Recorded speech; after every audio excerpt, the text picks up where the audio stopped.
Good afternoon. This meeting of the Arizona Independent Redistricting Commission will now come to order. Today is Friday, December 16th, and the time is 4:09 p.m. Let's begin with the Pledge of Allegiance. I pledge allegiance to the flag of the United States of America and to the republic for which it stands, one nation, under God, indivisible, with liberty and justice for all.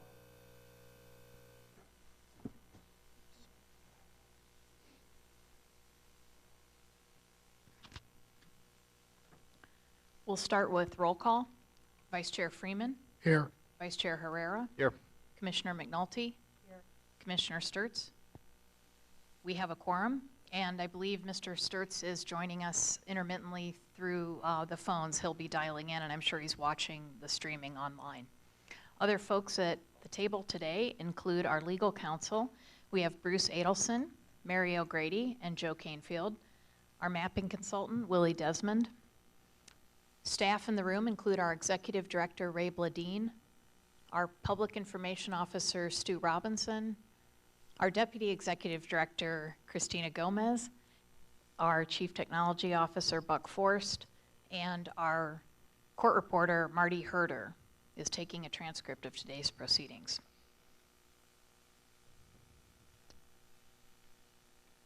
So with that, we'll go to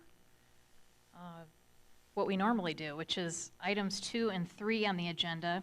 I thought I'd ask commissioners if they'd like to start with the congressional or the legislative, since we didn't spend much time on legislative last time. We ran out of time and decided to postpone that till now, so we can do either one. Does anyone have a preference?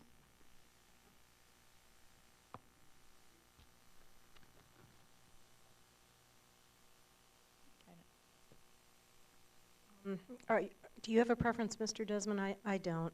Maybe we should begin with the congressional, just to... It's fine. Start with congressional. In your packets today, you'll notice you have 2 new congressional maps. One of them is the map that Commissioner McNulty had presented yesterday. You asked that I just run the full set of reports as we had done for Commissioner Sturts's. So I prepared those. I believe you got those by email last night, but they're all there printed out for you today. So we can go over that one again if you like, or else we do have the second map, and I'll leave that to the chair, I guess, if you want to introduce it, or I could go through it. Sure, I'll introduce it. After our meeting yesterday, I called Mr. Desmond to see if it would be possible to just see what it looked like to kind of combine some of the elements from McNulty and Sturts. And specifically, it was to take, let's see what 1 and 2 looked like from McNulty's. 3, 7, and 9 were the same between both of those maps. So 4, 5, 6, and 8 from the Sturts map are what you see on this, what's being deemed, I guess, the Mathis combo map. But it was just really an exercise to see if it was even possible. I didn't know if those 2 maps could be combined. And that was the genesis of this particular iteration. So I haven't talked to Mr. Desmond to hear, nor have I seen any of these splits reports. So I'd be curious to know if he noticed anything that was possible or impossible in trying to combine those. Well, I was able to combine those 2 maps from yesterday, and it is here for you now. I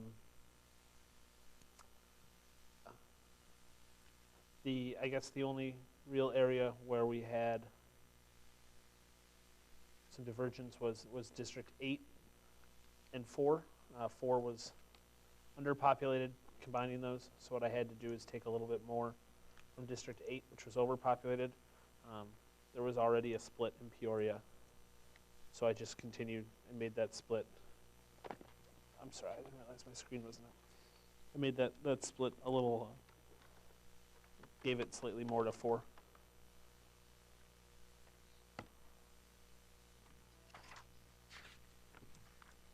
Do commissioners have any thoughts on that?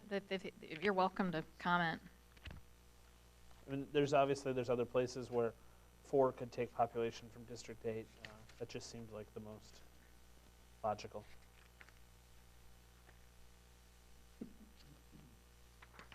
Madam Chair. Mr. Herrera? Mr. Desmond, the Mathis combo map and the congressional change, McNulty change, they look exactly the same. Is that the same map? Maybe I'm... get this- No. well, Look at 8, for instance. Yeah, in Maricopa you know what? County. I apologize. Could you just walk through the differences in 6, 5, 6, and 8? Sure. So let me ask a couple questions.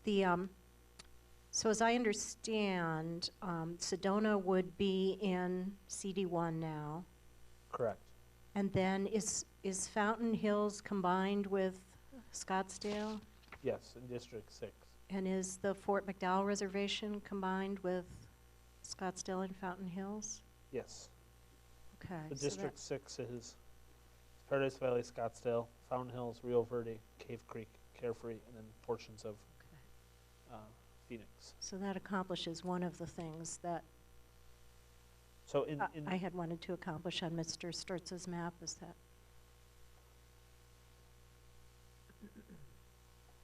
So in the map that you had presented, that district looked like this. Taking the district from Commissioner Sturtz's map, it changes a little bit so that he keeps just some differences here, and then there is a portion of Mesa that District 6 goes into down here.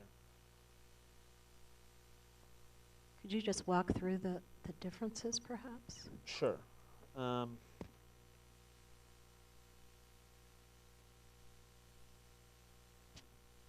So in the map as it's drawn right now, I think it'll helpful to look at District 8. That's probably the most extreme of the differences.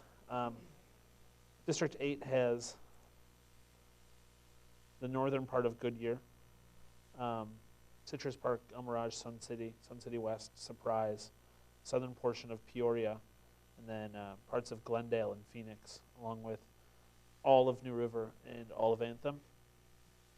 District 8 in the McNulty map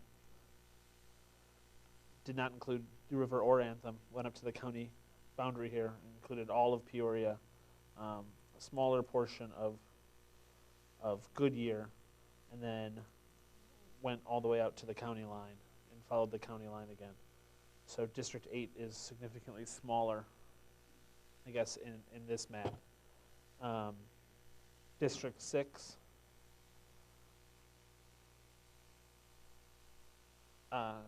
now includes District 4 used to have New River and Anthem, or most of them. In the McNulty map, that's now included in 8. I guess that swap is what makes allows this area to be go to 4 in the west.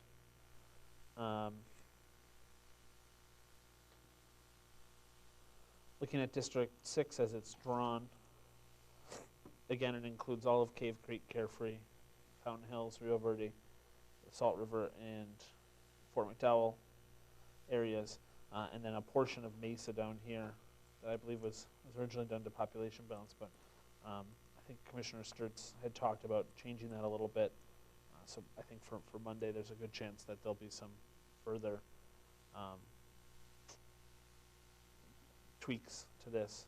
The difference between that and what you had presented, Commissioner McNulty, is that you took a little bit more up here going towards Anthem and a little bit less in central Phoenix, and then you followed the reservation line down here next to Mesa. So I can go in and tell you what these streets are if that's helpful, or I don't know how much detail you want about the differences. I don't feel that that's necessary. Okay. District 5 is relatively the same, except for that area in Mesa that goes into District 6, and this area in 5 that goes into the Santan Valley. So you're thinking Mr. Sturtz was swapping those maybe, or evening I that think out? so. He had mentioned that that would be the way to remove a split from Pinal County. And then, Mr. Freeman, didn't you have, when Mr. Sturts presented this yesterday, some thoughts on something in Maricopa County? I think it was 8, but I'm not sure. Well, Commissioner Sturts's proposal yesterday, which I had not seen before, and unfortunately, I haven't had too much time given my work conflict today to really study it. The one thing that jumped out at me just looking at it in a gross sense is that he at least tried to address the problem of keeping the greater Tucson area together by keeping Marano, Oro Valley, Saddlebrook together in that CD2.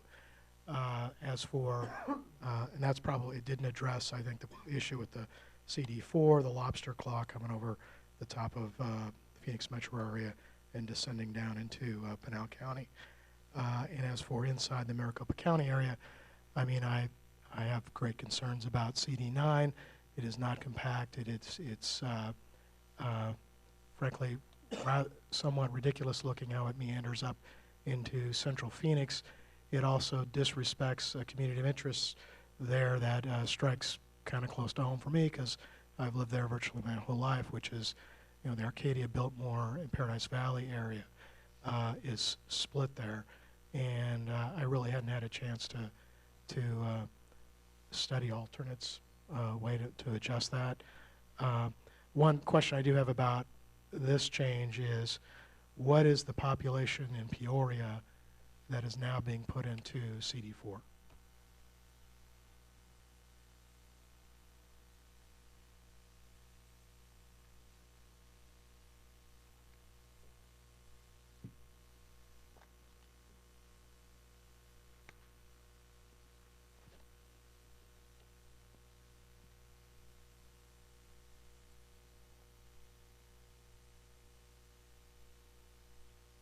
Uh, 9,089. Thanks.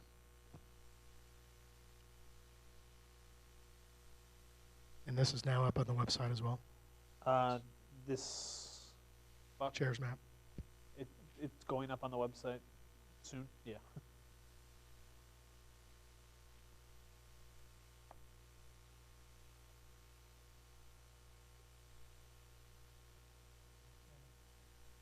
Could you pan out a little bit, please?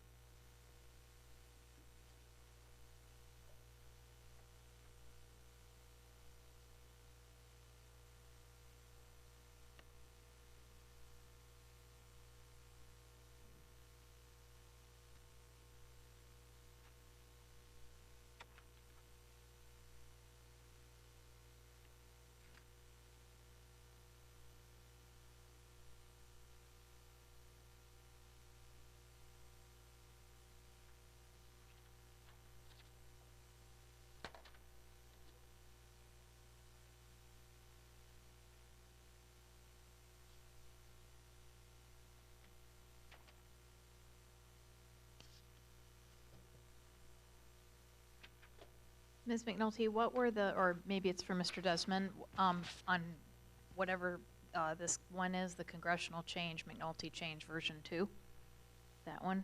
Mhm. Can you explain again what the changes are? It was keeping, I think, Oak Creek with Sedona was one change. Keeping Cochise County whole in District 2 Mm-hmm.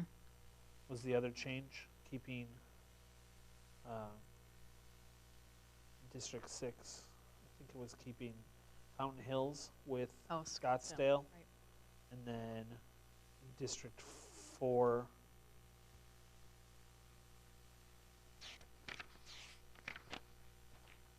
I'd read just a couple of census place splits in the western part of 8, which are now part of 4 on this map. it also moved District 8 out to back to the county boundary in that northwestern corner. Yes.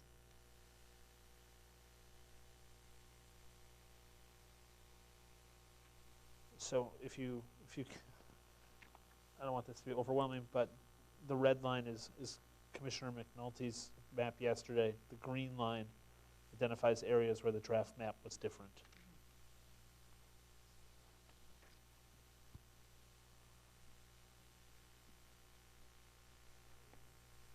Yeah, upon more careful study, I can actually see the changes on the map, so thank you for putting them on there, the green lines. So the green lines show what we changed. Mhm. The green line on your map is the Thank draft you. map, yes. Okay. And that was actually an accident that I put that on there. So I can include that on future maps if you like, but I put that on there when I do the Google map so that you can see where the draft maps were, and I just forgot to unselect that layer when I made this I like map. it, 'cause it helps. Okay, any thoughts on either of these congressional change reports? Drafts?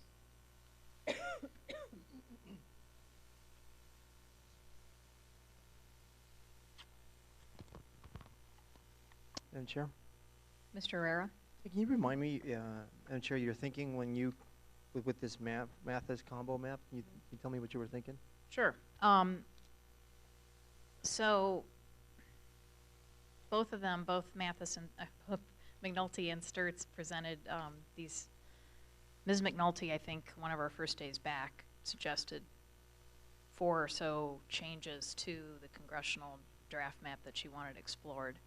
I think everybody liked those in just terms of general ideas, not necessarily agreed on how to do it, but we know there are multiple ways to do them. But things like making CD1 more compact was a big one. And for me, frankly, that one is probably the thing we heard most out of all the public comment from our hearings in round 2, and that we're still continuing to get even in our meetings, is that CD1 is too big and needs to be reduced in size. So that's why I liked her version of 1 instead of Mr. Sturts's. I like it that both of them kept Cochise County whole. I think that we heard a ton of public comment in that regard to keep Cochise County whole from Cochise County. And so they both did that. The question is, do you, and I'm not, it would be interesting to know, I guess, Mr. Desmond, the distance in terms of the height of Cochise County. I don't know how many miles that is, but at least it's reduced that distance from, not going all the way down to the border the way it does in the Sturts version.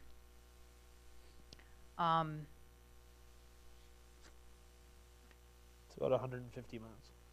So I guess we're reducing it at least by that in terms of the length.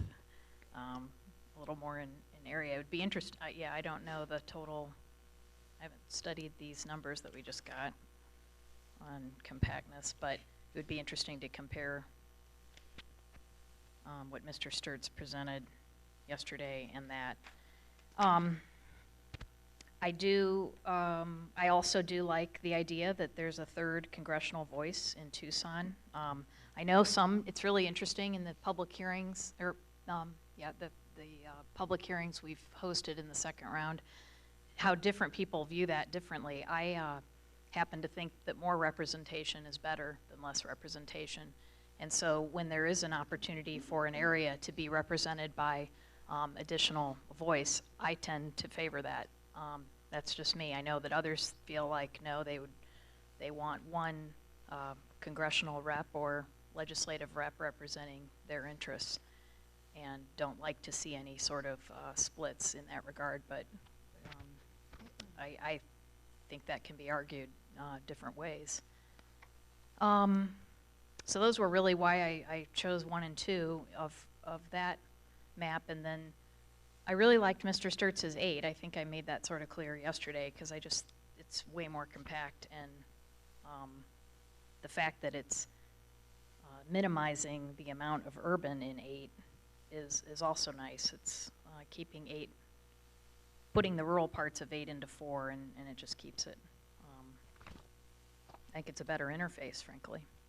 I haven't studied, what's happening in Peoria there, or if there are additional splits that are occurring now because of that or what, but just visually, it's definitely a better seeming district.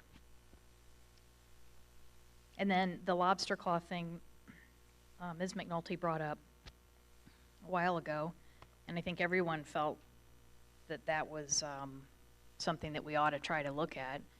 And it wasn't done in the first place to be evil or anything. It was really to try to balance the amount of urban population that was going into these two enormous rural districts. And we were trying to share that burden between the two, and that's how that happened. And so it wasn't pretty. And we heard a lot of comment from Fountain Hills folks and others that they wanted to be with Scottsdale. So I think addressing that makes sense. And that's all I have. Do you have any other questions that I didn't cover in that answer? Madam Chair, I don't have questions, but I had a chance to review both of the maps, and Commissioner McNulty's congressional map and Commissioner Sturt's, and just point out some differences. And I really do thank them both for the effort. I think there was a valiant effort on both, and I think they followed some of the instructions that we laid out, and that was not to mess with 3 and 7, and to try to work on the other non-majority minority districts. But let me just talk about a couple of things that I see as differences. Look at the Sturt's map. I think what it does is splits Eloy into 2. So it moves half of Eloy into, into 2 districts. So it creates one more split. So the county of Pinal County is split twice in District 2. District 2 did not go into Pinal, but it now does. So you have that split. Can you pan down? Excuse me, I'm sorry. Sure, sure. Just so we can follow along on the map.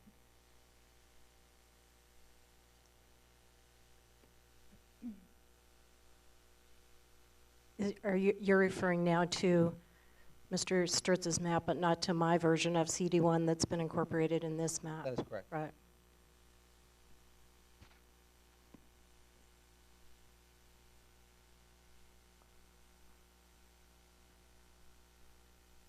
So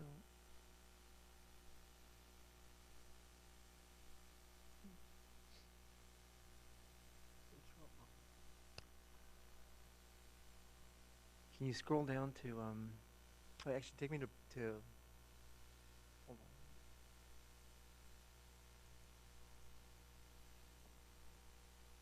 To where? To Eloy? Is Eloy what is this thing That's called? right. So it's split into that area at Eloy split into 2, correct? It was before it was not split in the draft map. Correct. So that's definitely a concern. And then I think there's excuse me, one more split in Pinal County that was not there before. Can you show me that split? I think it's right there. It's right here at Sandtown. Again, additional split. And then you look at District 1, and I do agree with Chairwoman Mathis that there's been a lot of comment about making District 1 a little more compact. And Commissioner Sturtz tries to, but I don't think he does a good enough job in making District 1 a little more compact, as Commissioner McNulty has in her draft. And also, I think with the change that he did in 1, he made District 2 a little less competitive. Again, we only have 3 competitive districts, and the District 2 is already slightly Republican leaning, and it made it slightly more Republican leaning in terms of competitiveness. Let me just talk about a couple of things that I like about Commissioner McNulty. Again, the District 1, and can we go to McNulty's map?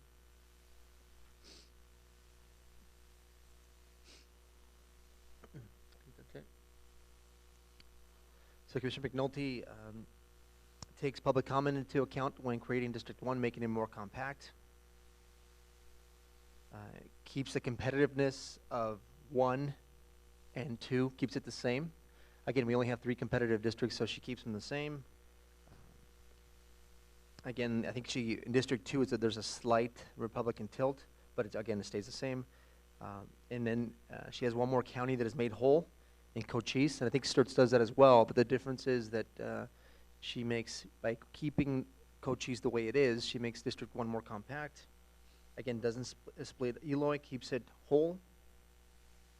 And so those are the things. I think those are, again, I think both are valiant efforts in creating, trying to create a compromise map, but I just want to point out some of the differences, and I do agree with Chairwoman Mathis that I do like CD1 in Commissioner McNulty's version better than Commissioner Sturts. And I like the compactness of 8 in Commissioner Sturts' map. Madam Chair, Mr. Freeman? several comments. First, I'm not here to defend Commissioner Sturts' map, and I wish he was here to comment on it. I think, if I heard Mr. Desmond correctly, he was recounting Commissioner Sturts talking about how his map needed further adjustments. There was a reference to the Santan Valley split of Pinal County that could be corrected, so I would anticipate that he would come back without that split. I even think he said that yesterday, so it's a little unfair, I think, to cite that as a split. And who knows, I don't know what the justification is for. Where the line was drawn through Eloy, where there could be drawn on at the city boundary there with Casa Grande or not, I don't know. I haven't looked into that. I also recall Commissioner Sturts stating repeatedly that this was his view, not my view certainly, but his view of a compromise map. I don't believe in a compromise map. I believe in a map that sort of rigorously follows the constitutional criteria. Also, I don't know where we get the notion of citing to the fact that one district or another now tilts towards one party or the other. The Constitution lays out 6 criteria to follow, for us to follow, and let the chips fall where they may. As for the conditional competitiveness requirement, it simply says that upon creation of the maps, if there's no significant detriment to the other goals, we're to favor the creation of competitive districts, or as the Supreme Court has said, competitive or more competitive districts. And I think his map actually, if we're going to talk about slight tilts, one thing Commissioner Herrera did not mention was that he made CD1, which is not competitive by the way we measure it in other parts of the state, he made it even more democratic. So that was not mentioned. I do think, I like the fact that commissioners are citing to comments about keeping counties whole, and I do agree that we heard lots of public comment about that, about keeping Cochise County whole, about keeping Gila County whole, and I think that's why following county lines is one of the constitutional criteria that we're to follow. And if we're going to go into, weighing, measuring the weight of public comment, or the volume of it on one particular point or another, that's an interesting comment, because that just sounds like let's just have the people vote on the map. I know we heard, if I recall the hearing in Payson we attended, for example, and I recall last week Commissioner Herrera, he proposed one unique change to the CD map where he was going to put Oak Creek into CD1, and Payson into CD4. And he was going to do that on the legislative map as well. And he said that he listened to the comment at the Payson public comment hearing. He listened to the people, I think. And I think I got the transcript pulled up there as well. And I remember leaving that hearing. That was curious, I thought. And I point this out just to sort of illustrate what's going on to the public. I attended the Payson public comment hearing with the chair. And I was surprised at the amount of turnout in Payson. And I was also surprised at how exercised the people were about the proposed maps. In fact, I think afterwards someone told me all the pitchforks, the Home Depot in Payson is out of pitchforks and torches. They are all at the Payson public comment hearing. The people were there and they were speaking loudly and clearly, as Commissioner Herrera said that he heard them. But what I remembered was a little different. I remember them saying, oh no, we want our county kept whole. We do not want our county sliced and diced by these maps because it dilutes our voice. And we want to be kept whole with the 3 G counties, Gila, Graham, and Greenlee counties. And we wanted to be kept whole with eastern Arizona. That's our community of interest. It's a rural eastern Arizona district. So I thought perhaps I misremembered my experience in Payson, so I went up and pulled up the transcript, and I thought if there was this loud, clear voice this clarion call to put Payson with Prescott, I would see it. And so I pulled up the transcript, and there are over 8,000 words in the public comment section, and I did a search on Prescott, and the word Prescott came up twice in that hearing.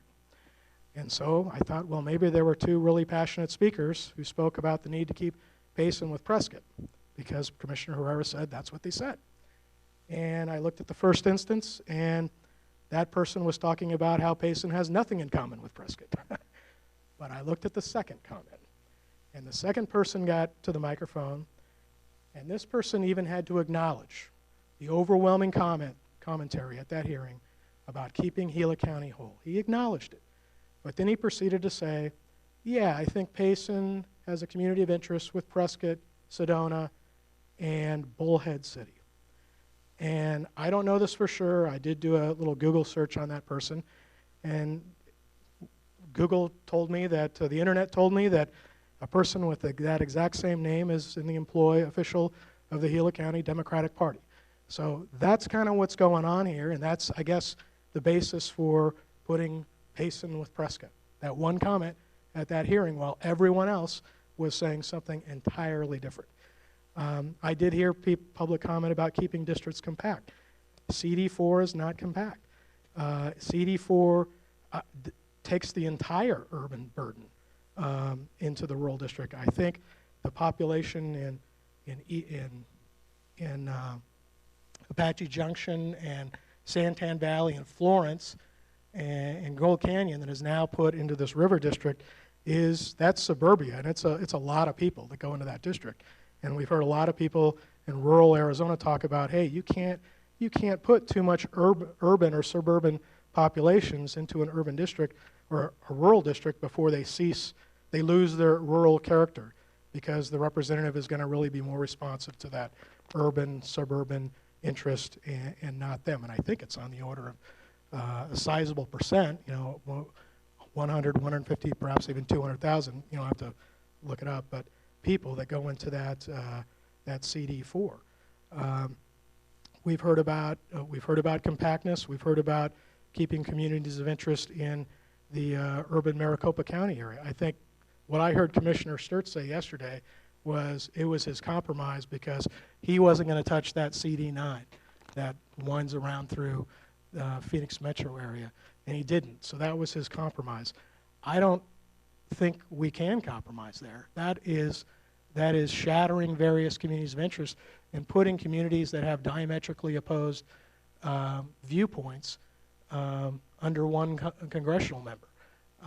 I think that is a significant detriment to the other goals. So I don't think, I'm certainly willing to look at the chair's map, and I appreciate her effort. I appreciate Commissioner Herrera's and Commissioner McNulty's efforts on these, and I was perhaps more looking forward to working more on what Commissioner Sturts had proposed on Monday, because it was more in line of my thinking of how the CD map could be salvaged, but apparently he's moved on to this map. So unfortunately, he's not here today, but perhaps we can discuss it more on Monday.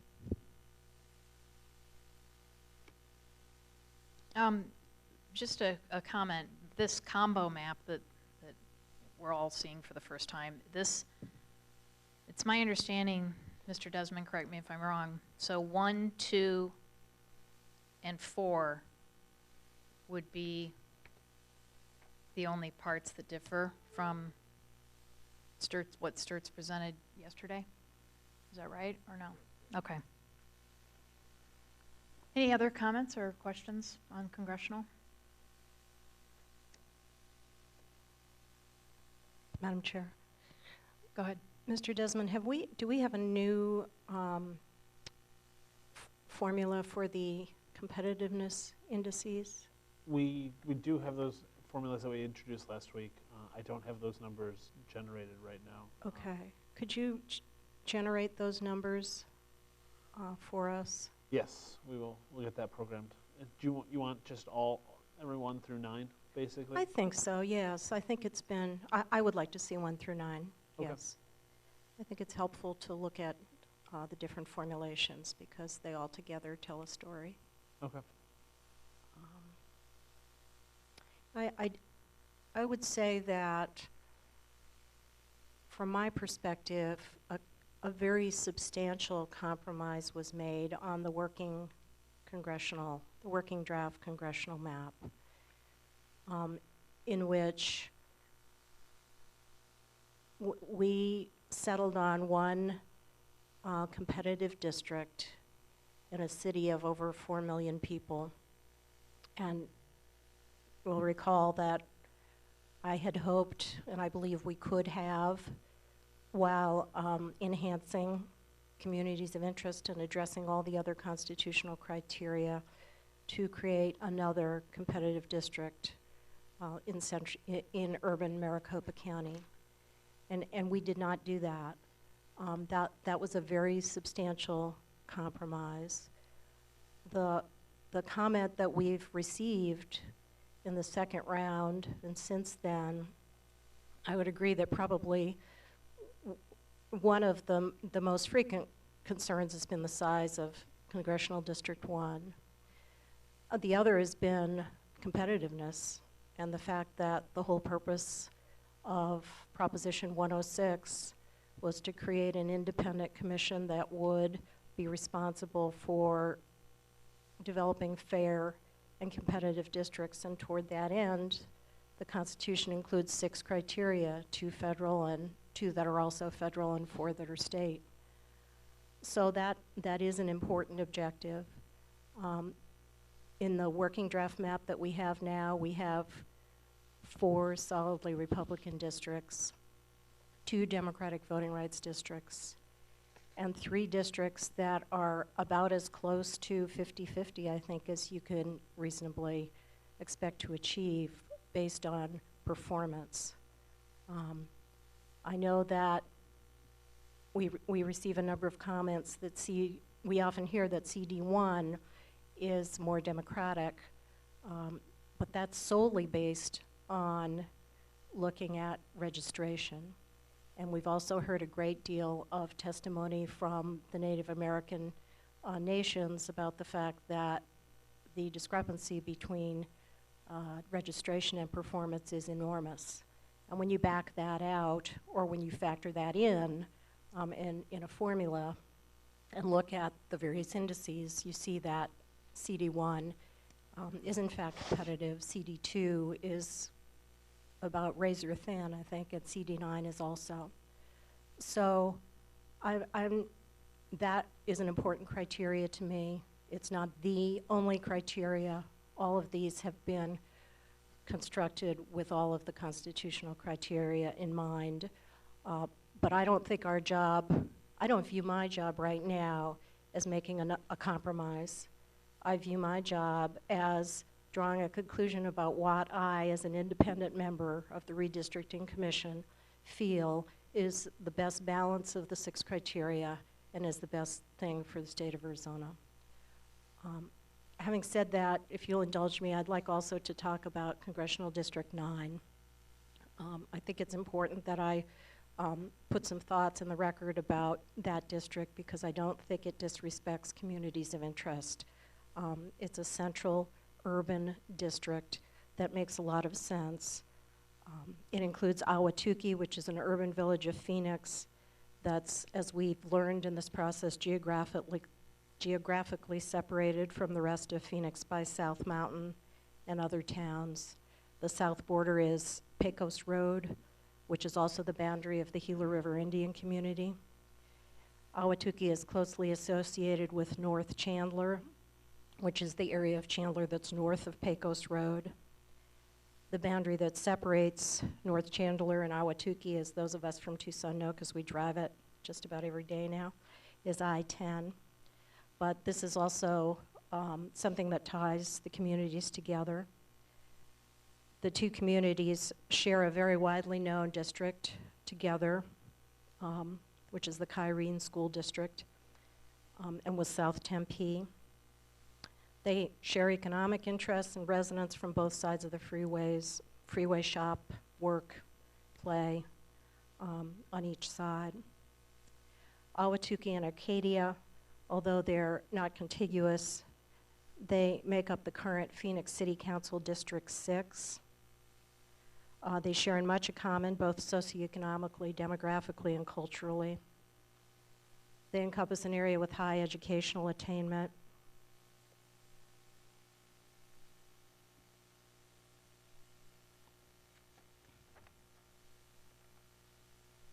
Tempe, Chandler, and Ahwatukee are also bound by I-10.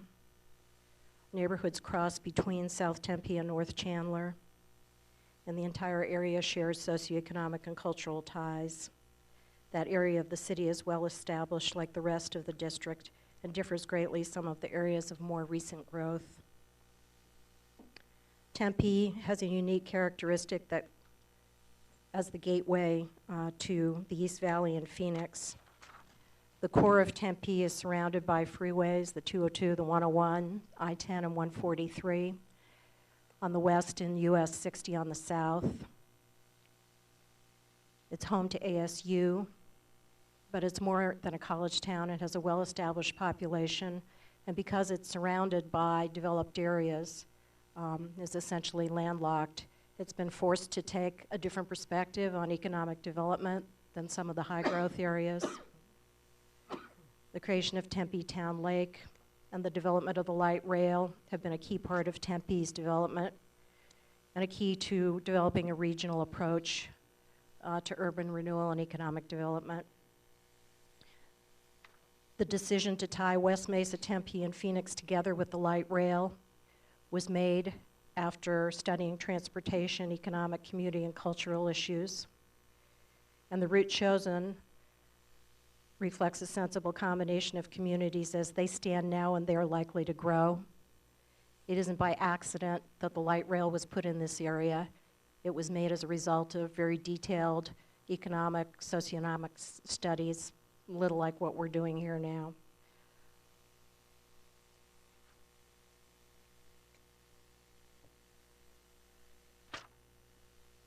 The Escalante neighborhood in East Tempe has a significant Latino population that we've talked about quite a bit. That ties it with emerging Latino neighborhoods along Main Street in the corridor of West Mesa. The state's largest community college is in West Mesa, and it shares much in common with ASU. Tempe Marketplace and Mesa Riverview are a couple of miles down the street and share an economic bond. Tempe Lakes and Dobson Ranch are similar neighborhoods on either side of the city line. West Mesa shares much more in common economically, demographically, and culturally with Tempe than with East Mesa. South Scottsdale and North Tempe are neighborhoods, share neighborhoods, commerce, and transportation routes together. North Tempe is the area north of Tempe Town Lake, and South Scottsdale is generally the area south of Old Town Scottsdale. The neighborhoods of South Scottsdale are generally south of Thomas Road and are nearly indistinguishable from North Tempe. I know this well, especially because I've essentially lived here for the last month. But also because I've been a real estate attorney for well over 20 years. And before that, I've worked in land use issues all over the state. So I'm not unfamiliar with this area. I've seen it grow. I've seen, the boom times when Fiesta Mall and Fiesta Inn were brand new. And I've seen things evolve to where they are now.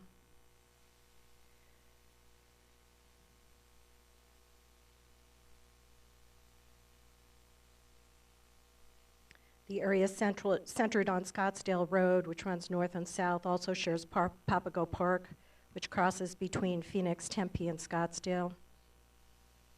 Much like the neighborhoods in North Tempe, South Scottsdale transitions naturally from East Phoenix and Arcadia. The areas share mixed neighborhoods of older established residents and young professionals who work downtown or at ASU. Much of these areas in East Phoenix and Arcadia share the Scottsdale School District with South Scottsdale. Like the district as a whole, the area has a substantial need for innovative economic policies.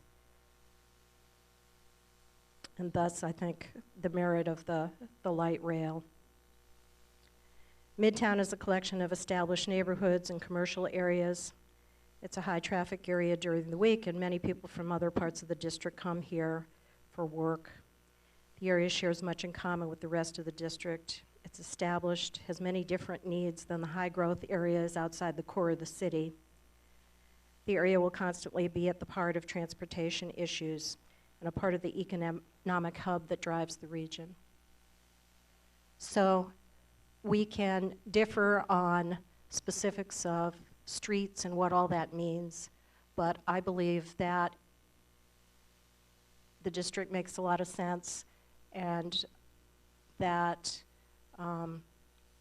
you know, in the exercise of my reasonable judgment as a commissioner, it's a good way to configure a district that affords 4 million people in urban Maricopa County the opportunity for a congressional race in which, in any given year, in any average year, average candidates from either party have an opportunity to win that seat. I think that's what I was appointed to do, to find ways to configure fair and competitive districts across the state that comply with all 6 criteria. And I believe that one does. And I thank you for your indulgence in allowing me to put those thoughts on the record. Thank you. Madam Chair? Mr. Herrera? No, I would ask that we, Commissioner McNulty put a lot of thought into this, and I think it's well thought out, and I'd like to see if we can put it on the website to give people an opportunity to read her thoughts, and to, because I think District 9 is going to be, it might be an issue, and obviously Commissioner Freeman has issues with District 9, but I think Commissioner McNulty did an excellent job of explaining why she came up with District 9, and that it doesn't, and she followed the 6 constitutional criteria, and I'd love to see that as, again, on the website so people can read it and judge for themselves. You know, and she makes a point that, you know, we did compromise quite a bit, not only the Democrats, but people that cared about competition, that wanted 4 competitive districts, and we were only, because of compromise, we were only able to create 3. Now, we only have, right now, the way it stands with the draft map, you only have 1 competitive district in Maricopa County. Only 1. As Commissioner McNulty has said, 4 million people. You know, I think we could have squeezed another one out easily, at least 2. But I'm willing to compromise with 1 if we don't mess with the competitiveness as it stands now, which I will fight tooth and nail to make sure that it stays competitive. And if Commissioner Freeman has a way to, you know, if he wants to make changes, obviously he's entitled to, as long as he keeps it competitive. Right now, I don't think it gets any better than a 50-50 split, and to me, that's competitiveness. And I hope that if he makes those changes, whatever changes he's proposing, that he keeps the competitiveness of District 9. Madam Chair. Mr. Freeman?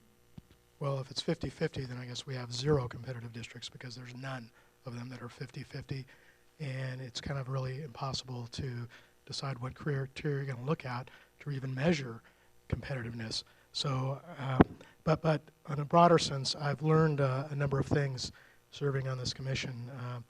Despite the fact that in 2009, the Arizona Supreme Court had an opportunity to review a case that brought up issues arose out of Prop 106 that we're operating under.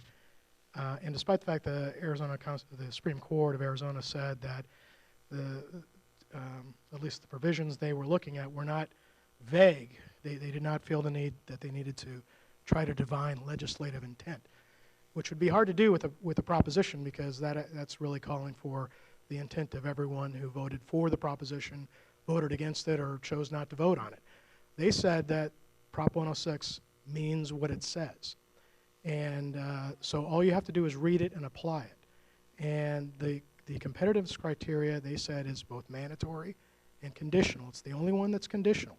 We have to meet the other 5 criteria and then assess whether making adjustments to the map to create competitiveness or a competitive district or more competitive districts would cause a significant detriment. We've never done that.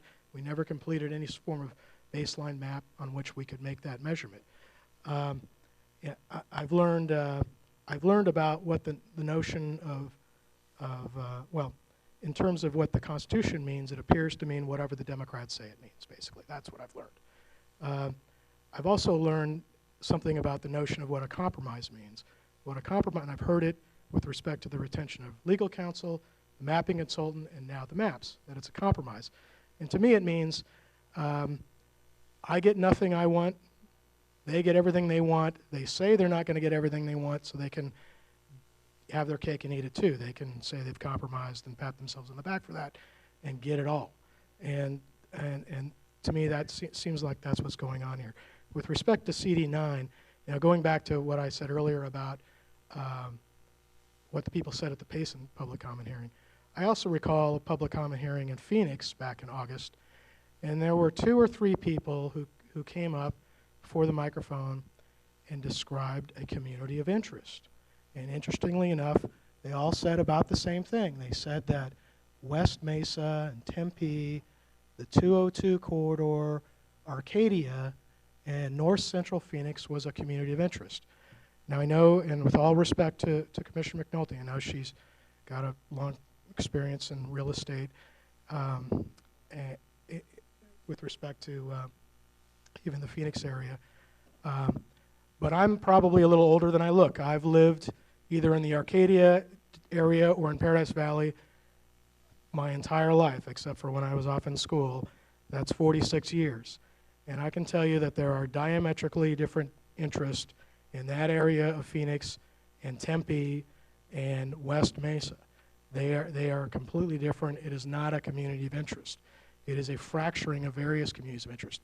As to the light rail issue, the light rail doesn't even go through most of this district, and it's hardly a community of interest. I think you've got to really just live within walking distance to really avail yourself of it. And like I said, most of it is not in this district. As to the Phoenix City Council district, that's interesting as well. Ahwatukee is essentially separated from the rest of Phoenix by South Mountain. And the Voting Rights Act applies to Phoenix as well. And they have to create a ridiculous-looking Phoenix City Council district to link Ahwatukee with the only other part of the valley that can really be made contiguous to it, which is Arcadia. It makes no sense. It's hardly a justification for putting Ahwatukee up with Arcadia, Biltmore, North Central Phoenix area. What else did I have? Well, going back to the public comments at the Phoenix hearing, I mean, those comments occurred back in August. And now we have a district that looks just like that. And there were just a few people who came up and said these things, which I view as extraordinary because they do not comport with what I believe are communities of interest in a properly laid out district. And now, voila, we have that district. So we're just sort of playing out the script here, and I have a feeling that that's what the district we're going to end up with. And it's to the detriment of voters in other parts of the state. The whole map falls on its knees before this district. Republican voters are packed, hyper-packed, into other parts of the valley. Where's their competitive district? Why aren't they treated fairly and evenly? I mean, we've heard public comment about the virtues of competitive districts. We've heard that members of the minority party are harmed by being in a district that is not competitive. We've also heard that members of the majority party are harmed. Their vote is less effective. They don't have as much choice. And yet that's what we're doing. We're sticking it to those voters. We're putting them in super PAC districts so that voters in another part of the state can be favored and have their votes be made more meaningful. I don't think that's fair. I don't think when you apply Prop 106, it means what it says. I think you've got to apply the 5 constitutional criteria and let the chips fall where they may. And unfortunately for Democrats, when you take out the voting rights districts, it does mean that in the rest of the map, there is a substantial registration difference between Republicans and Democrats statewide when you take out those voting rights districts. So it shouldn't be surprising that it would be very difficult to form a competitive or more competitive district merely by making adjustments to the map after you've applied the first 5 districts. That's not what we've done here, though. We've started with competitiveness as the primary goal. This district was dropped into the donut hole and has made it, I believe, unscathed or virtually untouched. Or if there's been any adjustments to it, they've been immaterial. Competitiveness was the primary first goal in constructing that district. So obviously I don't support it. Madam Chair?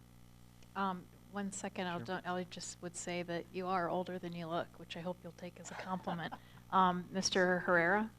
Yeah, Madam Chair, I also live in this proposed District 9. I have not lived in District 9 as long as Commissioner Freeman, but I lived in different areas of District 9, and the more of the middle class, working class areas of District 9, especially in Arcadia. And there is a lot in common with the Tempe area, West Mesa.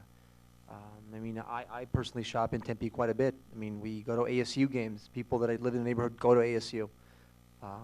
People that live in my area, if they don't go to Scottsdale Community College, they go to MCC. So, I mean, there is a lot in common with the, again, Arcadia, West Mesa, Tempe, and the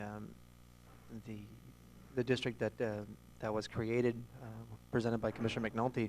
Not only that, but there's a huge difference. I used to live in Mesa, in the east part of Mesa, and the east part of Mesa and the west part of Mesa are completely two different cities. And that's why I think it would make sense for the West Mesa folks to be with Tempe. I think they have more in common with them. And again, I would reiterate that and I think Commissioner McNulty did a better job than I can in stating that all criteria was used when we created each and every district. And our attorneys can vouch to that, both Republican and Democratic attorney, that we used every bit of information, all the criteria to create these, both the legislative and congressional maps.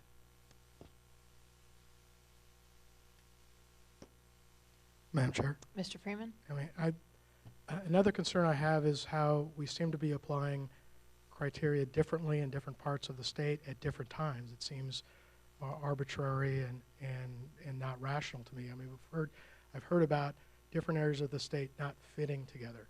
Well, not fitting is not one of the constitutional criteria. Communities of interest is a constitutional criteria. Communities of interest must be respected, but just not fitting together. I don't know if that means communities of interest, but not fitting together has been used in some parts of the state to say, well, Flagstaff and its environs don't fit with the western CD4. They need to be in the eastern CD1. But I've also heard communities of interest are very small to justify, and as long as you cobble them together and don't split them, it's okay. So therefore, it's okay to put Marana into the rural eastern district, CD1. So it's okay to do that there, but it's not okay to take all of Flagstaff and its environs and put it into CD4. That's not okay. That's inconsistent. That's arbitrary. And you know, we see that with Mesa and West Mesa. I mean, you know, if they're different, and they might be very different and belong in different districts, I don't disagree with that. But that criteria should be applied even-handedly across the state. And certainly, Biltmore, Arcadia area, PV, I mean, that is not, they are different than Tempe. They are different than West Mesa. They don't fit together. There is no commonality there.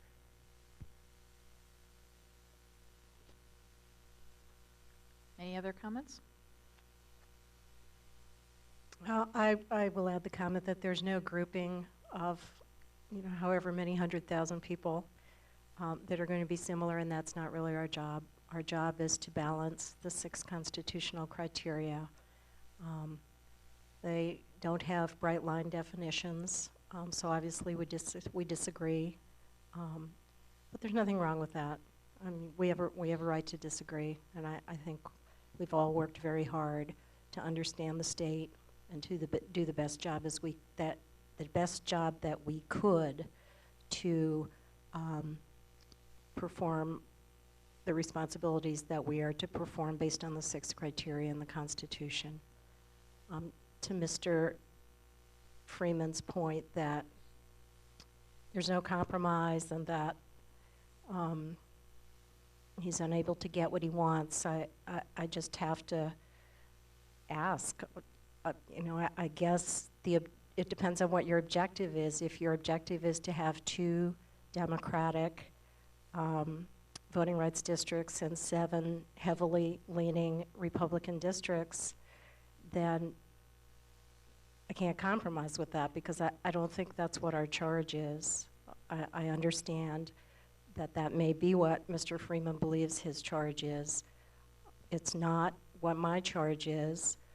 I think we've achieved a pretty good compromise here with 4 solidly Republican districts to very sound voting rights districts, which will be Democratic almost by definition, and 3 districts that can be won by either party in an average year given average candidates. And I think that's a very good compromise and a very good reflection of what the voters were looking for when they passed Prop 106. Madam Chair. Mr. Freeman? No, Commissioner McNulty, that is not my charge, and that is not what I said. My charge is to follow the Constitution, and the Constitution, let the chips fall where they may. I don't know, when I started creating a congressional map, and I'm sorry I lost my my windscreen for my mic. I know that's irritating. I did not start off by making street-level micro changes to draw a map that had been pre-designed by someone else. I simply gave instructions to the mapping consultant that said things like, apply one of the constitutional criteria to our grid map, adjust the grid lines so that we follow county lines as much as possible. I think that was my first charge. I didn't know how that map would look. I waited to see what Mr. Desmond came up with. Similar adjustments to the grid map followed that I made, which were, again, broad request based on constitutional criteria. I think they were along the lines of creative voting rights districts. I think I am charged with creating 2 voting rights districts on the congressional map. So that was a charge. And I said, as a first cut, go ahead and use what the Hispanic Coalition has suggested. I think another charge was adjust the grid lines so that Indian reservations are kept whole. I think that we've heard and should acknowledge that them as communities of interest.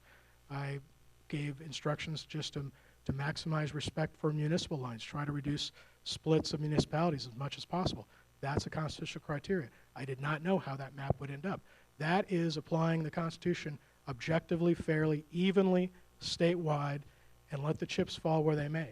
And then once we got done with that, I anticipated we would probably have more deliberations about acknowledging communities of interest and their boundaries within the state and whether we could respect them. That's a constitutional charge. And then we would look at ways to configure the map in different ways, if we could, to favor the creation statewide, not just in one particular pet area, competitive or more competitive districts, as the Arizona Supreme Court has said. So that's what I view my charge. Madam Chair, just one final comment. Ms. McNulty? I do think it's important that we explain our different perspectives on this. I don't really view this as letting the chips fall where they may. I know where I live. I know a little bit about the state, and we were given tools to study, which I took advantage of.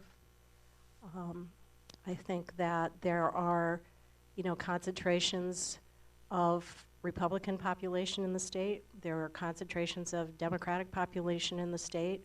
And there are areas where it just makes sense that you're going to have very mixed partisanship. And those areas, tend to be around universities. They tend to be those kinds of areas. So I did, I needed to describe those areas, and so I did that based on neighborhoods and streets and communities. There's nothing wrong with that. It was a different way to go about it, but it's the way I chose to go about it.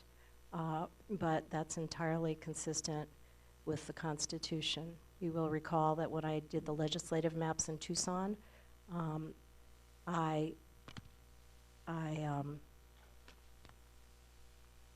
I put them together based on my knowledge of Tucson. I did the same thing in Phoenix. I had an atlas in which, interestingly, the atlas has, 60 or 65 pages, but the majority of the districts in Arizona are on 2 pages only because they're all in metropolitan Phoenix. And I used that, as my guide to start putting things together. So it's a different way to go about it than you did, Mr. Freeman, but it's an equally valid way under the Constitution. Madam Chair. Mr. Freeman? So, well, my let the chips fall where they may comment refers to the political outcome. none of my instructions to the mapping consultant did I have any notion of what the political outcome would be with where the lines were. It's just wherever they were is where the Constitution would dictate with it that they would fall. That's the only thing I meant by that. Well, that's, that's again, just a different perspective. I think that if you have a situation, as we do here in Arizona, where you have 21 senatorial districts that are Republican, anything that you do, I guess, to create a competitive district appears to make the state a little less Republican, and therefore can be interpreted as promoting something for the Democrats. But that's kind of not the issue. The issue is that Proposition 106 instructs us to follow 6 criteria. And unless you turn a blind eye to competitiveness altogether, you're going to wind up potentially making things look a little more democratic because they're a little more balanced. I don't apologize for that. I think that's what we are obligated to do as long as we balance all 6 criteria. I know we've been roundly criticized for that as being partisan in some way, and that seems very upside down to me. But it's consistent with what I was appointed to do. And I'm proud of the progress that we've made under very, a lot of criticism, a great deal of pressure to suggest that that is somehow wrong or, somehow sheds doubt on our credibility. No, I don't think any of that is true. I think the voters wanted us to stand up tall and do the best we could to achieve a fair and balanced outcome. That's what my focus has been. Hasn't been based on one of the criteria. It's been based on all of the criteria. I think there was wisdom in Proposition 106. I think one of the reasons that there are so many criteria is because it's kind of a compilation of what's been learned all over the country in terms of factors that you're supposed to look at and balance in developing districts that don't necessarily favor incumbents, that are fair, that can create opportunities for citizens to increase their participation and for candidates to increase their participation. I mean, that's the essence of democracy. That's what this is all about, is increasing citizen participation and increasing candidate participation. There's nothing wrong with that. I'm not going to apologize for that. I think that's what we need to do here. And that's really what District 9 is, that's what District 9 is about. Madam Chair. Just one second, Mr. Freeman. I think we're going to dial up Mr. Sturts so that he can also participate, but go ahead. Well, one of the things the Constitution charges us with, or is what we're supposed to do, is conduct the process in a way that instills confidence in the public as to what we're doing. And when you apply the constitutional criteria objectively across the state without a predetermined political outcome in mind, I think that does instill the public with confidence, because we're seen as being fair and objective and essentially letting the Constitution decide where the lines are drawn. I think when we get into pre-designing districts and implementing them, having them pre-designed and then drawing them based on whatever rationale, the concern is the public will view that as a manipulated, predetermined outcome, and that it won't be fair. And it will be to create districts in some part of the state that give Democrats a boost they wouldn't ordinarily have if the constitutional criteria were applied evenly and fairly statewide. I mean, there's been lots of debate about the semantics of the word gerrymandering, but I think one definition of it is where you create a district where the district lines are drawn artificially in order to give one candidate or even one party an advantage they wouldn't ordinarily have. And that's certainly what's going on here, because we've got a bunch of districts where we'd be hard pressed to put more Republicans into them. I suppose anything's possible, but we've got some really hyper-packed Republican districts like, as I said earlier, to the detriment of Democrats who live in those districts and to the detriment of Republicans who live in those districts. And I don't think that's fair, and I don't think that's what the Constitution calls for. Madam Chair? Just one second, Mr. Herrera. I just want to see, is Mr. Sturts on the line?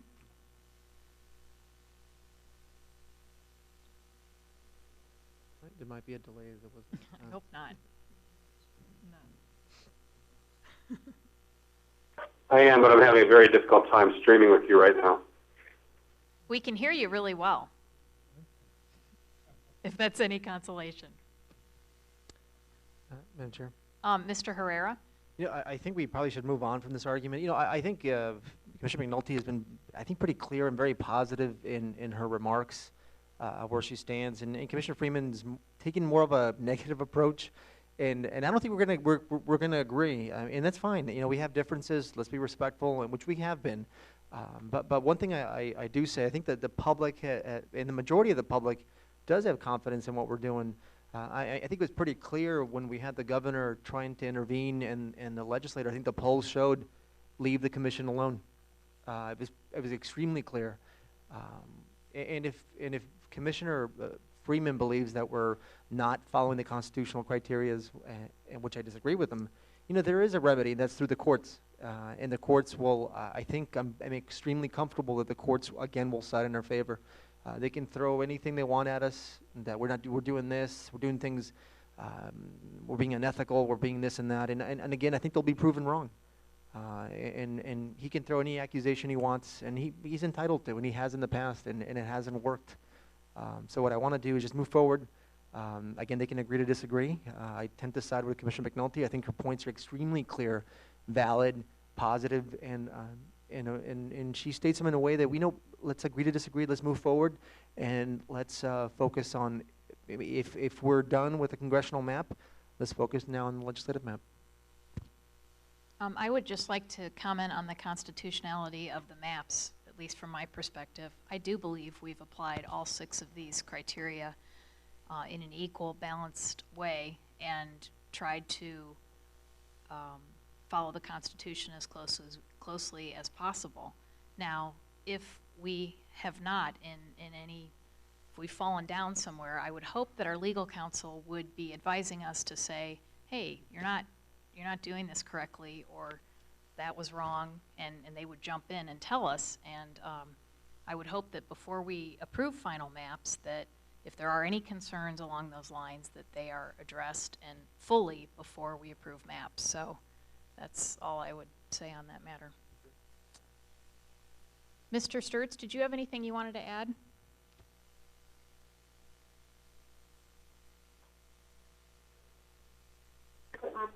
Madam Chair? Go ahead. My apologies for not being able to tune in and make comment during the course of this debate, mainly because unfortunately the call-in line no longer existed, so we had to wait till the technology was able to catch up. Commissioner Freeman has put sufficient words on the record. This has been repeated over and over again. My view of CD9 hasn't changed. It was a placeholder district at the beginning. It was a contrived district right from the beginning. The storyline about it being a district designed around the light rail is, I think, at best thin, and that's just a difference of opinion, I guess, is how Commissioner McNulty and Commissioner Herrera want to hold it. I'm comfortable with that. There's a difference of opinion. I know that what I do know is that the light rail went down roads, and those roads had already existed before the light rail was put into place. And people were moving along those roads already before the light rail was put into place. And they were going from their residences to wherever their jobs were before the light rail was put into place. So I think that is as an argument, as a basis for connectivity of a district is at best thin. In regard to a pre-designed district to have a predetermined outcome, as I've said before, that is the definition of gerrymandering. And I don't like the idea about having, I'm all in favor of competitive districts. We have not focused on truly building competitive districts. We designed a district that got dropped into the center of the map during the draft map design process, and this is what we've ended up with. So I brought forward a map. I'm really curious to see what the rest of the comments are going to be in regards to the congressional designs, in regards to the CD2, CD8, CD4, CD5, CD6 changes that I brought forward, and CD1 changes that I brought forward 2 days ago. And Mr. Sturts, I don't know if you were able to hear us during the beginning part of our meeting, but just to bring you up to speed, we did talk about congressional draft map adjustments, and you should have online now, I think, what was passed out today here in the meeting, and that is some change reports associated with Commissioner McNulty's proposed changes.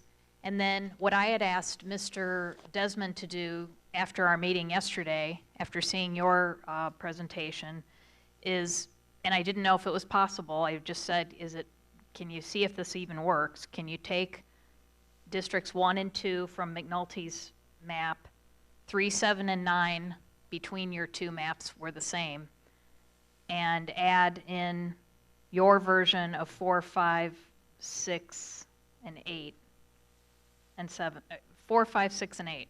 That's it. Now, why would we want to do that when we've heard volumes of testimony saying that the people in Oro Valley, Saddlebrook, and Marana want to remain together as a community and want to remain connected to the greater urban Tucson area?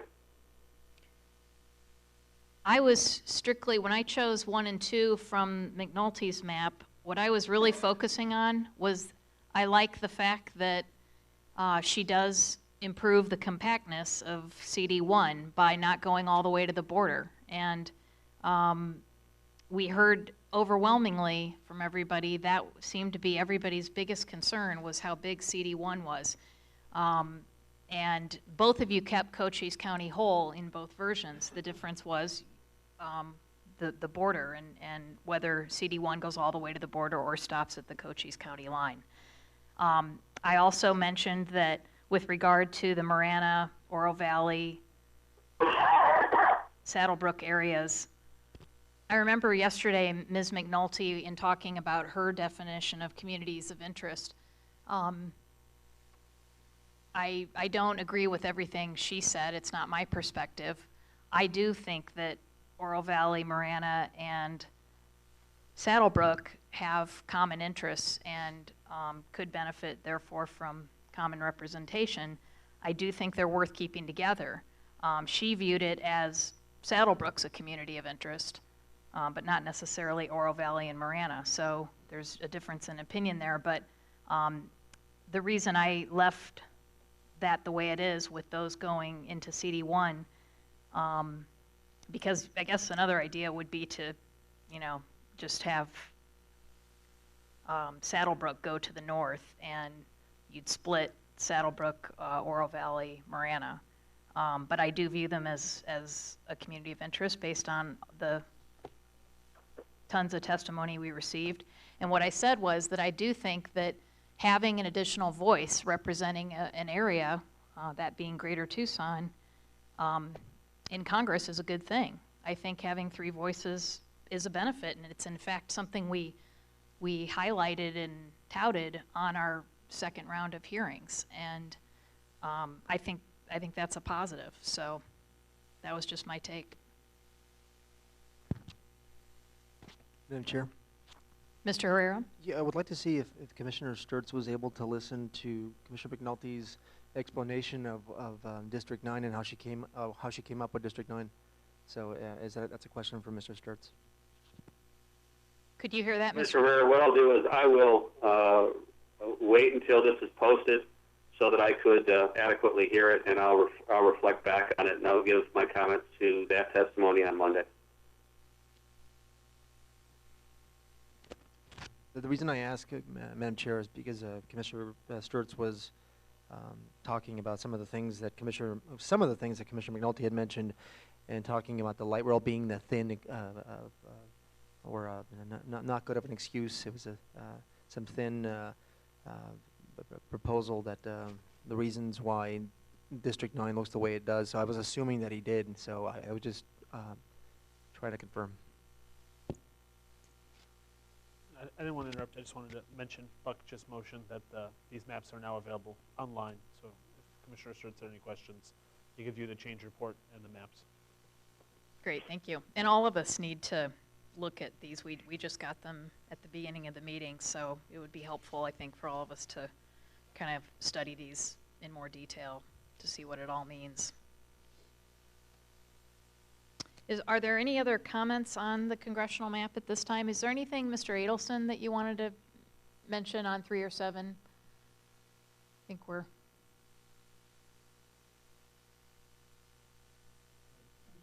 Madam Chair and Commissioners, no, I don't have anything new to offer at this time on the 2 majority-minority districts. Thank you. Thank you. Madam Chair.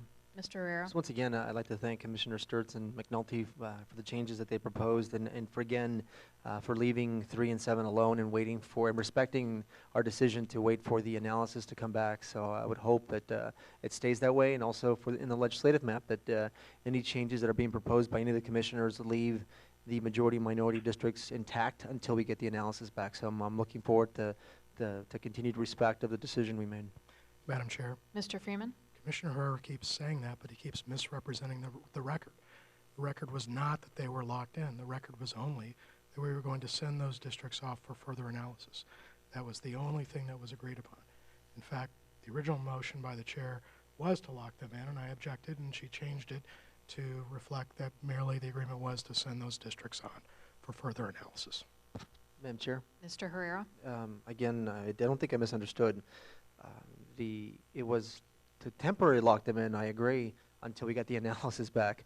And until then, we weren't going to make any changes, because what happens is when you start making changes, you have to send those changes to get them analyzed. And again, we are being delayed. And I think sometimes I look at it as delay tactics, and I hope I'm wrong. We've seen these delay tactics in the past, and I hope, again, I want to be wrong. That I think, but I do know that we agreed that we would tentatively hold the majority-minority districts until we get the analysis back. That's what I remember, and I think I'm correct with that. And unless any other commissioners that are here want to prove me wrong, please let me know. I think what Mr. Freeman said was accurate, that we would submit for further analysis was kind of the phrase that we decided on, instead of anything to do with locking in, even if it's a temporary lock-in. We didn't use that, so. That's exactly what I said. I don't see how I differ from Commissioner Freeman. Okay. I'm glad you two are on the same page. Okay, it's 5:30. How is our court reporter doing? Oh, okay, wow. Well, anything else on the congressional map that we'd like to talk about? Mr. Sturts, too, feel free to jump in. Madam Chair, Yes. this is going to be the first agenda item for Monday morning. Yep, I think Give so. me I the don't have opportunity that. to reflect back over to the changes that I've not yet seen, nor I got bits and pieces of Commissioner McNulty's testimony, and then the follow-up by Commissioner Freeman, which led me to go down the path that I was leading to. We'll have a lively discussion about this on Monday. And Mr. Sturts, actually, I think it would be helpful if Mr. Desmond mentioned what you mentioned earlier with regard to some possible changes Mr. Sturts might have for the congressional district in terms of, I think, CD5, and I'm not sure where else.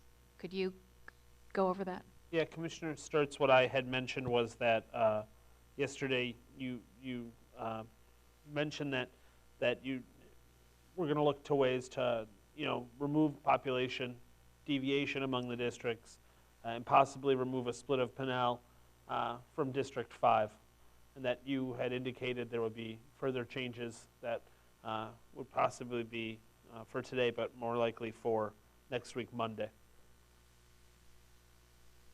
That's correct. I apologize, folks, for me not being there, but I'll tell you, I could barely open my eyes right now. I've got a terrible sinus infection right now, so driving up today was just not in my game.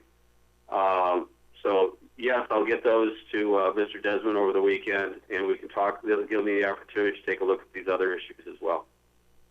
Thank you. I hope you're feeling better. Is there anything else on the congressional map?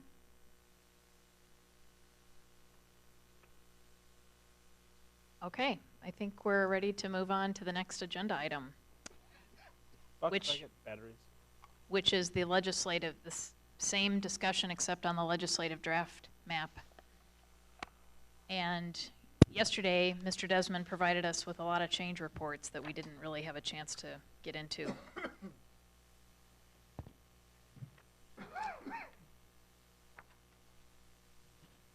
And if anybody has preferences on where they'd like to start, feel free to suggest them.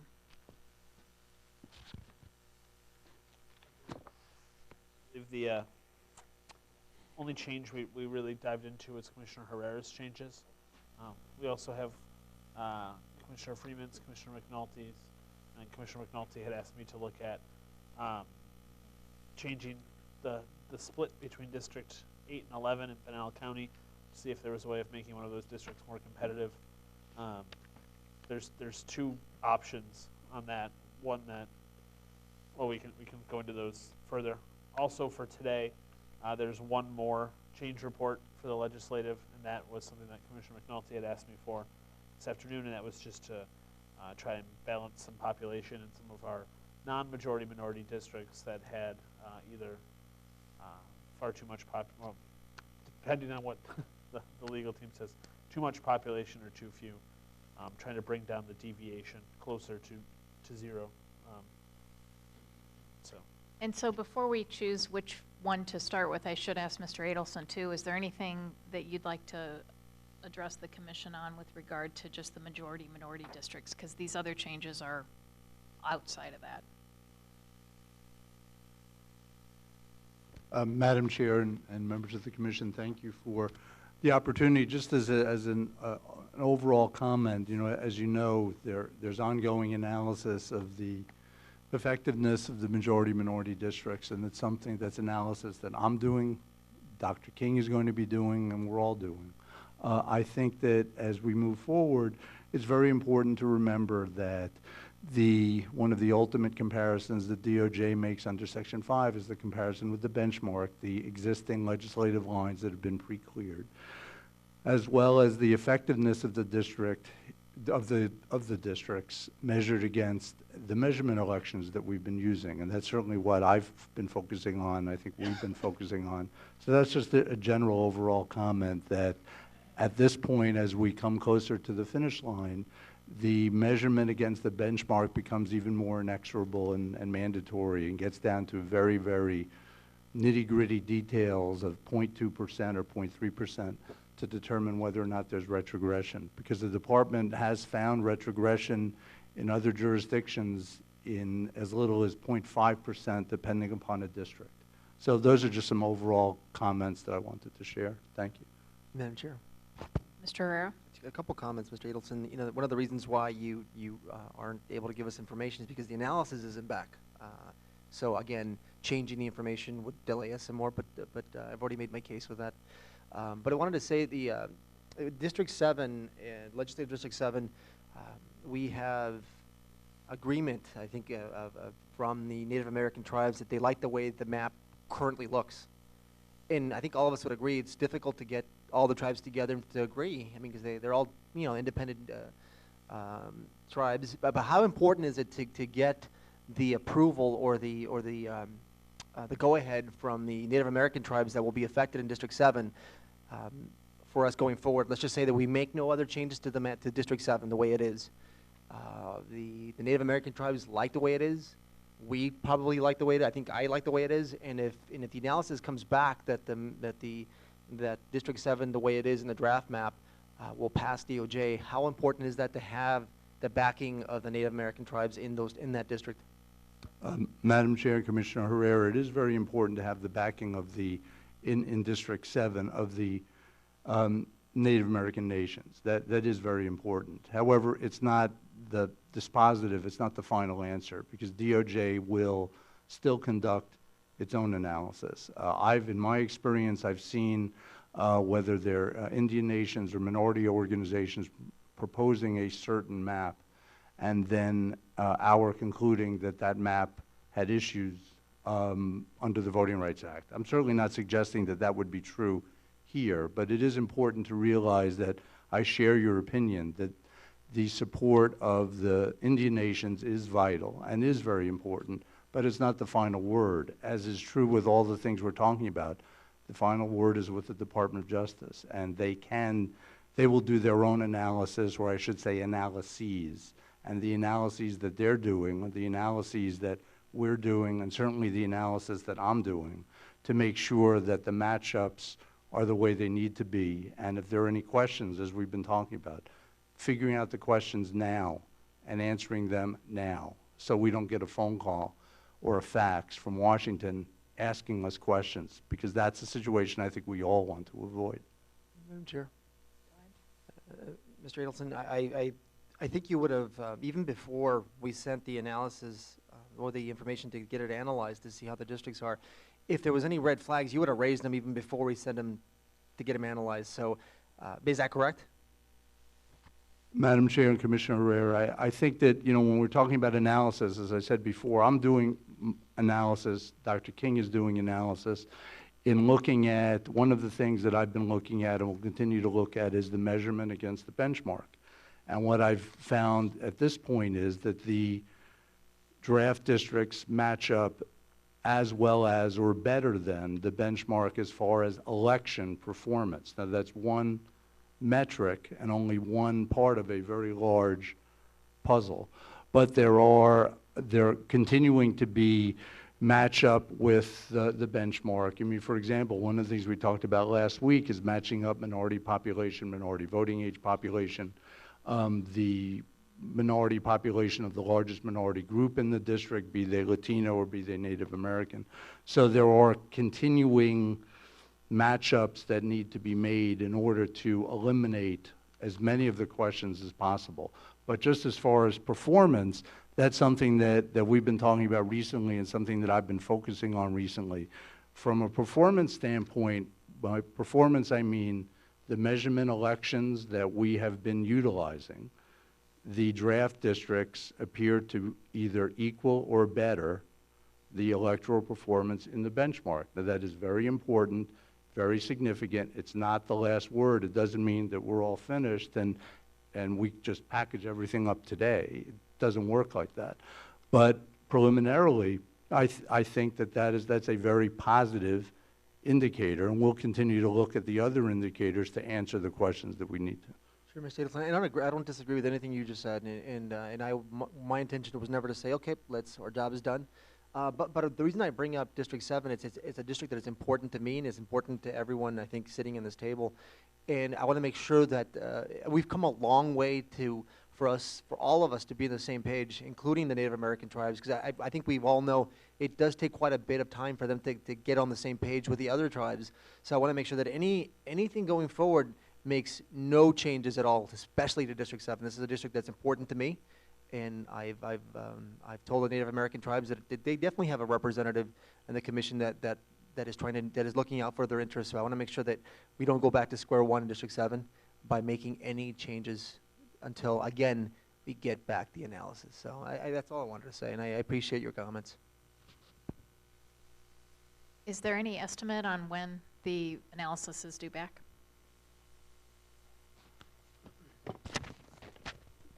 Not right now. We don't have a specific date. We're following up on that issue, but we don't have a specific date. Madam Chair, just a quick question, and it could be for the legal team or for Mr. Adelson. When we said that we were going to send the information out for analysis, when was that date? Do you remember the date?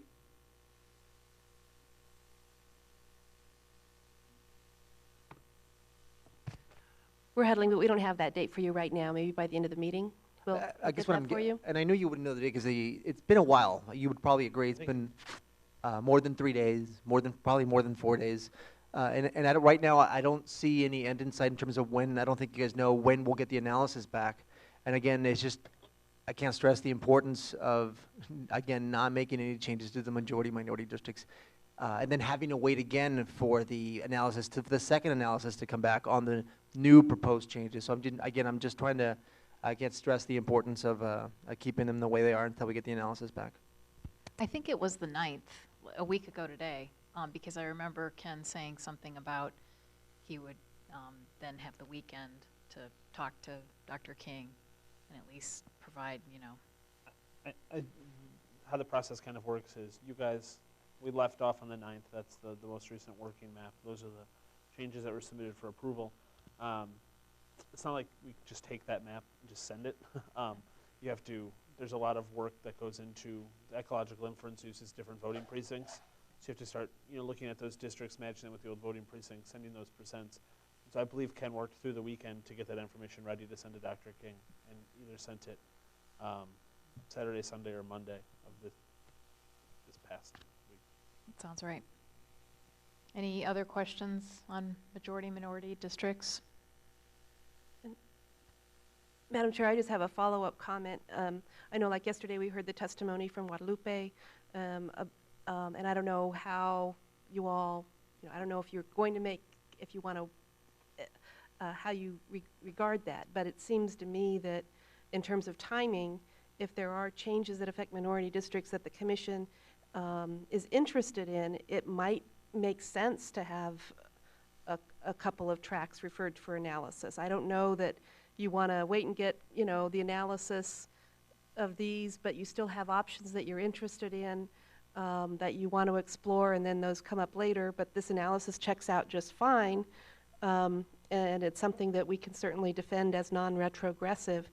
I just think you all, my understanding is that you all have, as policymakers, have referred this to analysis, and what you do from this point forward still remains, within your discretion. Sure. In terms of how you handle those majority-minority districts and whether additional things are referred for analysis. Sure. Madam Chair. Mr. Herrera? The changes or the comments that were brought up were, for the first time I heard them yesterday. And I think I was pretty clear to say that I would love to have Mr. Adelson comment when he was here, when he comes here, which is Friday, that was yesterday. And I encourage the people from Guadalupe to be here to listen to Mr. Adelson's comments on the effect of moving Guadalupe to a different district. And again, it wasn't to ignore them because I was listening to him, but again, I wanted to hear from Mr. Adelson. He is the expert, I'm not the expert, and so I'm glad you're here. Madam Chair, Commissioner Herrera, thank you. I'm glad I'm here too. And I did watch the hearing yesterday. Would you like me to comment on the Guadalupe issue? Before I do that, just as additional information on analysis, I know that it would be very satisfying if we could take this pile of paper in front of me and FedEx it to Dr. King right now, and that would be it. What I can appreciate from your standpoint is, and from all the standpoint of the commission, and frankly from residents of Arizona, is that there's much more involved in this, because I think as one of the things that we've been talking about, and I'm not talking about whether there are changes, but just as far as analysis. Dr. King has his expertise, I have my expertise, and my expertise is the Department of Justice in Section 5 as far as what we're talking about. So he's doing an analysis, I'm doing an analysis, we're all doing analyses. One of the differences that's very important to remember between now and 9 years ago is, remember, the Voting Rights Act, as we know, has been strengthened. Section 5 is stronger.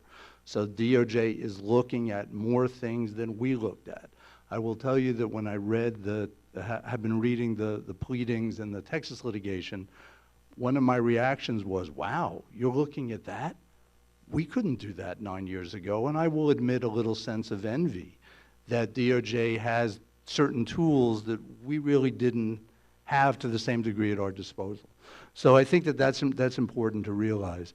As far as the Guadalupe issue, my concern has been that District 26, the draft district, is arguably one of the weakest as far as several of the metrics in the draft map. DOJ in its Section 5 evaluation looks at many things. They look at performance, they look at HVAP, HCVAP, total minority population, and they compare all that with the benchmark. The way District 26 now is in several categories, District 26 is weaker than the weakest benchmark district in certain categories, not in all the categories. And there are, because that doesn't match up well, my concern is that we should, my recommendation respectfully is that the commission should enhance the district to the extent that we can. I understand that people have strong opinions about where they'd like to be, whether we're talking about these districts or other districts. I understand that. That's not just true here, that's true throughout the United States, as redistricting, of course, brings out very strong opinions about various things. Guadalupe is a very strong voting area, and I'm looking at it from the context of Section 5 of the Voting Rights Act. I'm not looking at it from the context of other reasons that came up yesterday. As we talked about, the keeping communities whole, communities of interest, contiguity, all those take a back seat to complying with the Voting Rights Act. So to the extent that things need to be done in order to comply with the Voting Rights Act, then that's very important. From another standpoint, I'm certainly very open to any enhancements that can be made, however they're made. It's not as if Guadalupe is the only enhancement, arguably, that could be made. There may be others, and I'm certainly very open to examining what others there are. But my recommendation for moving Guadalupe from 27 to 26 goes to the enhancement issue, the fact that Guadalupe, among virtually all the draft districts, needs enhancement. Now, it has been enhanced. My recommendation is that we look for additional enhancements. 27, draft 27 has a very large minority population, 84.1%. It's very high. Arguably, there's some population that can be shed to strengthen 26. So again, my recommendation goes to how the Department of Justice views the submission and goes to the issue of Section 5. That was why I had recommended that, respectfully, the Commission consider putting Guadalupe into 26.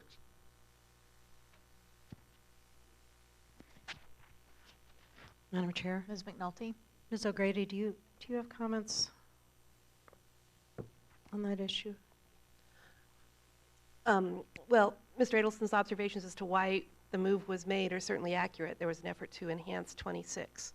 As in terms of whether at this point the Commission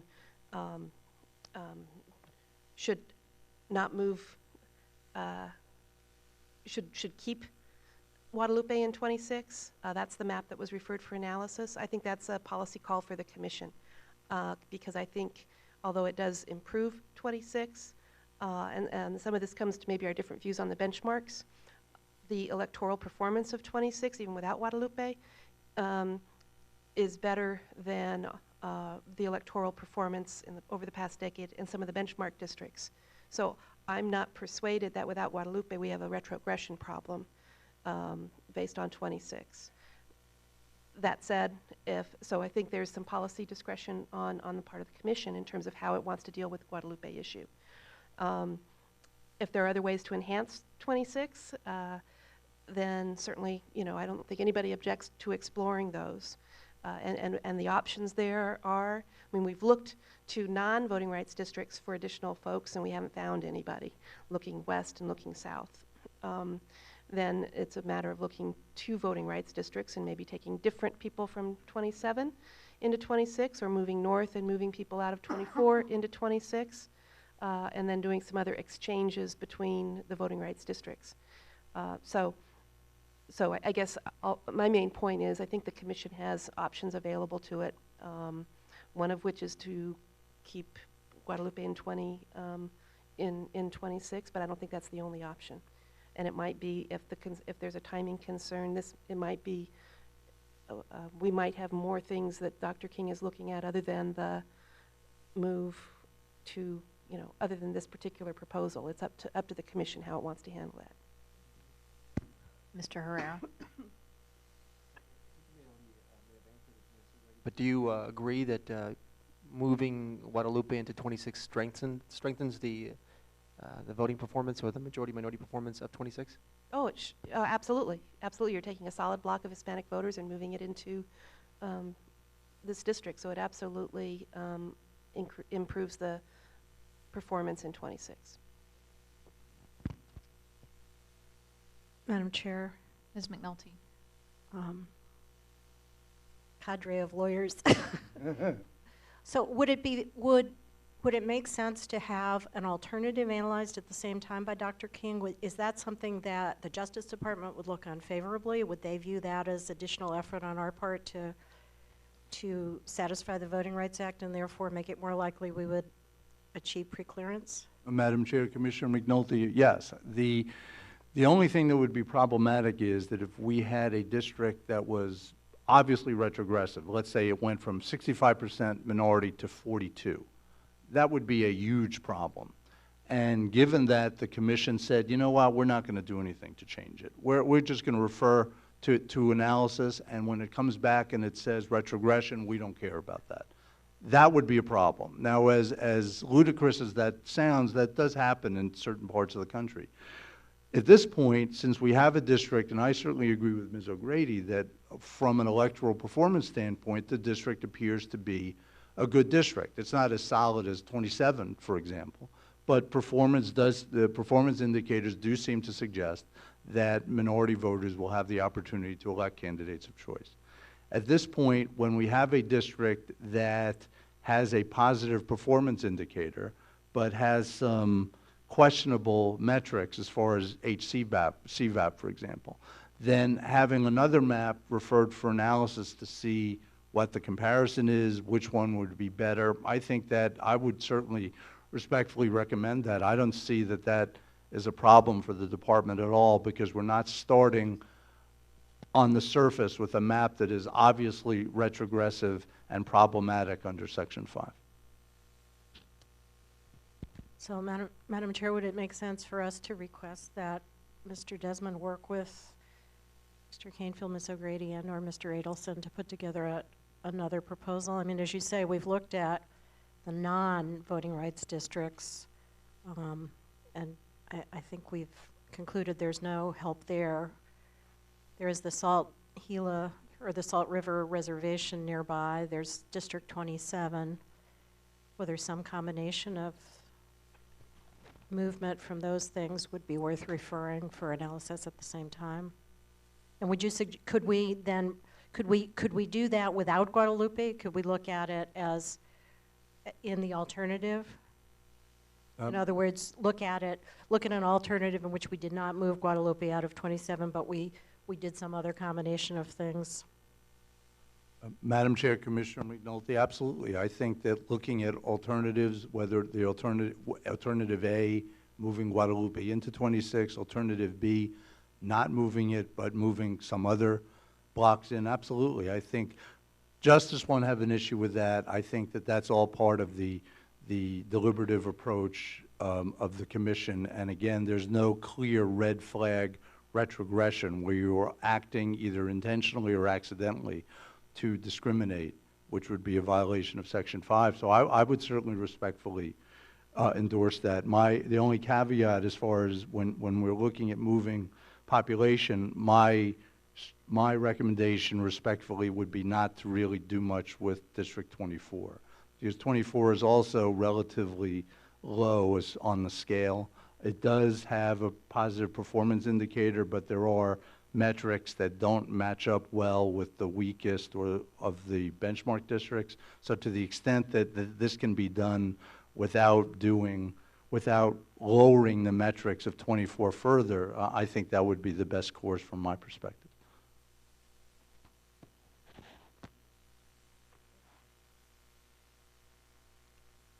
Ms. O'Grady mentioned if there's a timing concern, and I just have to jump in here because frankly I do think there is a timing concern, and it's not that I don't want to do additional analysis. I want to achieve preclearance on the first try, probably more than anybody on the commission. It's been a stated goal from the beginning. It would be fabulous to do that, and I want to make sure we do everything to the extent possible to achieve it. And so however much analysis that takes is great, but I also think if if we at all think this is going to go for another couple months or however long. I just have no sense of it from who is the primary communicator with Dr. King, and is he getting the message too that, and I know he's not the only one doing the analysis, but is he getting the message that there is some urgency to all of this? And otherwise, the courts will draw the lines. And so we should just come clean with the public and everyone else if there is any thought that we may not be able to achieve this in time. We're following up with him, and we'll get you more information on the timing. I think he understands the context. Ken's been the primary link there, although we've had some joint calls, and we will probably have more.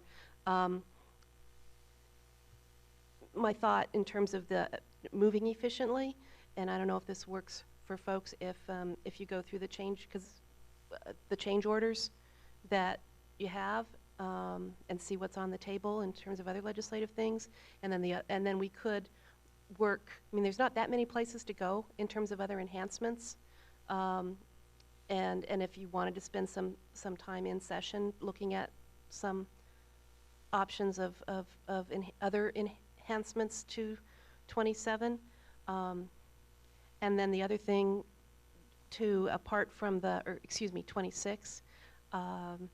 Even without the Guadalupe change, you might want to refer for analysis even if you didn't change anything else. But if you wanted to look at what it looked like to move Guadalupe back, and I don't know that you do,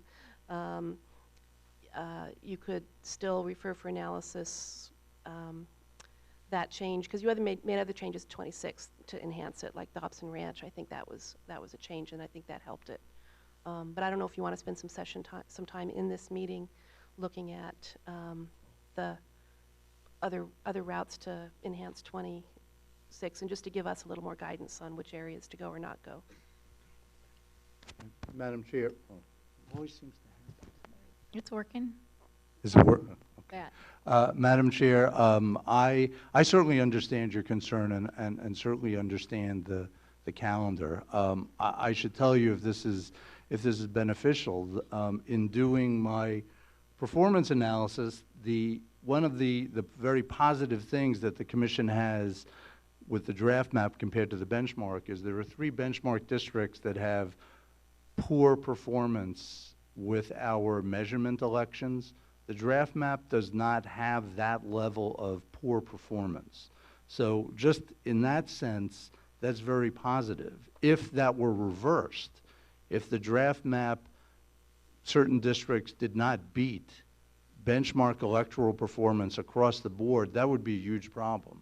But we don't have that. So that's very positive. And as I said, I understand your concern, and I share your sense of priority. But from my perspective, I'm not seeing anything that is going to make this process go on along the lines that you had suggested. We've spoken as a team about contents of the submission and how things need to be compiled, and I've certainly talked to the staff about compiling the submission as well. So from my perspective, and I can't speak for Dr. King and what his schedule may be, but from my perspective, I think things are moving along in a very positive direction, with positive meaning that this is not something we're going to be meeting about months from now. That's not something that I see. I think things are moving along at a very good pace. And as I said, the performance analysis, which I had wanted to do before coming out today, is also positive. No, there are things that we have to look at, and there are some questions that I had, but on balance, compared to the benchmark, it's very positive. And there are not major, oh boy, justice is really going to focus on this, issues that I had when I went through all the elections and all the districts. So I think things are moving in a positive direction. Thank you, and I'm happy to hear that from you. And I don't want to be disrespectful to any of you. I know everyone's working super hard to make this happen, and I just want to make sure that Dr. King is also aware of the importance of getting the analysis in, and because we know there's a ton of work that, once the final maps are approved by the Commission, there's a ton of work that has to get done just to put the submission, the package together to send to DOJ. So it's not like when we approve the maps, then everything's beer and Skittles. So if we can just all try to keep what Helen and Karen Osborne, Helen Purcell, is that right? And Karen Osborne came and said at the beginning, which was hurry and help. And I'm kind of curious actually too how that works with final approval of maps, because what then happens to then work with someone like Karen Osborne in Maricopa County with regard to the making sure precincts weren't split and trying to coordinate that? And I'm just kind of wondering about some of those steps. Yeah, we've been talking about that, and Willie probably has some more information on how we thought that might work. So I guess what our thinking is that at some point you guys kind of, I don't know what the right way to phrase it is, but agree that the maps are kind of set, but we don't actually vote on like final approval yet. There'll be a little time for us to do the population balancing for the congressional. So, you know, in a lot of these maps, there's maybe a deviation of a 25 or up to like 100 people, and that has to be smoothed out to just 0. Also, we've been working with Maricopa County and some of the other counties, and we'll be soliciting more information from them on their proposed precincts, their VTDs, so that what we can do is, in cases where those changes have no population shift, just kind of accept those, and then as part of the other population balancing, you know, work with them and work with their lines as best we can to minimize like the harmful effects that these maps will have on the precincts that they hope to draw for the next year. Because they're very eager for these maps to be done so they can finalize their precincts, and we'd very much like to work with what they have, especially in places where it's not major changes. And so we're thinking there'll be kind of like a 2-phased final approval. There'll be the lines are kind of set, and then just some technical changes that will obviously come back to you and show you where those were. And then if you're all right with those, that'll be the time where you'll make final approval. And Madam Chair, I can see that vote. I do think a vote is taken, that this is the map that we're basically done pending changes recommended based on the additional analysis or technical changes like those that Willie has described. And then, but your policy thinking is done. And then you come back for a final vote and to incorporate any of those changes and certification to the Secretary of State, which would be the final step. Great, thank you. That's helpful. Any questions on anything from commissioners? Madam Chair. Mr. Freeman? Mr. Anderson, I think earlier you were saying the maps were going in the right direction. I think were you comparing the working draft versus the draft that was approved in October? Is that what you meant to say? Madam Chair, Commissioner Freeman, I'm looking at the change reports, the changes that I observed when I was here last week. So with terminology, I guess it's the working map and what you're working off as of right now. So the analysis that I did was based on the metrics as they stand and as the Commission is working through them now. And that's what I understood you to say. I just want to make sure that was clear. Are these the communications with Dr. King and between Dr. King or among Dr. King, Strategic Telemetry, and you? Are you all doing this by phone? Are there emails that the Commission could be a part of so we understand the level of progress and what the issues are and what needs to be done?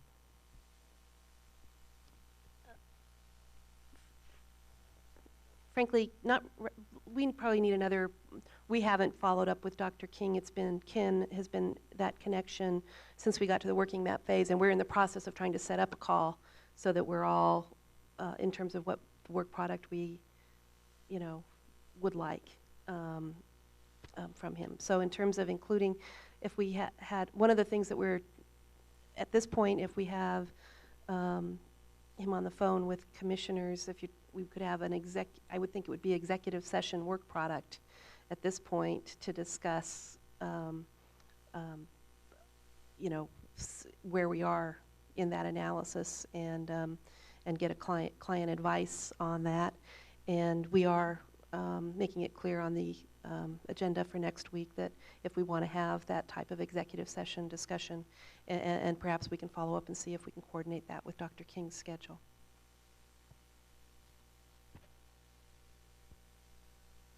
Any other questions? So, and just for the commission, is the sense then, based on what we've been told, that we need to look at, I would think if there needs to be further refinements to the voting rights districts, those should be the focus, barring everything else. And is that what we want to do? Or? I think it is. I mean, I'm pretty conservative on this one. I just really feel like we need to ensure that these are sound and will pass muster. Do others have thoughts? Well, I was about to say the same thing. I was going to ask what the population is in Guadalupe and what we would need to look at making up or proposing in an alternative, and suggesting that maybe we'd want to give Marty a break and then come back and focus on that. Does that make sense? What is the population that we would need to substitute for Guadalupe? I think it's around 6,000 or 7,000 people. Oh, okay. So that's not going to take us all week to do that. It's probably something we could do. So what I could do is spend this weekend looking at different ways of strengthening District 26 without taking Guadalupe. And I guess just the thinking there being Guadalupe was one way we could strengthen 26. There's another way we can do it that doesn't upset a particular community that's probably better. So on Monday, I'll try to have some alternative solutions to strengthening District 26 ready to present to you. If any of those seem to work with you guys, we can then decide if we want to scrap what we did before, or if we want to submit another change, or just keep what we have. And if we do have another change, I think this process will, with Dr. King, will go faster and faster. It's going to be a much smaller scope of things that have changed, so it'll probably be, that'll help also speed things along. But if it's all right, I will explore other ways. If that's what you want me to do, I can explore other ways of improving District 26 without moving Guadalupe out of District 27. I'm just wondering, do we do that with Mr. Adelson here to help in any of that? And I'm open either way, but. Yeah, I am too. What are your thoughts? Madam Chair, I'm here until you leave tonight. So however I can be of assistance, I'm happy to do that tonight. I just feel like it's good to have you in the room and present, and so I'm just wondering if it's something we do now. I'm certainly open to that. Mr. Herder might like a break. Okay, let's take a quick break, and we'll decide on that when we come back. It's 6:11. We'll just take a 10-minute break. Thank you. Mr. Sturts, are you still on the phone? Okay, we'll enter back into public session now. The time is 6:28 p.m. And we were just talking before the break about maximizing the utilization of Mr. Adelson while he's here to ensure that we have sound legislative districts from a majority-minority perspective. And I think Mr. Desmond is probably going to pull up some of those districts and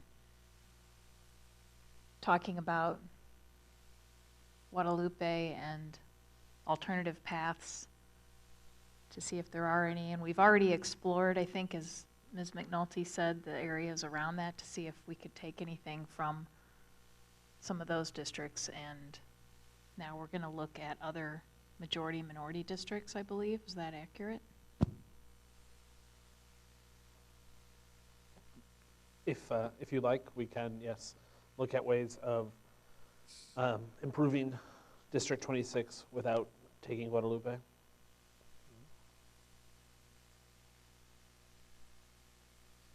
And when we say improving or enhancing, is this with regard to the electoral performance in that district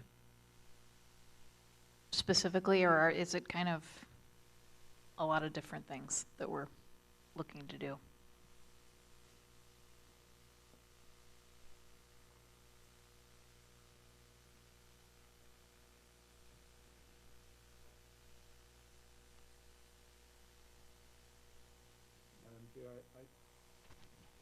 My preference would be that firstly, in looking at the district, the first metric is going to be just population, because unless we can immediately analyze the performance over 5 or 6 elections, that would probably be difficult. But if you look at, for example, just as a starting place, if you look at draft 26, the HCVAP, and this is without, I think it's without the Guadalupe change,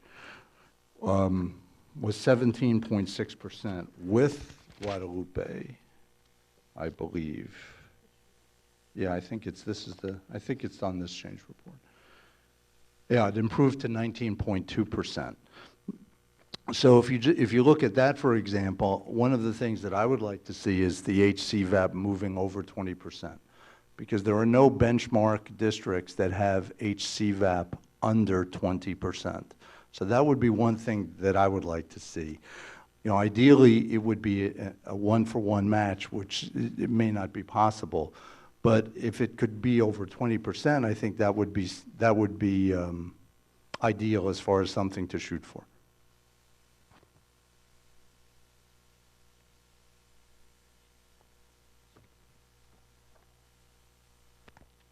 I don't have citizen voting age population available as a field we can shade by. It's something we've been doing kind of after. I could try to get that for Monday, get that added into the files, but I'm trying to think. Well, let's just look at the district and just talk about different scenarios to do this. Down here is Guadalupe. If I turn the census places back on, you can see that. So it's currently in working district 26. If we remove Guadalupe from district 26, add it back into district 27, that would remove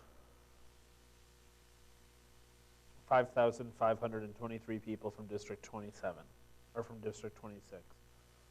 We're still within our deviation, so that's not really the concern. However, the concern would be that district 26 would drop in both Hispanic voting age population, CVAP, Hispanic registration, and performance.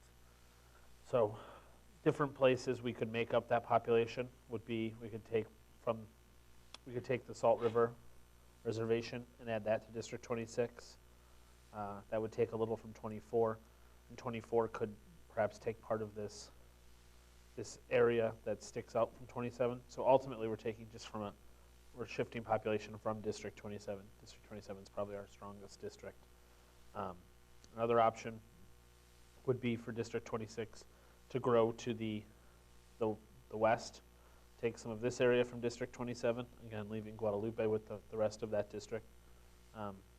That's another option.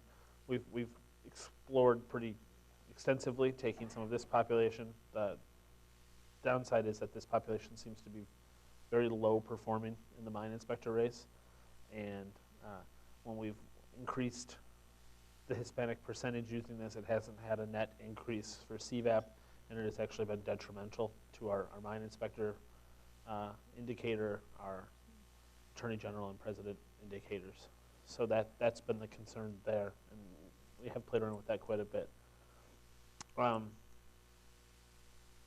Those are really the options we have. And we're not talking about a ton of people here from Guadalupe, so there's the chance we could do it any of these ways.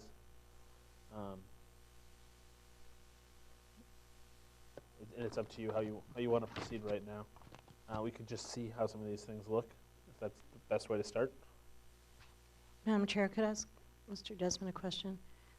Would moving the salt improve the CVAP at all?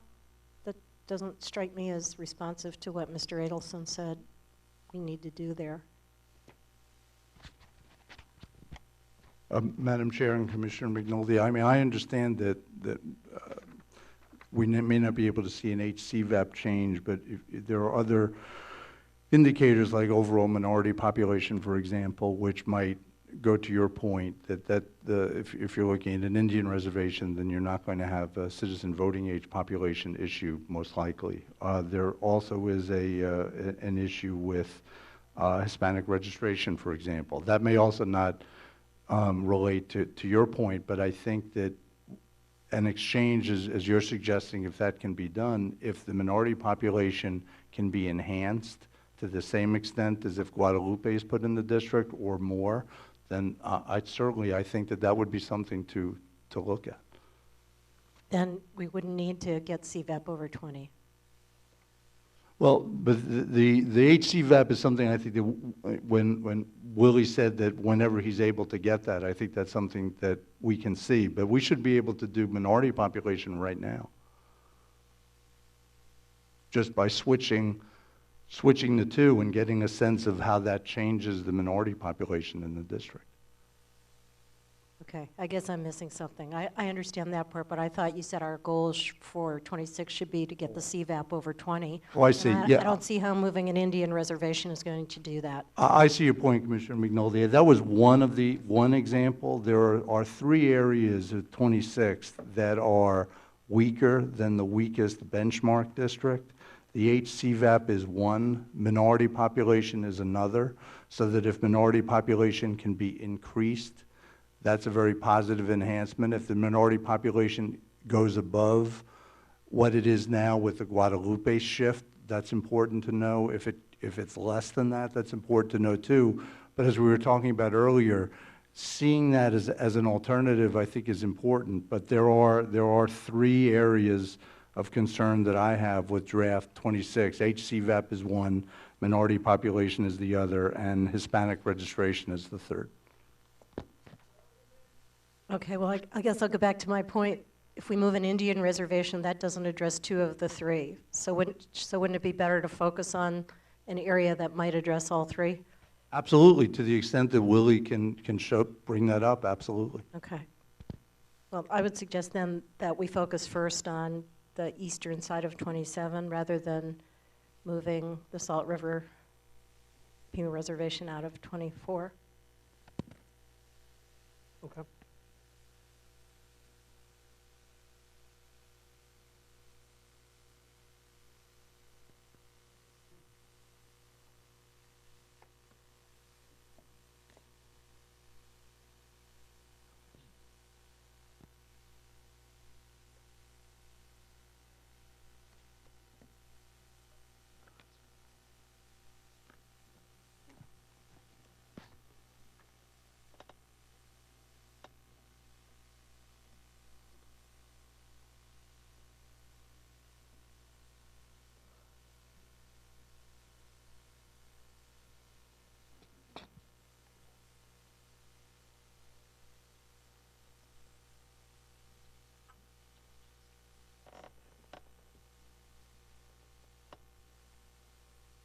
Okay, so currently District 27 has a non-Hispanic white voting age population of 22.8. This is with Guadalupe going back to District 27. And District 26 has a non-Hispanic white population of 53.8. So if we were to take, also District 27 is underpopulated by 5,249 people. District 26 is underpopulated by 9,500. So we can move roughly 4,000 people into District 26 right there.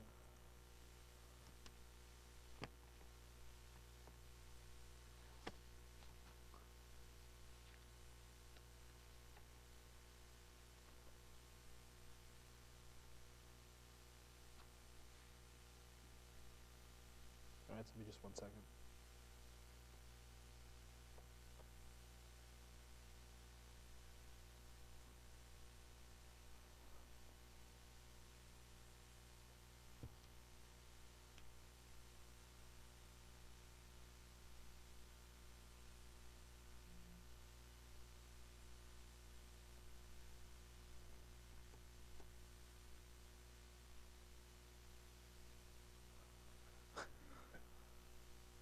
Perfect timing.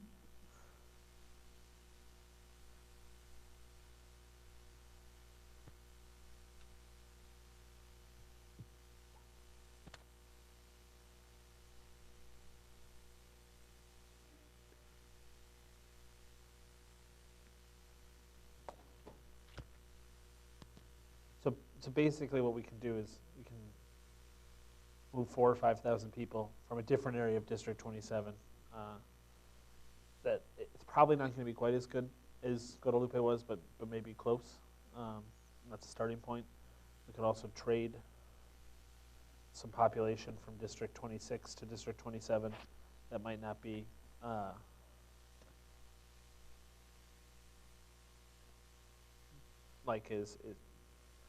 there's a chance that there's some population that can be traded so that District 26 can take more of 27 without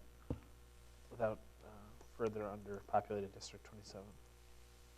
The other option is that District 27 can grow out in a different direction, allowing District 26 to take more that way.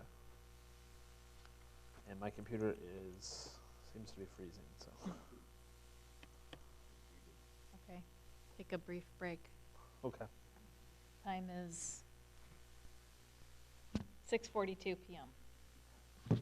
Map, there's also this small area here in Tempe that was included in District 27. Should I move that back too? So we've completely undone switch, or would you like to keep that in 26?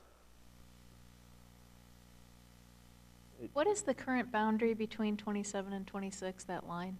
It's the municipal boundary. So it's the border between Tempe and Phoenix. Is that 48th Street?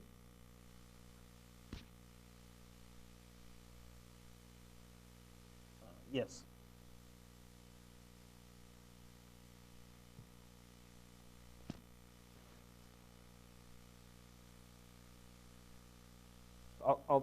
I will add that back just because it's, all right, so at this point, District 27 is 1,600 people underpopulated.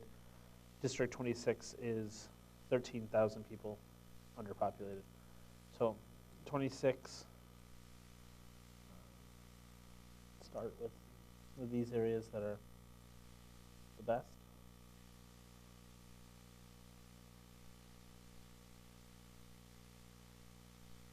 All right, so this change right here would remove 8,168 people from District 27 and move them into District 26. At this point, District 26 would be underpopulated by 4,900 people. District 27 would be underpopulated by 9,800 people.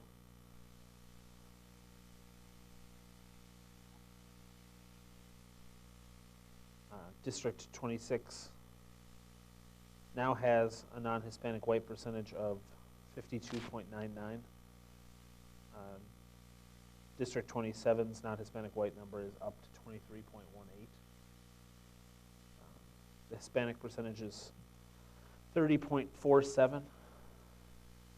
I'll look at the mine inspector percentage in District 26 is 55.5.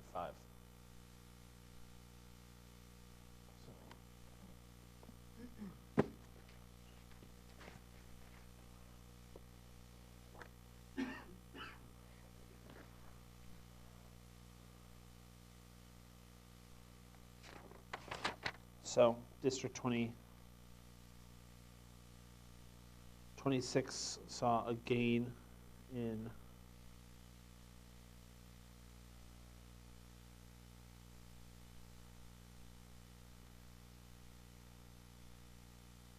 Hispanic percentage by about 0.3 over the Guadalupe swap. So that is slightly better. The non-Hispanic white percentage is slightly higher, though. So overall minority percentage did go down a little bit. If I'm reading this correctly.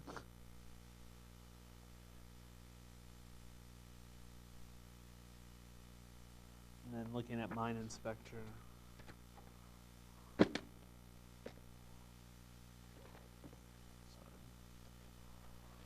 I've overwhelmed my binder.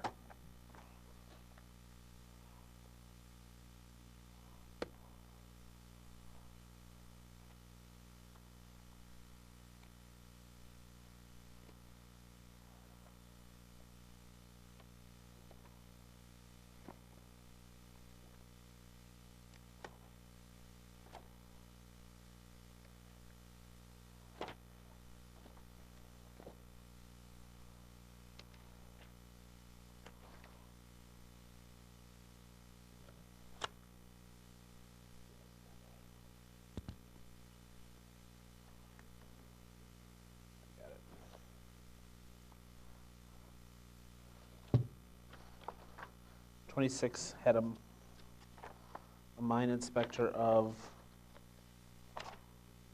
54.1, so that has also gone up to 55.5. Can you run, do you have the other races, 08 Pres, 06 Secretary of State? I have the 2008 president. I don't have the races from 2006 or 2004 ready. I can run the report. It would take probably about 15 minutes. So the presidential 08 Hispanic candidate of choice received 58.06%, as opposed to 56.9. So that also improved. Okay. 27 at this point would have a presidential 08 Hispanic candidate of choice number of 71.14. It was 71.1, so it's the same. The mine inspector race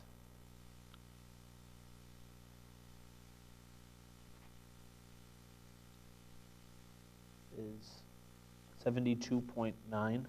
It was 72.6. So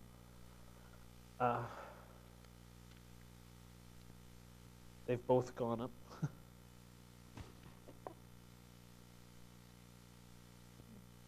That the way that works is it's counterintuitive to think that a change can make them both rise, but what's been removed from 27 is below its average, but above 26's average.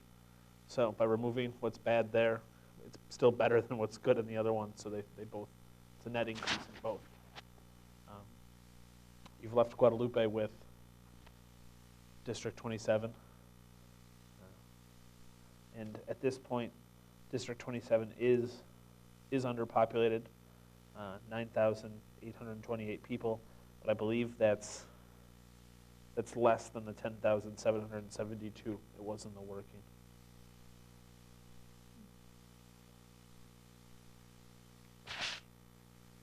So this is one option, and there's probably many other types of iterations that would yield, I don't know if it's similar, but there might be other ways of doing it also, but it can be done. The reason we hadn't looked at this type of thing before is because obviously because it did run right along 48th Street, it was kind of a convenient boundary. But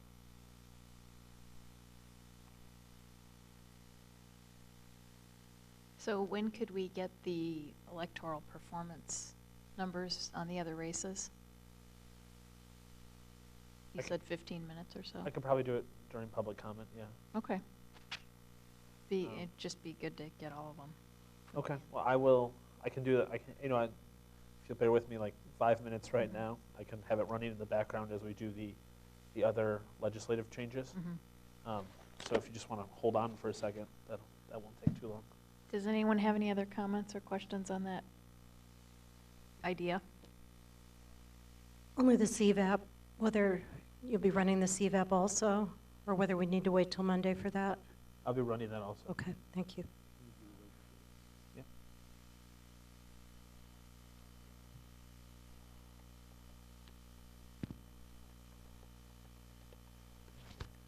Mr. Freeman? Madam Chair. And as I understand it, the effort here with respect to 26 and 27 is to not only enhance the performance, but also, as a corollary benefit, respect a community of interest that Guadalupe has with South Phoenix, something we heard about, I think, at the very first public comment hearing in end of July, and we heard more about it here yesterday at our hearing, that there is a strong community of interest. I understand that communities of interest yield before the Voting Rights Act, and that's one option we have on the table is putting Guadalupe with 26, but as I understand the effort is can we do both, respect that community of interest that South Phoenix area has with Guadalupe, and have two districts that meet with the Voting Rights Act.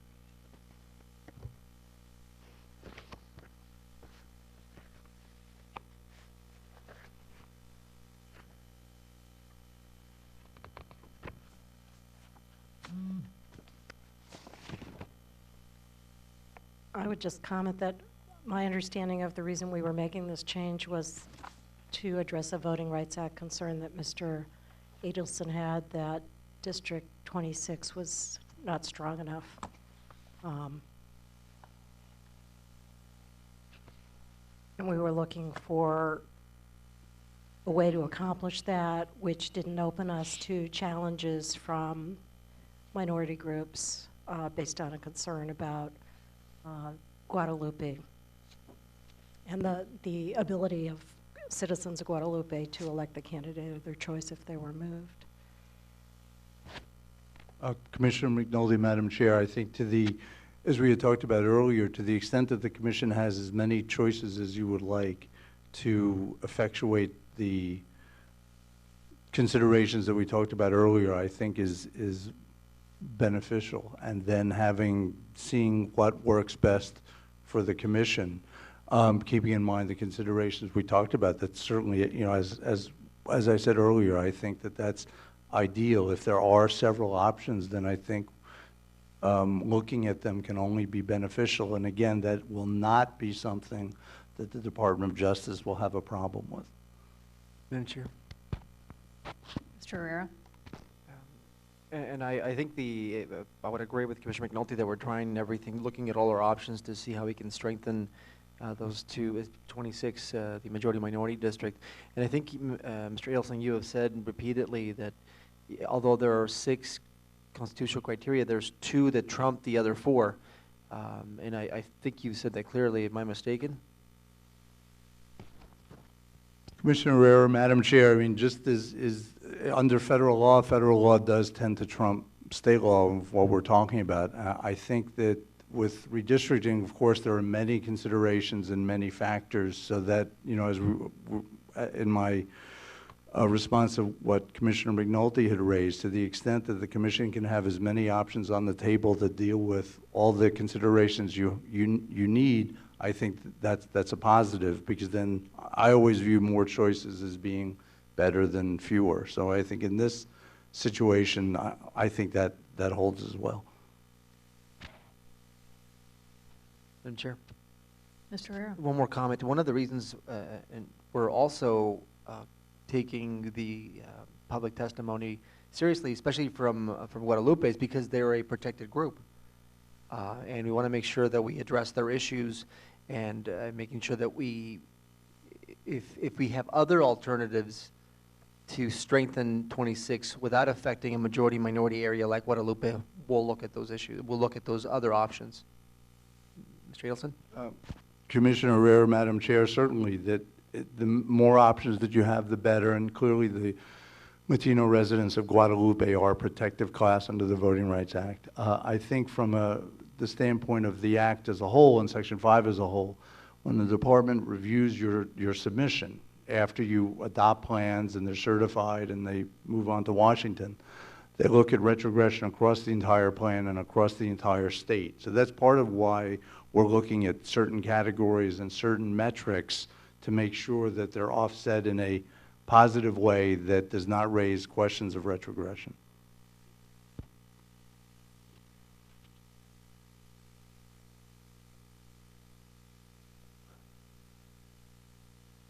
Still waiting. Any other comments or questions on this or anything else? We can look at some of the other changes right now. I mean, this was running Okay. a separate program. That sounds good. It'll probably take about another 3-4 minutes.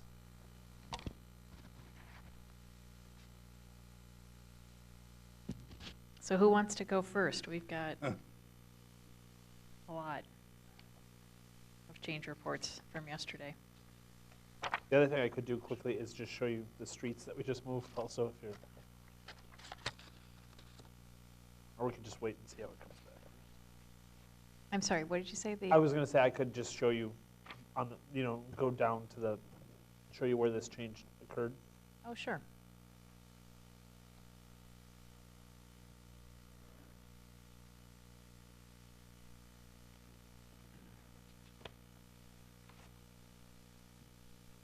Okay, so this is, it went, 48th is where the border was, it went to 40th. This came over at, looks like Zero Drive. This is Southern. It came back over here. I'm not sure what this north-south street is. Then again, down 40th. This is the Western Canal. Then it kind of works its way back over on Baseline. So, and we're very close to having the report done. Thank you.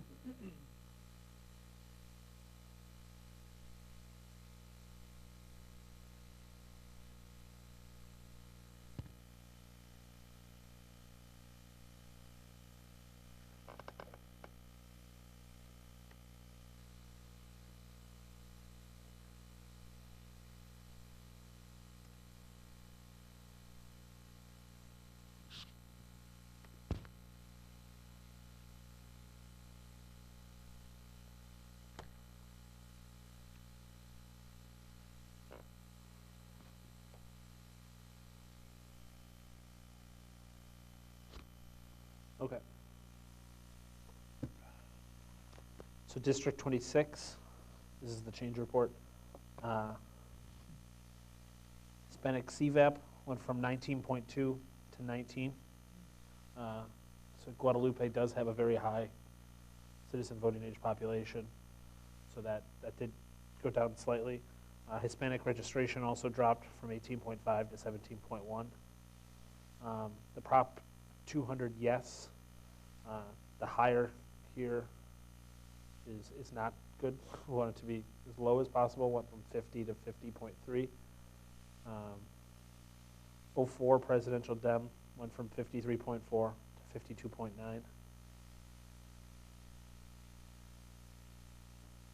52.9. So pretty much across the board, it was a half a point to 0.3% drop in some of those indicators. And District 27 did get better. Looking at the racial categories, total minority went from 54.1 to 53.8. Total minority voting age went from 47.3 to 47, so drops of 0.3%.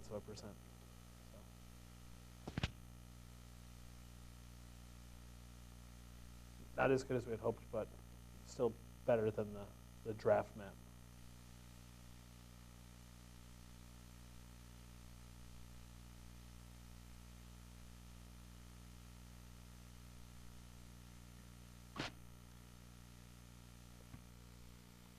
So that appears to be the highest concentration right there, or the strongest concentration.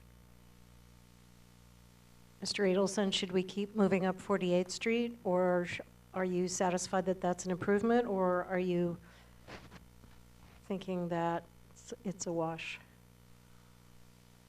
Commissioner McNulty, Madam Chair, it is an improvement over the draft. It is not an improvement over the addition of Guadalupe. Whether this, you had mentioned earlier the Salt River reservations, that's currently in 27? It's in 24. 24.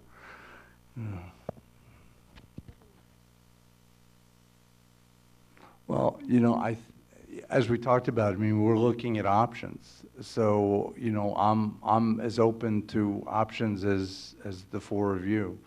So it is an improvement over the draft. It does bring the HCVAP up approximately to 19%, which is better than the draft. The minority population is still relatively low compared to the worst performing benchmark district. So my recommendation respectfully would be to see if those numbers could be enhanced. What if we took the little bump off 27 and put it in 24 and then put the Salt reservation in 26? Is it possible that we'd have sort of an inverse? I mean, we'd improve 24 so much that it might solve the issue? You know what I mean? Yes, Commissioner McNulty, Madam Chair. I mean, I think that let's see. It could very well. I mean, moving the box around can sometimes have a surprising effect on the targeted district, but also on an adjoining one. So this bump is 19,648 people. believe the reservation is less than that. Do we need to stop? Okay, do we break for the computer? The time is 7:03. It's 7:04 p.m. Okay, so that was about 19,500. The Salt River is about 6,300 people. So we could take a portion of it, do something like that. Again, something like that would leave District 27 probably underpopulated. It's already underpopulated by 9,800 people, so we would have to grow. And anything else we really take from District 27, we have to add back in somewhere. One option would be District 19 is only 971 people under the ideal population. If it shares that burden, they could, it could take 5,000 people from there and go in, and then they would both be underpopulated, but both closer to the ideal. District 30 is already 5,000 people underpopulated, so that's not great, but there are options like that. There's also the Gila River Reservation. We have part of it, the part that's in Maricopa County. We could take more of it, but again, I don't think there's a ton of people in the whole reservation. So it's just another option.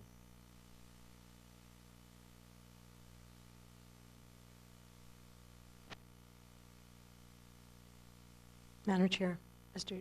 Desmond, I'm sorry, what's the underpopulation of 27? It is 9,800 people right now. That's with that change. If we undo that change, Oh, with the change of lopping off the little hat there? yeah.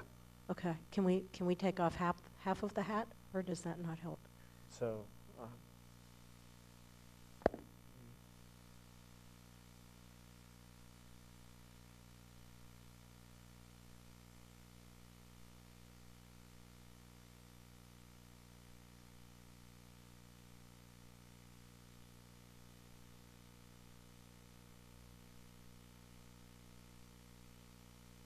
that moves 2,000 people out.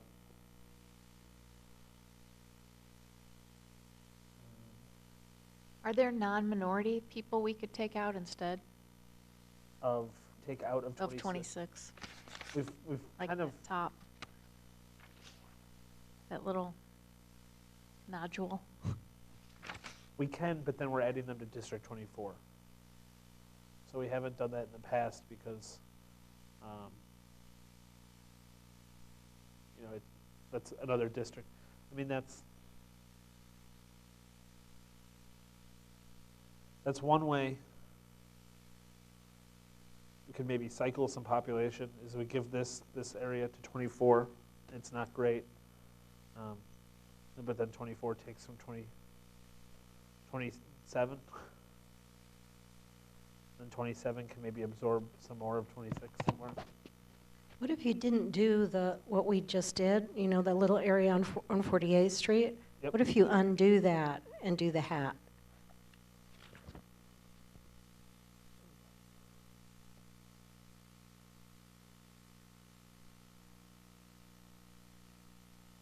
That's what I was wondering.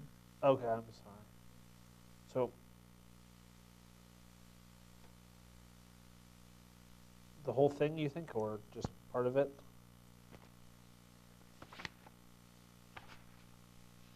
You decide. Yeah, whatever works. So that would take roughly 8,500 people.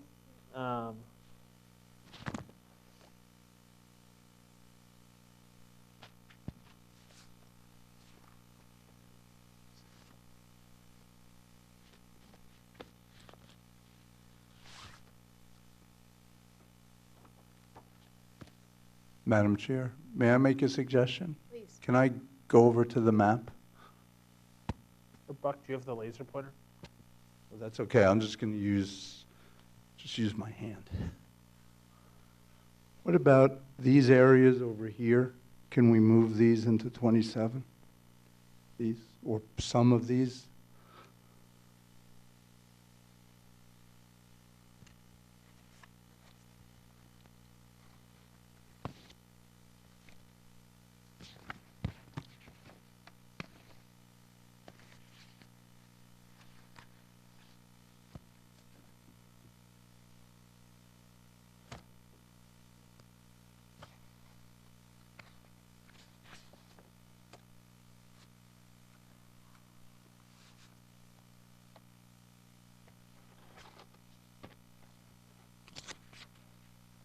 Okay, so that would move about 5,800 people.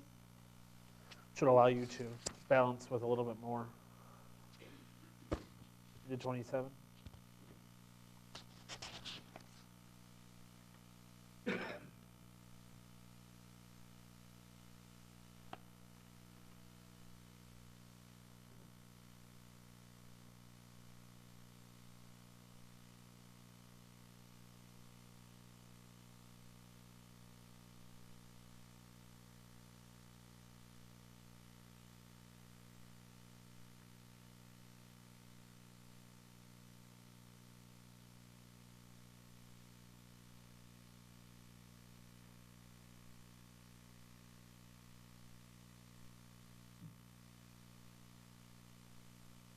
So something like that would move 10,000 people into District 26.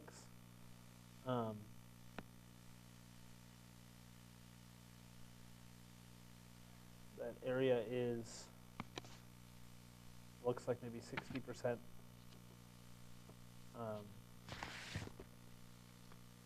Hispanic, voting age Hispanic. That would leave the deviation then in 26, about 9,000 people. Underpopulated District 27 would then be about 5,600 people underpopulated.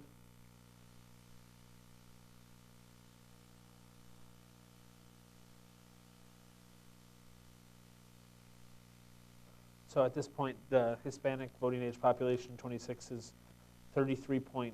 The Hispanic voting age population in 27 is 50.6. The non-Hispanic white percentage in 26 would be 52.2. In 27, it's 24.9.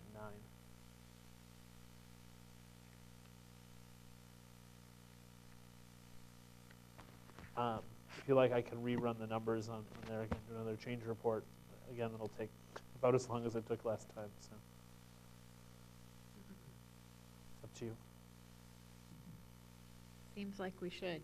Okay.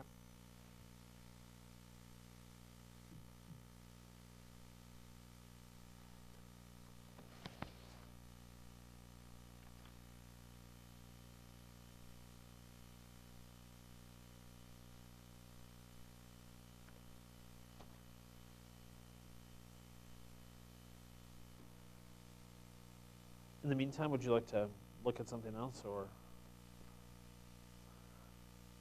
Sure. Let's figure out who wants to go first on the different change reports for these different potential adjustments on the legislative map. I would defer to think there's- whoever else has changes. Okay, I think Freeman and Herrera both did. Are there other voting rights districts we should be looking at to change? Are there any others? Mr. Adelson or Mary or Joe?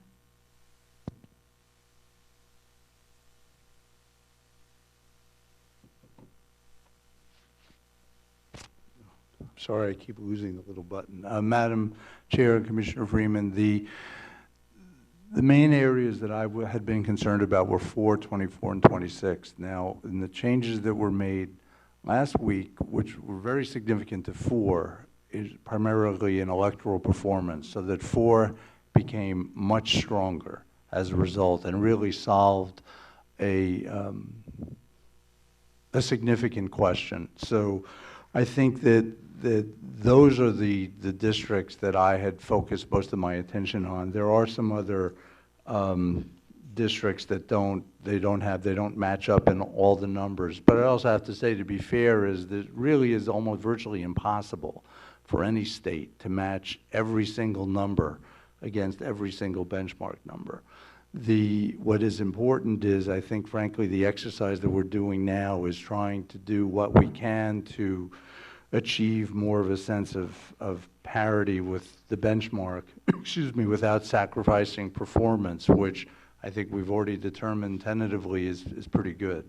So my suggestion for now, respectfully, is that looking at 24 and 26, I think is significant. Thank you.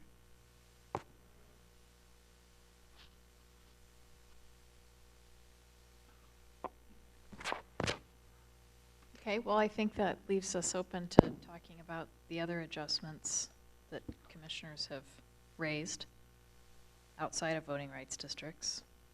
One other thing just about this process and Okay, everything with Desmond? Dr. King and all that work. One thing we are able to do, I think, fairly quickly is analyze, is this district better than the working map district? So that doesn't necessarily have to go through the full slate of King analysis. So if you want,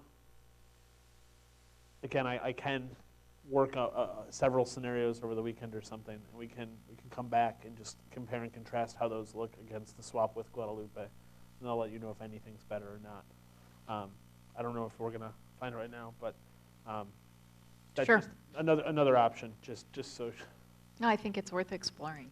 So If you don't mind doing that this no, weekend. I mean that's fine, and not to say it's not good to be doing this right here, but it does. You know, as you see, it takes time to run the reports and stuff, and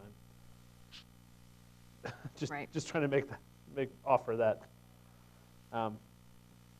But this report is running, so I'd say about another 5 minutes, and we should be we'll be able to look at it.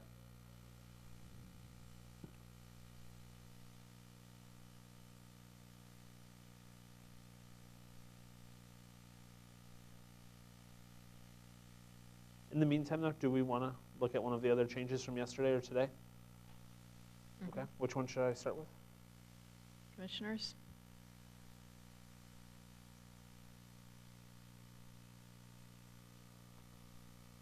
Well, I'll start with the population balance. That's from today, and then we can go back to yesterday. Okay. If that works.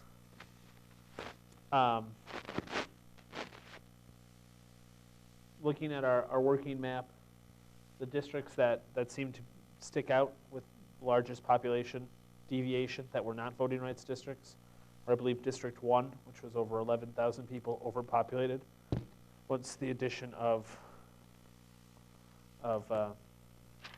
Cochise County and Greenlee County, District 1 was quite large. Additionally, District 6 was about 9 or 10,000 people underpopulated, and District 9 was about 9 or 10,000 people underpopulated. Starting with District 6,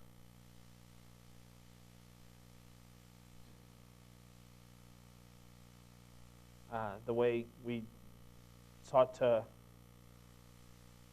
fix that, and if you look at your change reports, you know it'll be fairly obvious, was District 14, I believe, was overpopulated.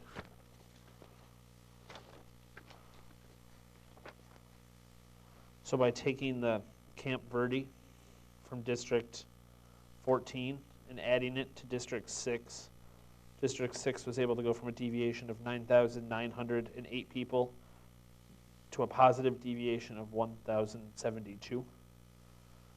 District 14, lost that 10,900 people, but it was started out 7,382 people overpopulated.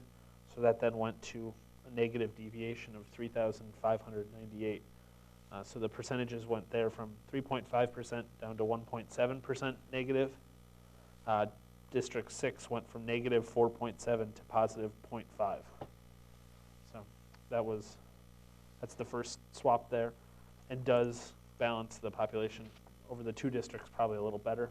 The other area that was fairly low, not a voting rights district, was District 9, was underpopulated by 10,347 people. After this change, it is overpopulated by 150. So the way that worked was, because we couldn't balance population using District 2, District 10 or District 1 had to kind of shed population to District 10. District 10 was overpopulated already. I think it started out 2,100 people overpopulated. So then it became about 10,000 people overpopulated, and that shed some population to District 9 in Tucson. I can go into more detail if you like, but that's pretty much it. This is the draft map up, not the working map.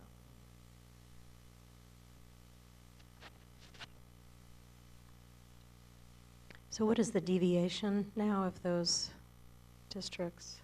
Right, so District 1 went from negative or positive 5.5% to positive 2.5%. District 9 went from negative 4.9% to positive 0.1%. And District 10, which is kind of in the middle, went from positive 1% to negative 0.9%.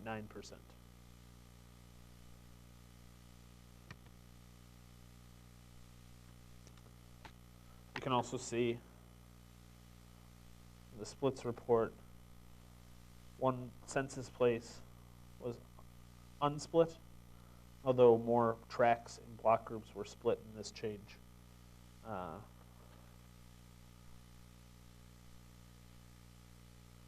Looking at the competitiveness,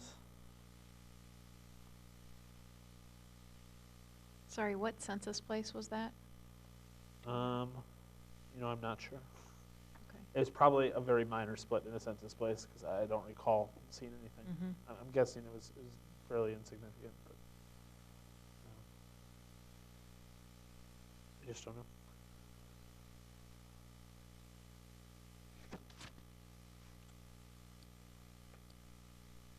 Are there questions about this type of thing? I mean, this is not a voting rights change. None of the voting rights districts were touched. So it's more of a call on your guys' end if this is something you want to do or not. I don't know, did the legal counsel have anything they want to say about deviations?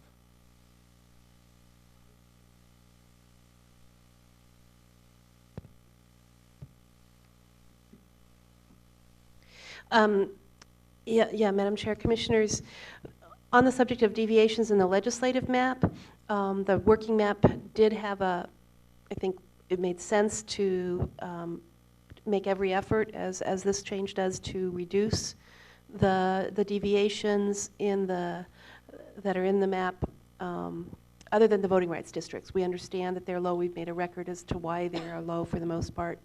But in the other districts, to the extent there are deviations, should try to reduce them and justify them to the extent they aren't reduced. Explain why they are there, and so we have that record. In no case, when we're done, should the deviations exceed, under the federal law, it's 10%, and we suggest that you try and keep the range as minimal as possible. Joe?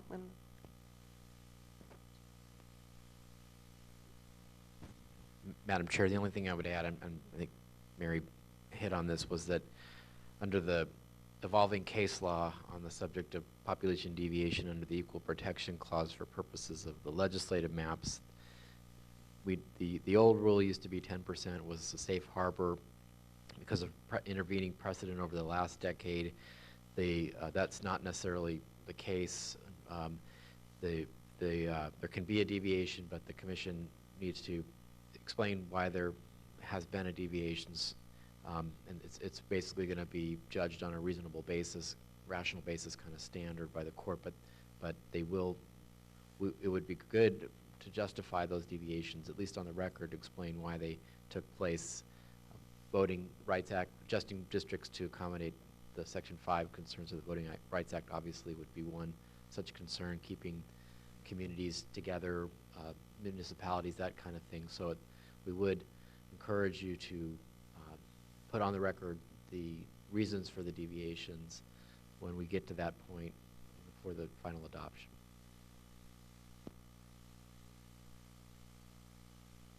And I think, Mr. Canfield, you explained to me at some point in some fancy legal talk, citing case law, it's changed since 10 years ago, right, in terms of what the last commission was able to do in terms of being able to stand on 10%, right? But we aren't able to do that.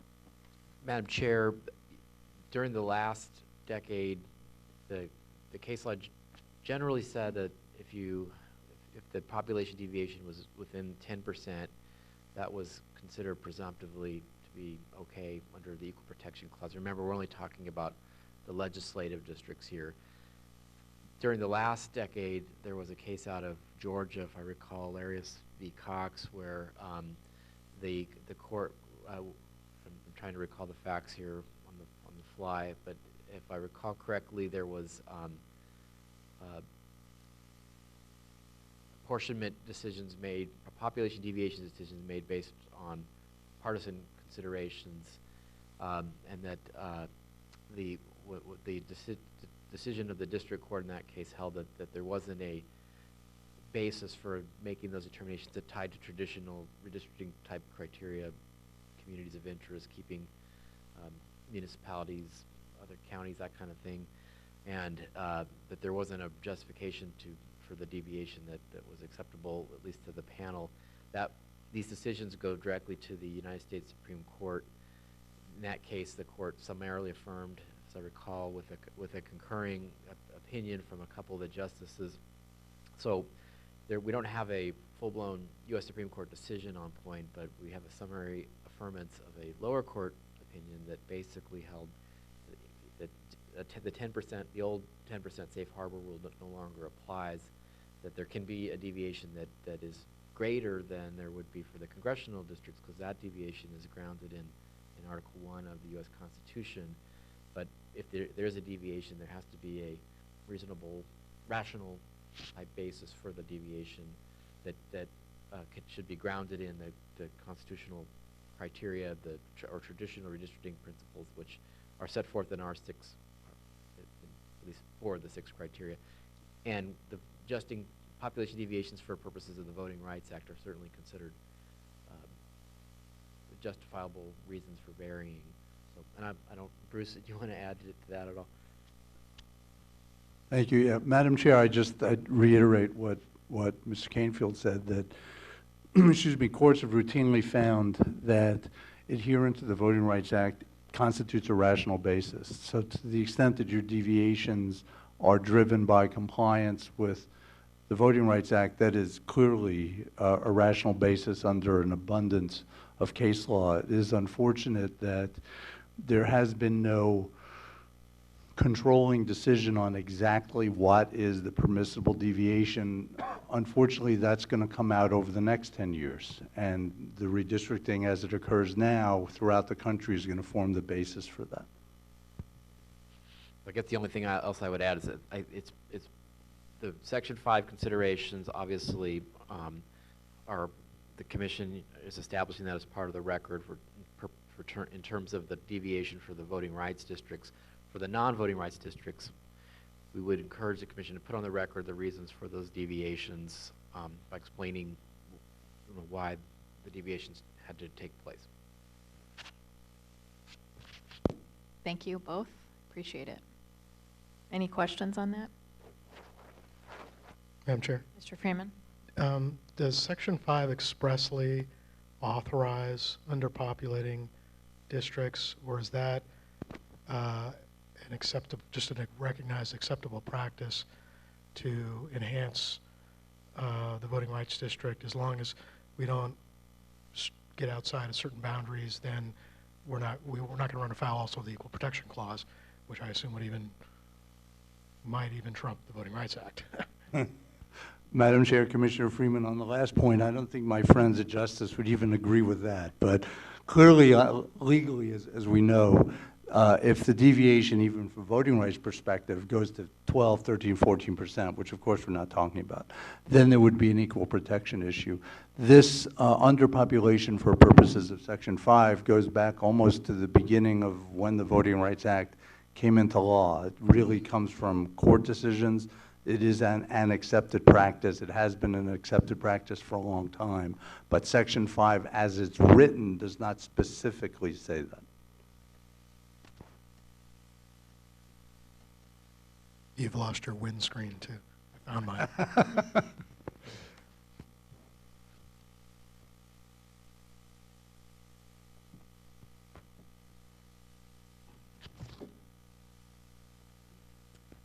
Madam Chair, in the interest of moving ahead most efficiently, if Mr. Desmond wants to go through the changes that he made at my request a couple days ago, I'd be happy to do that.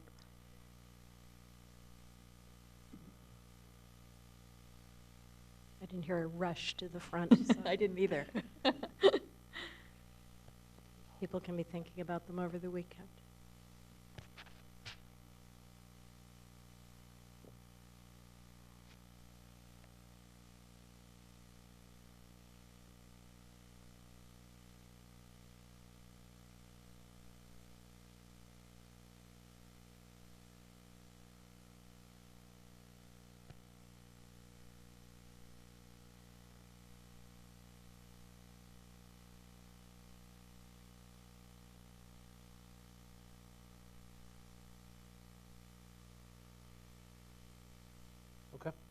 Do you want to go through these changes, or should I? Why don't you tell me which one we'll do first? I'll just recap what I had requested, and then you can tell me how you approached it. Okay. How's that sound? That sounds good.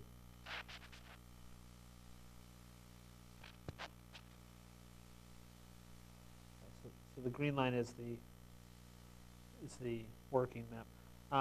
I guess starting with District 13, what we did here was we joined all of La Paz County with the northern portion of Yuma County. Mr. Desmond, let me just recap what I had asked you to do. We had on the draft map a long arm extending into southern Maricopa County, in extending LD 13 into Maricopa County. We received comments requesting, to the extent we could, to make northern Yuma County more rural if possible, because for voting rights purposes, Yuma County is split.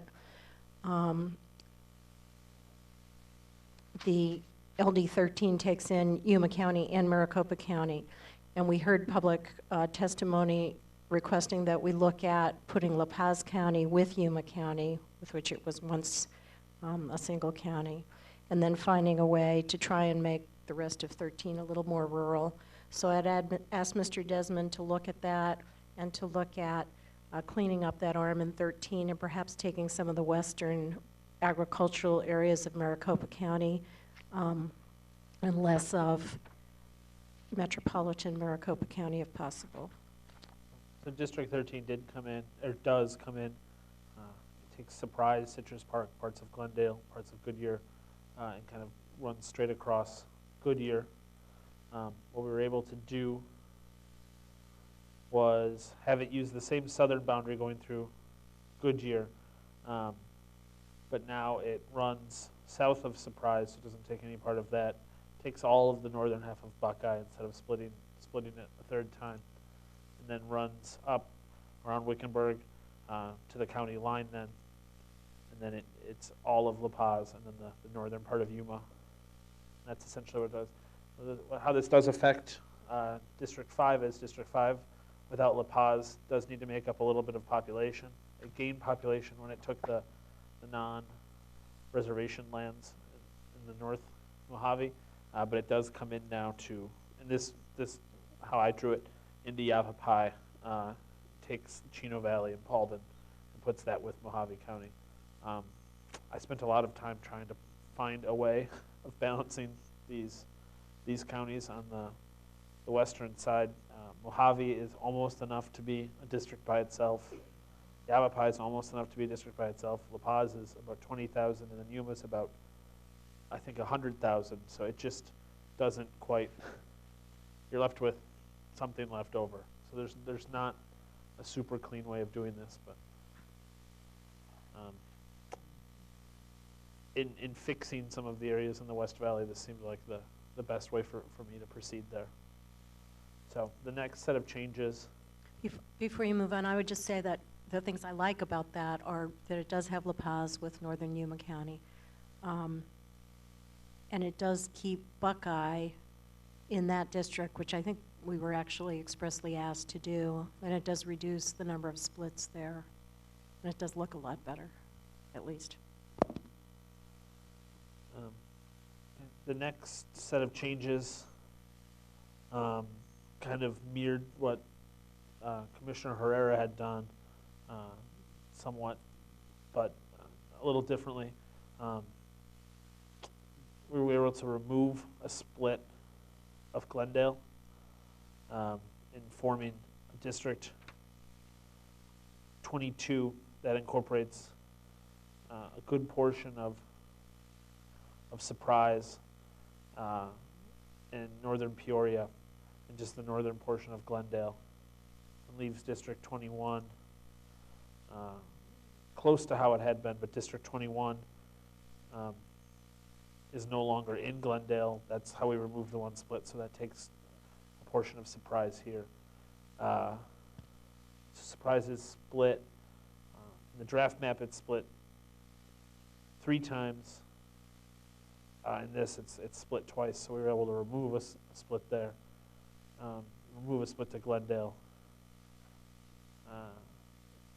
and make a fairly compact district in District 21. I don't know if you want to say anything there, or if I should just keep going on. My request there was that we look at a way in the West Valley. As I mentioned earlier, this was an area where I had felt that when the chips fell as they may, there would be an emerging competitive district there. And I asked Willie to look at a way to keep some of those emerging Hispanic communities together while at the same time reducing the number of splits in the West Valley. Thank you. Sure. District 14.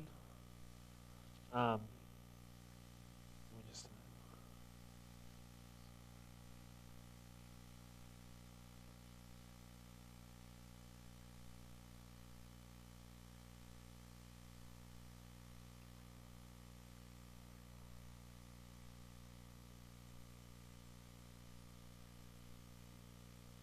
District 14 was previously a district that had the lion's share of Yavapai County, a portion of Coconino County, or I'm sorry, most of Yavapai County, and then the northern portions of Buckeye, Surprise, and kind of this area in the west of Maricopa County. What happened to that was that instead of coming to the west, it now comes in and takes the communities of Anthem, New River, Cave Creek, Carefree all together in just a small portion of Phoenix, although there's really nobody here, and puts those with District 14. I guess my thinking there was we'd heard from them about the ties to Interstate 17, and so kind of all the places to go with Yavapai, it seemed like a logical one, especially trying to remove some of the splits that happened in the communities in the West Valley. So District 14 comes down and takes those areas now. District 15 is pretty much all of northern Phoenix between Scottsdale and Peoria. Previously, District 15 included parts of New River, all of Anthem, Cave Creek, and Carefree, with parts of North Phoenix. So we were able to remove a split of New River and keep, but District 15 is now just this area in northern Phoenix. District 20 started out with a portion of Glendale right here. We increased that, so it took District 21's. It was right here. It took District 21's, removing the split, and then it kind of grew east a little bit. District 28, the southern boundary is unchanged because it runs up against District 24, one of our voting rights districts. The eastern boundary is unchanged, stays against the Scottsdale line. How it did change is it changed around here a little bit, and that was an attempt to try to make it a little bit more competitive. I don't think it got as far as Commissioner Herrera had, but it's a little bit closer to District 28 as drawn in the draft map. So, Mr. Jessamine, the changes in 14 and 15, were those things that you did in an effort to clean up the West Valley, or were they things that you did to reduce the number of splits in the Glendale area? I guess. Kind of both. Okay. By cleaning up the West Valley, it kind of filters its way over. Because 13 and 14 were together? Yes. Okay, all right. Because I guess I didn't understand that 15 had changed also, but that was part of that cleanup. Yes, so the old 15, again, took Carefree, Cave Creek, part of New River and Anthem, and kind of came down to the north of 28. Those areas then went to 14 when 14 kind of extracted itself from the West Valley. Okay. So that was all part of trying to clean up 13 and 14. Yeah, trying to remove some of the splits and just kind of make those districts. not a constitutional criteria, but I guess, but just like the sniff test, like they just kind of looked. It's a mapper's imperative. Yes. So, I think those are all the changes that were. There was 11 and 8 that I had asked you to look at. I think we had done a draft of an iteration of 11 and 8, and I had asked you to work on making the boundary a little cleaner, either by following I-10 or by making either Casa Grande or Eloy whole. Yes, and I can go to those real quickly. There wasn't like one way that satisfied both of those, so I did 2 different versions. After playing around with it for a long time, I thought I'll just do 2 versions because there wasn't an easy answer. So I believe, and I'd have to look back my stuff from yesterday.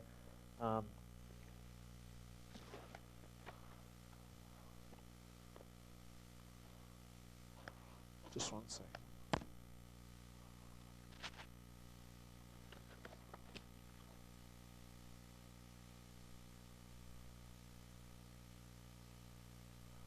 Okay, so district.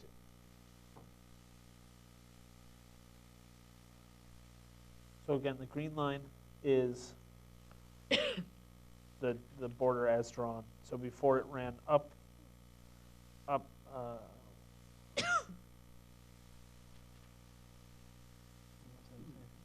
runs up and gets Coolidge and Florence, and runs around those and goes up to the border. What happens now is that Saddlebrook, Oro Valley, and Catalina are moved in with Morena and Picture Rocks, and all this area in Pima County is kept together, I guess. And then in this version 3, the line goes and follows around Eloy. I tried to keep Casa Grande whole, but it's just not really feasible to do that, especially since the Tohono Nation runs right up here. So anyway, to split around those kind of is a choking off point that would split the district into 2 pieces, so it wouldn't be contiguous anymore. So in version 3, it's a line that's a lot more jagged, but it runs all the way around Eloy, so it removes the split of Eloy. The best way to probably do this is for me to just add version 4 as a layer. What you have done, though, is keep the bulk of the population.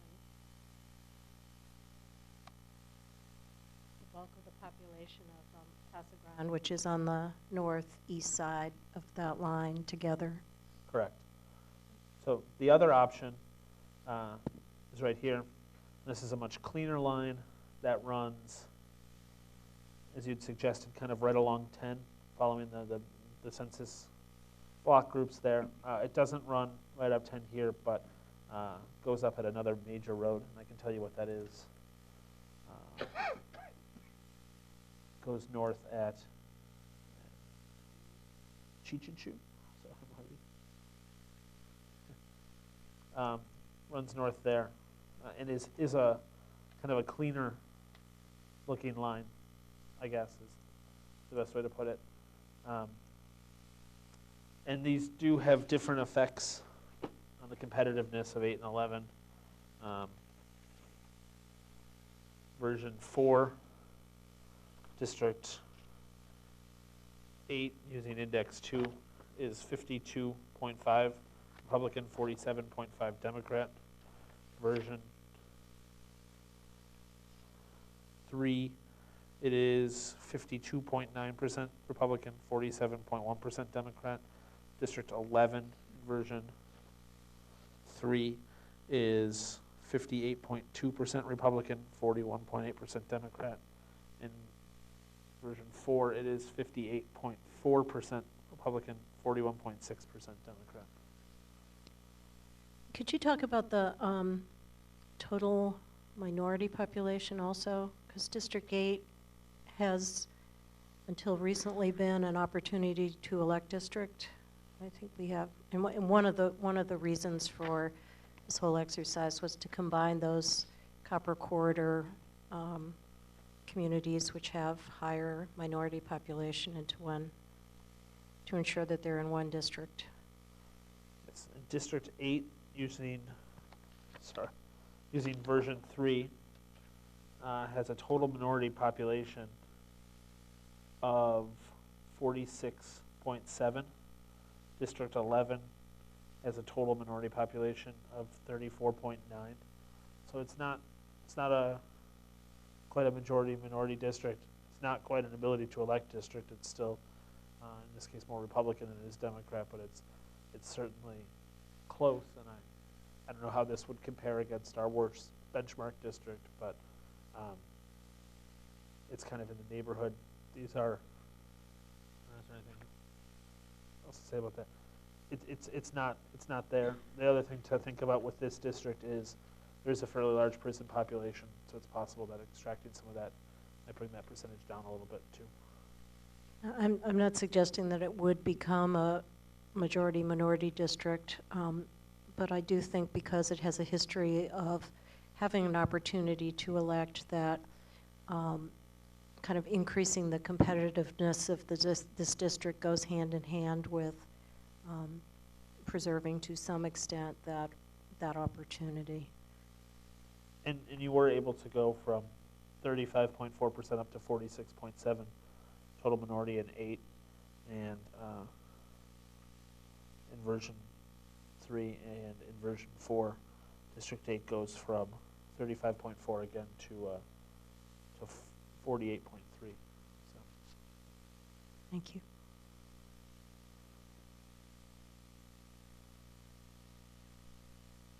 So this is version 4, the black line now, and then again that's version 3.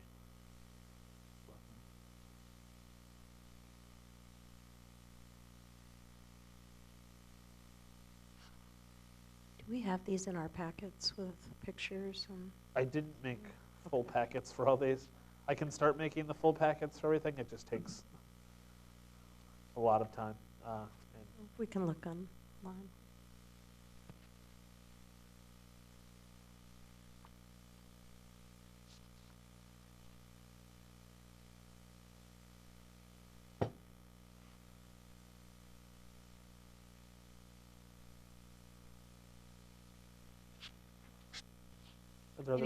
Anything else on that, Ms. McNulty? No, I think that summarizes it for folks to think about. Okay. Any questions on that? Madam from Chair? anyone? Mr. Herrera? I don't have a question, but what I do want to say is that I agree with Commissioner McNulty's changes to the legislative map. The only area where I probably disagree with her is on District 28. I think if you don't mind, Mr. Desmond, can you let me know the using index 2, the competitiveness? Can you compare them?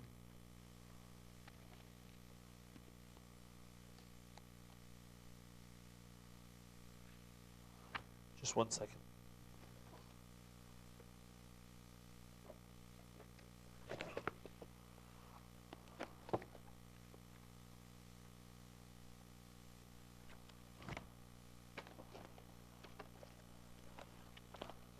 Drowning in change reports.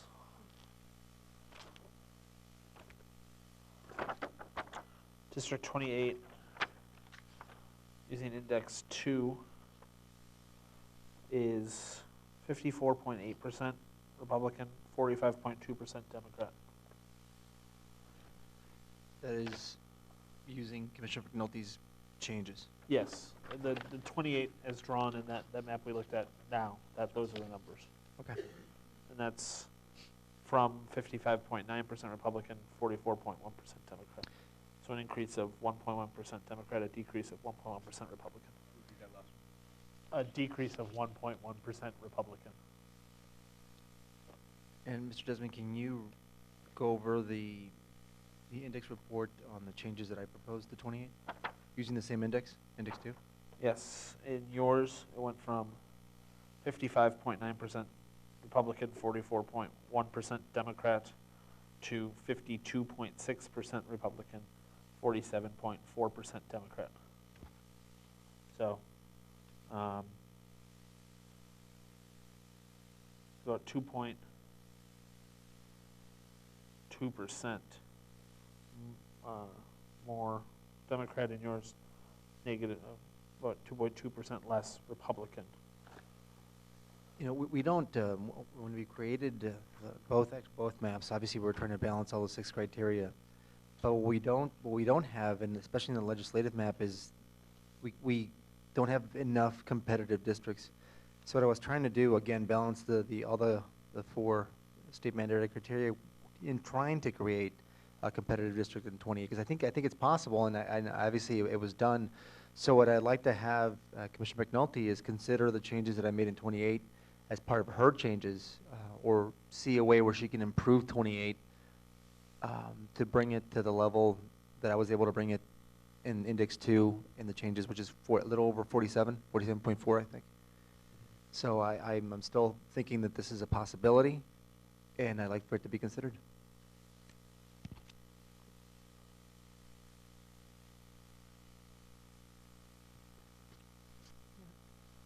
I'm happy to do that. If there's a way that we can make that more competitive and workable, I think that's great. I agree completely in a city of 4 million people that it makes sense.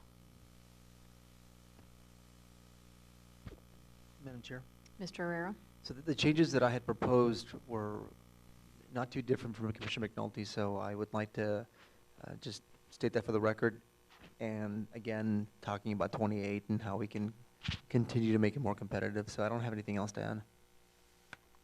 Madam Chair, may I share something? Please. It's something that we've just been talking about, and something that, excuse me, just frankly just occurred to us. District 8, as we're talking about, excuse me, with the change we're talking about, it having now a total minority population of 48.3%. What we were wondering about and kicking around here is, if that minority population was increased a little bit, we might be able to present this to Justice as an 11th opportunity to elect district, not a majority minority district. The reason that we're kicking this around is that we have certain numerical non-matchups with the benchmark, some of which we're not going to be able to resolve completely. But the thought that we had was, if this district could be enhanced so that we can present a reasonable argument to Justice that minorities over the next decade could have an opportunity to elect beyond the benchmark, that would help with the submission. So we just tossed that idea out to the commission. It's just something that we just started talking about. But it would help with the submission, there's no question about that. It might offset the numerical issues, so it's just an idea that we just thought of, that we wanted to present to the commission.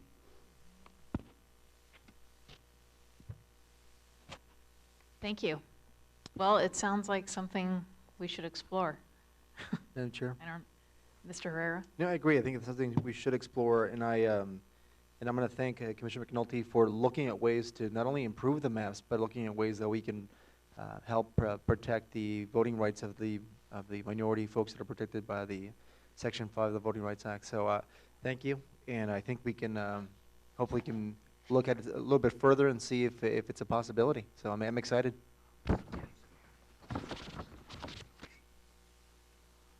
Okay, so the map that they're referencing is this change to 8 and 11, version 4 that you have. Did we get the change report for that? That came yesterday. I think I have an extra copy right here if you want mine. I probably have it. I just have a lot of them. It's the change report name is Improved Competitive 8.11 version 4. And there's also a version 3. I think they were towards the back of yesterday's packet.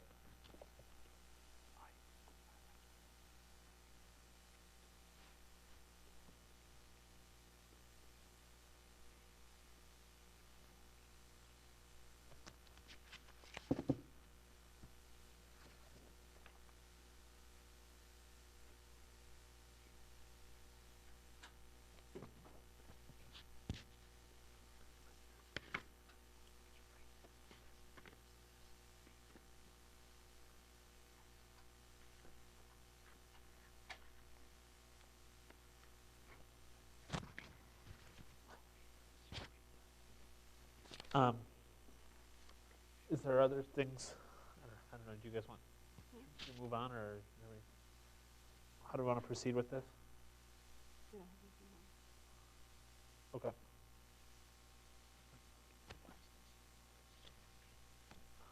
What other legislative changes do we have? Do I we have believe any just others? the changes from Commissioner Freeman. And those are changed. We can talk about it if he wants to. He had he shared with me a district. I did change it, so it's not exactly what he had, and I'd be happy to go over that and look for ways to incorporate his district to go over that. I believe that's the last one, though. I think we got all. There's 3 from you yesterday and 1 today. You did everything I had. Okay. Mr. Herrera? Did you say he recommended some changes, and what did you say? Well, there was a district Commissioner Freeman sent me in order to make it. It was kind of a last minute type of thing. I was unable to work with it until the morning of yesterday. Oh, that's what you meant. Okay. So there wasn't time for me to go back and forth with him to get instruction of exactly how to incorporate it. So Commissioner Freeman has an idea of what I did, but I'm not saying it's what he sent me. It could be another version. What district is that? District 7. A majority minority district that Correct. we have negotiated with the Native American tribes that they like the way it is. Okay. I thought we were not going to do that, but okay. I'm curious to see what he's going to propose. Madam Chair, Mr. Freeman? you know, I would probably never play poker with Commissioner Herrera because I would be afraid that he would change the rules in the middle of the game. But if I did, I would probably require him to post a bond. He would be great to play with because he just gives away the move far in advance. Yeah, I'm not going to ask questions. I'll just state. Earlier last week, I asked Mr. Gorman whether he'd be interested in seeing any map that improved the voter performance in LD7. And he responded yes. And so I had asked Mr. Desmond whether he could put together one using an idea raised during public comment, whereby the Apache reservations are connected to the Navajo reservations and the Hopi reservations with a corridor. The initial response was no, it couldn't be done. So although I had said earlier I resist now drawing my own maps, as I did back in September and October, I went ahead and drew my own map. And I did do it, and there was some interesting results in that not only the native voting age population, percentage native voting age population in LD7 can be increased in a material way, but also just looking at one of the voter performance measures we have, it was improved substantially. So that was the primary exercise. It was only looking at that district, no others. And I think Mr. Desmond told me either before today's hearing or yesterday's hearing that you had a different approach. So I haven't even seen that. So whether we talk about it tonight or on Monday, I really don't care. But that was the primary purpose of the exercise, to show that it could be done, and it can be done. And I guess a corollary benefit of the exercise is that it creates the possibility, at least, if the commission were so inclined to respect the rural eastern Arizona communities and keep them all together. It would require other adjustments to the map, certainly, but that wasn't the point of the exercise. The primary point of the exercise was to see what would be possible. And you can get the native voting age population up, you can increase it, and I just took a quick and dirty crack at it, and I wasn't even that selective as to what districts or census blocks I put in to the districts in which I took out. I think easily with a more refined touch, it could be improved even further. And I think even the district that I came up with and where I stopped, the population, it was underpopulated, but I believe it could be underpopulated even further if that's something we can do, which I believe also would further enhance the percentage of native voting age population, and as well the the voter performance in that district. So that's what I had sent him. I think he had a different approach, but whether if we want to take a look at it, I think it should be part of our record certainly, but, or whether we talk about it tonight or Monday, I don't care. I'd almost prefer, given whatever the chair feels, that if we're at a stopping point, we move ahead and take public comment, and, so we get home at 8 o'clock. Well, I would prefer that we talk about it since it is a voting rights district, and since we have Mr. Adelson here, I think it's worth, do we have any of the change report kind of numbers on that, Mr. Well, Guzman? Let me just show you, just go over exactly what it is. The outline in black is the district that Commissioner Freeman sent me. Trying to work that into the district, the working plan as we had to compare it. It's something I could definitely do. I just didn't really have the time to do it yesterday morning. So again, this was just me trying to fit it in easily. So this is, I'm not. I did it the arm instead of coming down right here. I just did it along the border, and that allowed District 6 to not need to like change with District 8, change with District 1. That was just a little bit simpler. And you do have a change report for this map. District 7, the Native American percentage went from 65.9 up to 68.5, so an increase in 2.6%. Native American voting age population went from 63.1 up to 66.2, so an increase in 3.1%. Looking at the deviations, District 6 got a little bit closer to ideally populated. District 7 is underpopulated in this, but again, this wasn't like a finished thing. This was just kind of how I took the idea and inserted it into the working map that we had. But Madam Chair?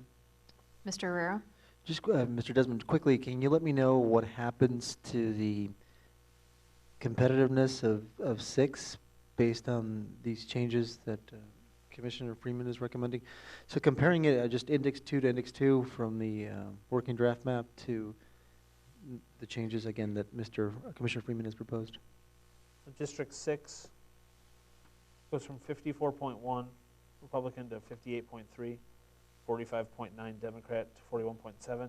District 7, the voting rights district, goes from 36.3% Republican, 63.7% Democrat, to 30.3% Republican, 69.7% Democrat.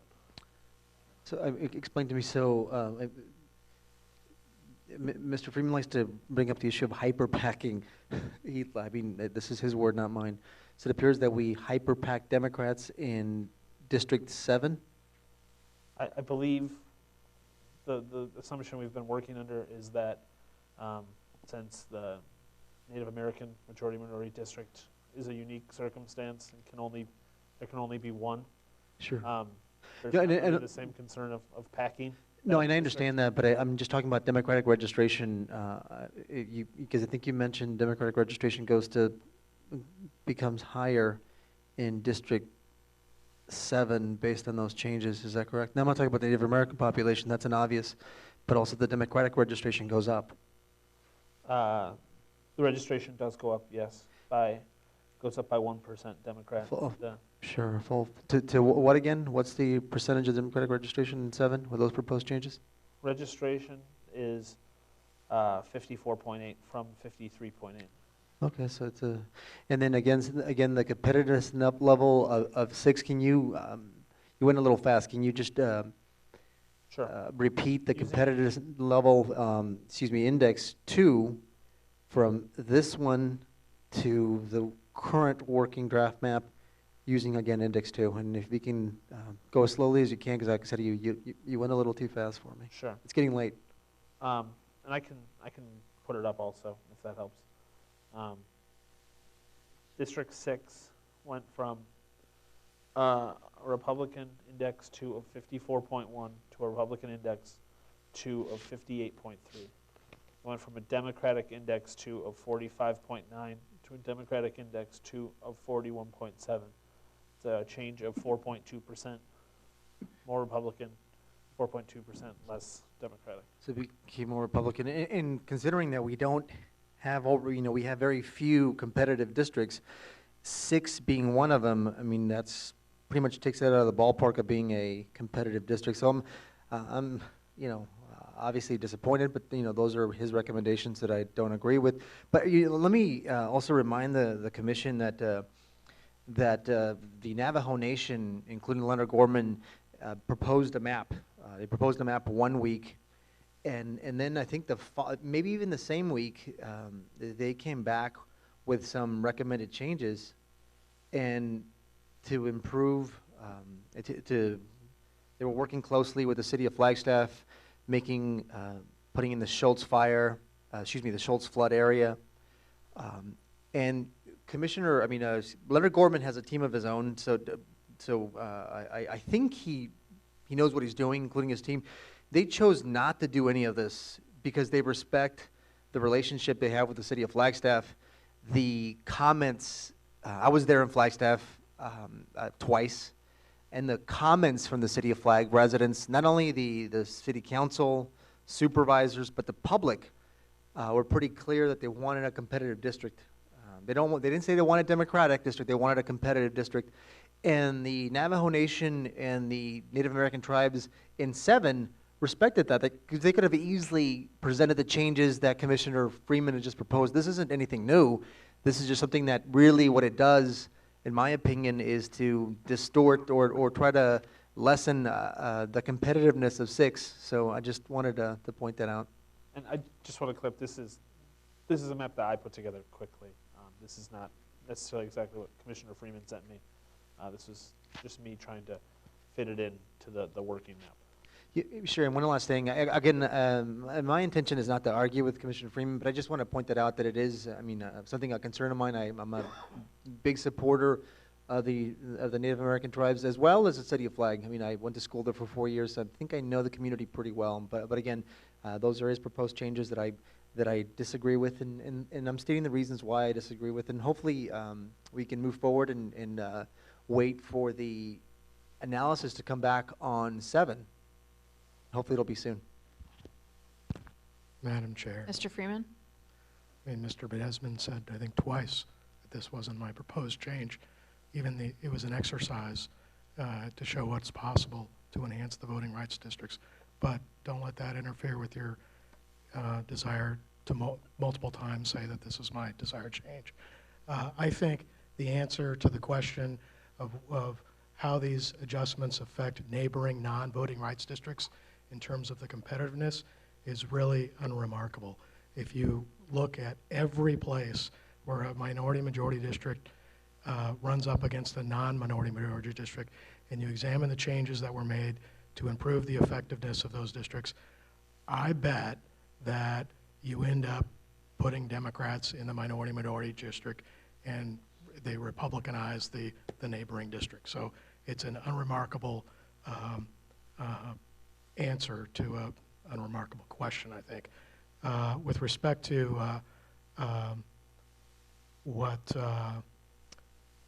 it may be, in fact, I'm sure it's no doubt the case that the Navajo Nation has been in discussions with the city of Flagstaff about where the line should be drawn. I have never heard that they were in negotiations with people in Navajo and Apache County.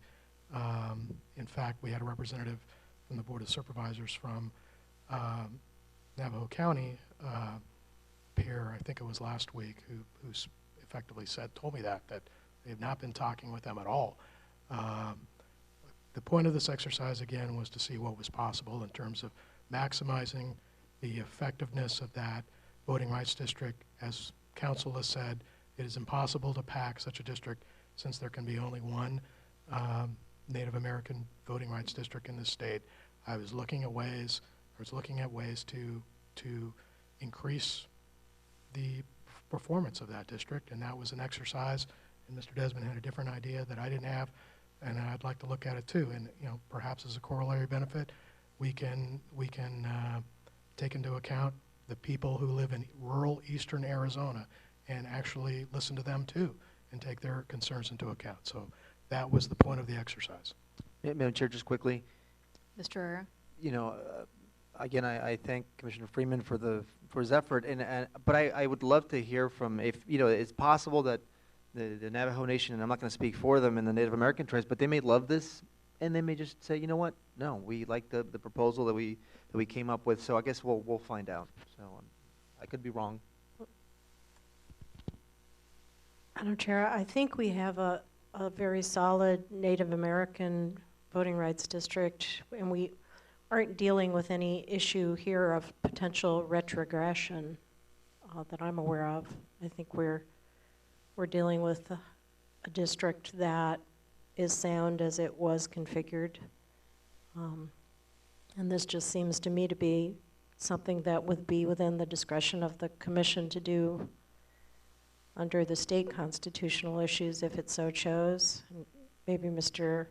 Edelstead would want to comment on that at some point, but before we get to that, I have a couple of questions about where things are on this map. For example, where is Flagstaff? Where's Winslow? Where's the Schultz Fire area? What exactly does this do on the ground, in addition to, you know, the obvious?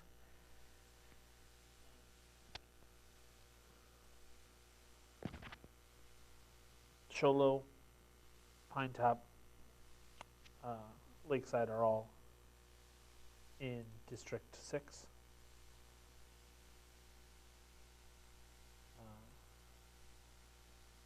Winslow looks like partially in District 6 and 7.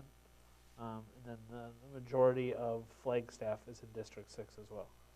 So Flagstaff is split? Yes. The city of Flagstaff is split. Yes.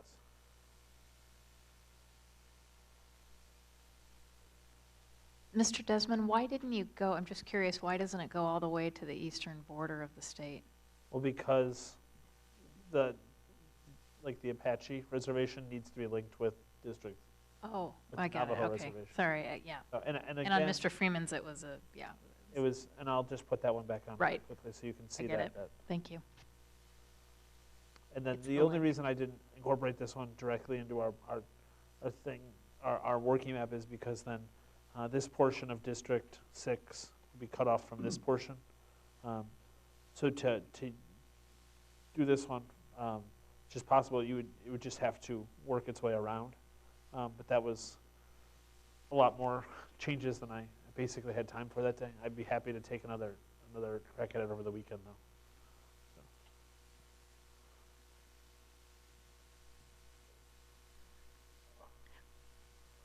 Well, are there other changes that would need to be made to the map to accommodate all of this, or?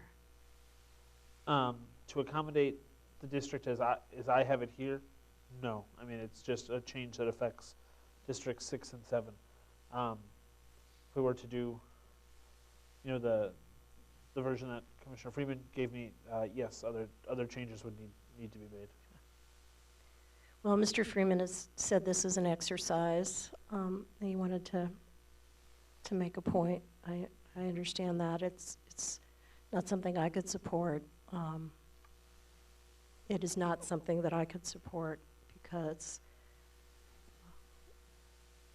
it is contrary to the great weight of the testimony we heard in Arizona, and it's completely different from the draft map in some significant ways.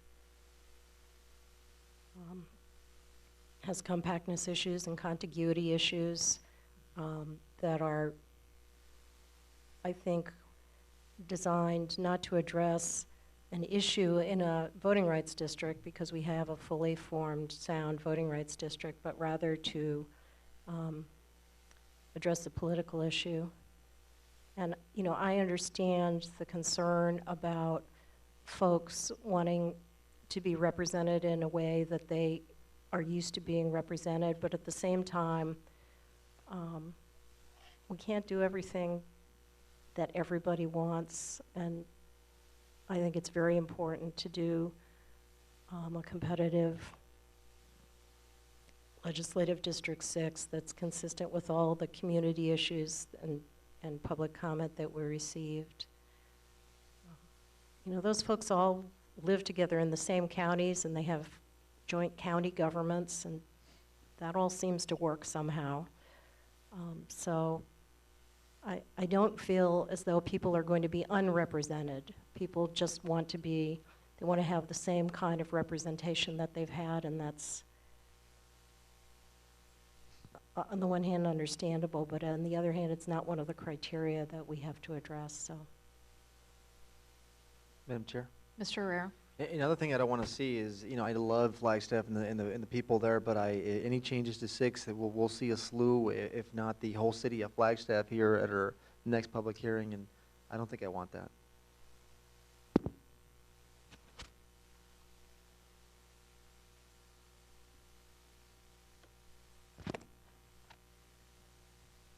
Are there any other comments on this? It would seem like we should hear from the Navajo Nation. I know that we have one request to speak form on this matter, and I've got a couple others. Madam Chair? Yes. Is the request to speak from somebody representing the Navajo Nation? Yes. Then I would love to hear from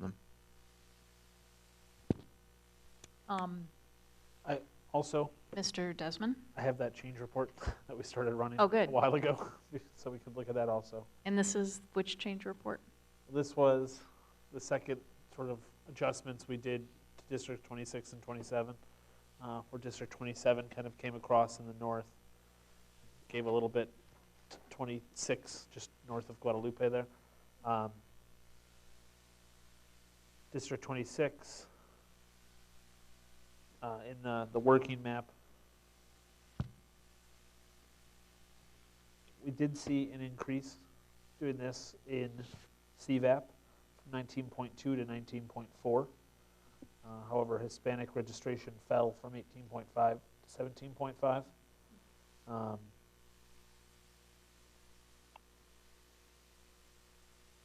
of the election indicators all fell from between 0.2% and 0.7%. So ultimately, not as strong as it was with Guadalupe in there, but probably better than it was in the draft map. Also, District 27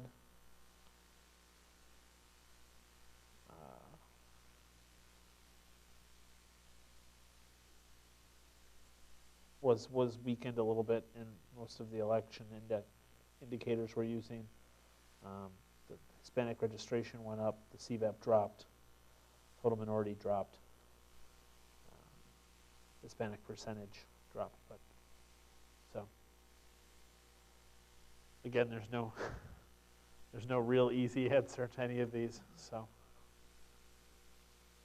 I think it makes sense for you to explore some options, though, over the weekend. Okay.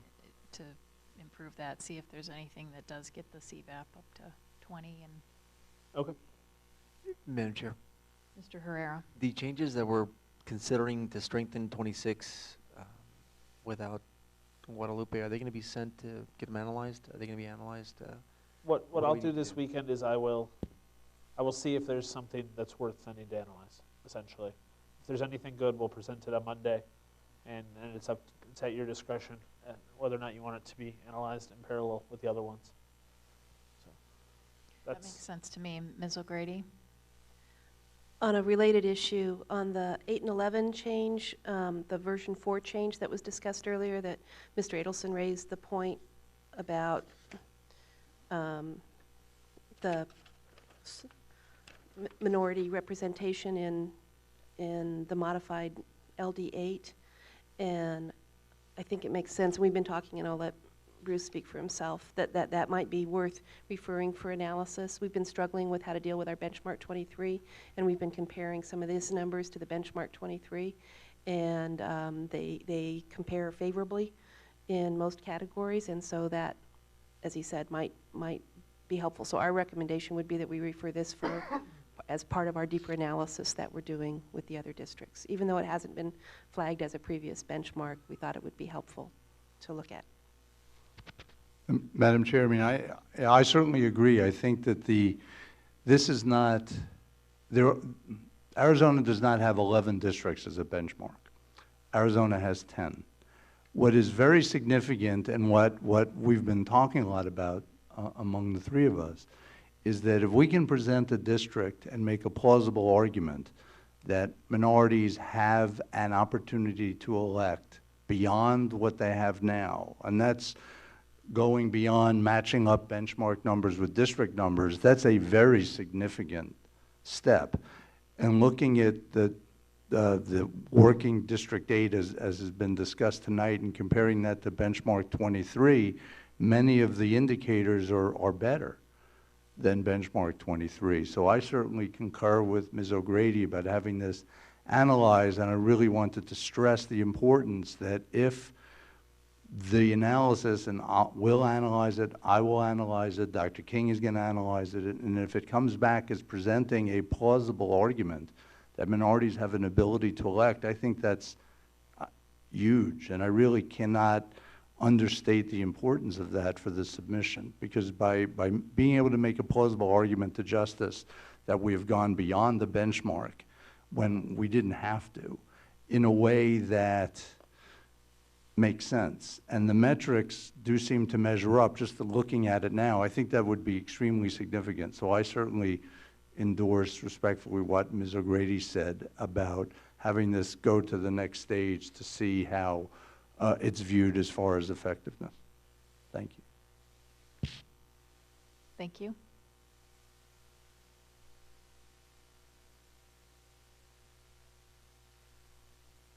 Any other comments? Madam Chair, Mr. Herrera? I had asked if it was possible to have someone from the Navajo Nation that is here speak on behalf of any changes that we're proposing to the Navajo Nation. I would love to hear from them. We can do that now. It would make sense probably, since we've got some, I only have 3 request to speak forms, and we are talking about majority-minority districts now with Mr. Adelson. Can I ask Judy Dworkin to come up and talk to us representing Navajo Nation?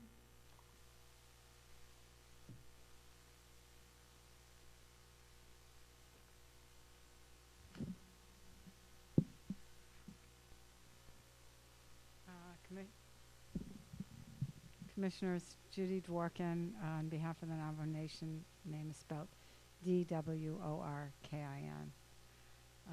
First of all, I'd like to thank Commissioner Freeman for attempting to look into enhancing the Native American voting age population of the Legislative District 7. And I'm going to speak only of the impacts to Legislative District 7, and I'm going to speak really about Mr. Desmond's, what I would refer to as his quick and dirty revisions to Legislative District 7 that was presented, because I don't have as much information as to the district that Mr. Freeman threw up on the screen. I think there are some significant concerns with respect to the Navajo Nation. As Mr. Gorman has frequently, and others from the Navajo Nation team have frequently described, it's a fairly complex process by which the Navajo Nation attempts to get support for the activities and for the proposals that it has made to the Commission, and for its comments to the Commission on maps that have been presented by the Commissioners and by Strategic Telemetry. But specifically, the Navajo Nation has worked extremely closely with the Hopi tribe and with the Apache tribes, particularly the San Carlos Apache tribe, as well as with the Navajo people, to comment on a district that would be satisfactory and attractive to voters from all of those Native American nations. One of the issues that appears from my quick review of the map that was presented here is that Winslow is extremely important to both the Navajo people and to the Hopi people. You received a letter from the chairman of the Hopi tribe last week indicating how important Winslow was. And from my quick review of the map, it looks as though Winslow is split. That would clearly be anathema to the Hopi tribe as it is to the Navajo Nation. So clearly, there may be modifications that could be made to that map that was, if you will, the quick and dirty map that Mr. Desmond put up. But as it stands now, and as I'm looking at now, the fact that Winslow has been divided, in addition to the fact that it's additional splits in a municipality, but just in speaking from the Navajo Nation's perspective, we would not want to see a split in Winslow, or the loss of any part of Winslow to Legislative District 6. With respect to the Apache tribes, the Apache tribes have taken the position, both San Carlos and White Mountain, that Sholo is very important to them, and they would like to see Sholo in Legislative District 7, and I believe that Sholo has been removed from Legislative District 7, so that is of great concern to, as I review the map with respect to the efforts that the Navajo Nation has made to maintain the interest of all of those tribes within Legislative District 7. Those are my initial thoughts. I wasn't able to see really what was done with the Schultz Fire area, and I do note that Flagstaff, a portion of Flagstaff, has been included with Legislative District 7. The Navajo Nation has, as Commissioner Herrera has indicated, has taken the position that it's tried to be a good neighbor with respect to the interests that Flagstaff has, and so to keep Flagstaff whole, I believe would require it to be outside of Legislative District 7. And those are my comments, and I take any questions. Thank you. Thank you. Any questions? Chair, no questions, but thank you for being here tonight, and your testimony is valuable. You're quite welcome.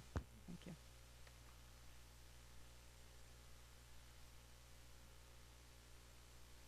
Okay. So, any other thoughts on this particular issue with regard to exploration and next steps? Madam Chair, you referring to 8 and 11 as Commissioner McNulty has proposed, or? What Mr. Freeman and Mr. Desmond did? None. No, none for me. Again, if the affected people, which is the Native American tribes, have a comment, no, I'll looking forward to hearing from them. But if not, then I guess we'll move on. Mr. Freeman, is there anything you'd like to see? I'll answer some of the questions. First, in the map I prepared, Winslow was kept whole and it was put in LD7. Sholo was not included in LD7 out of respect for comments heard in eastern Arizona. Parts of Flagstaff were included in LD7, but again, it was a quick and dirty, at least the map I prepared, was a quick and dirty attempt to include only those census blocks that had the highest concentration of Native voting age population, and that was the effort to try to get them in that district. But I would certainly like to take a look at what Mr. Desmond proposed, which was different than what my first thought, but certainly is interesting to me. Okay.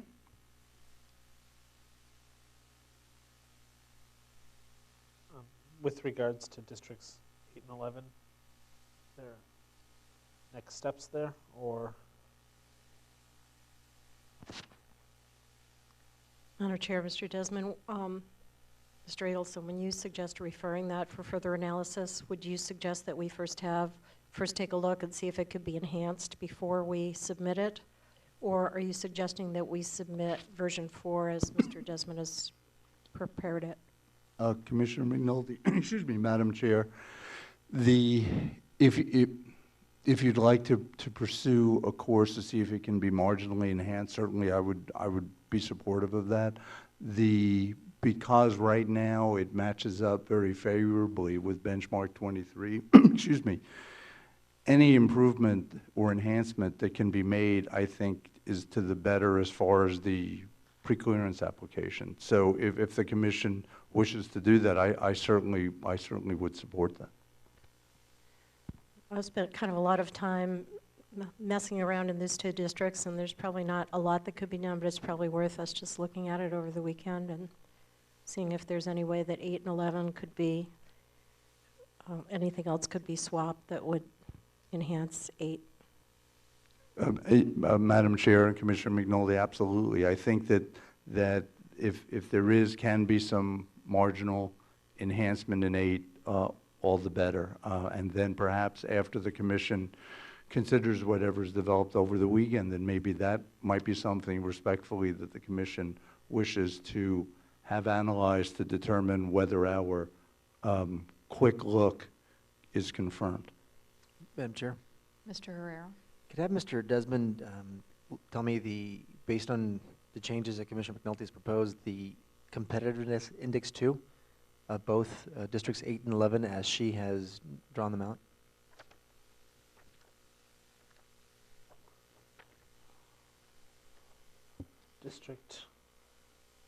Starting with District 8.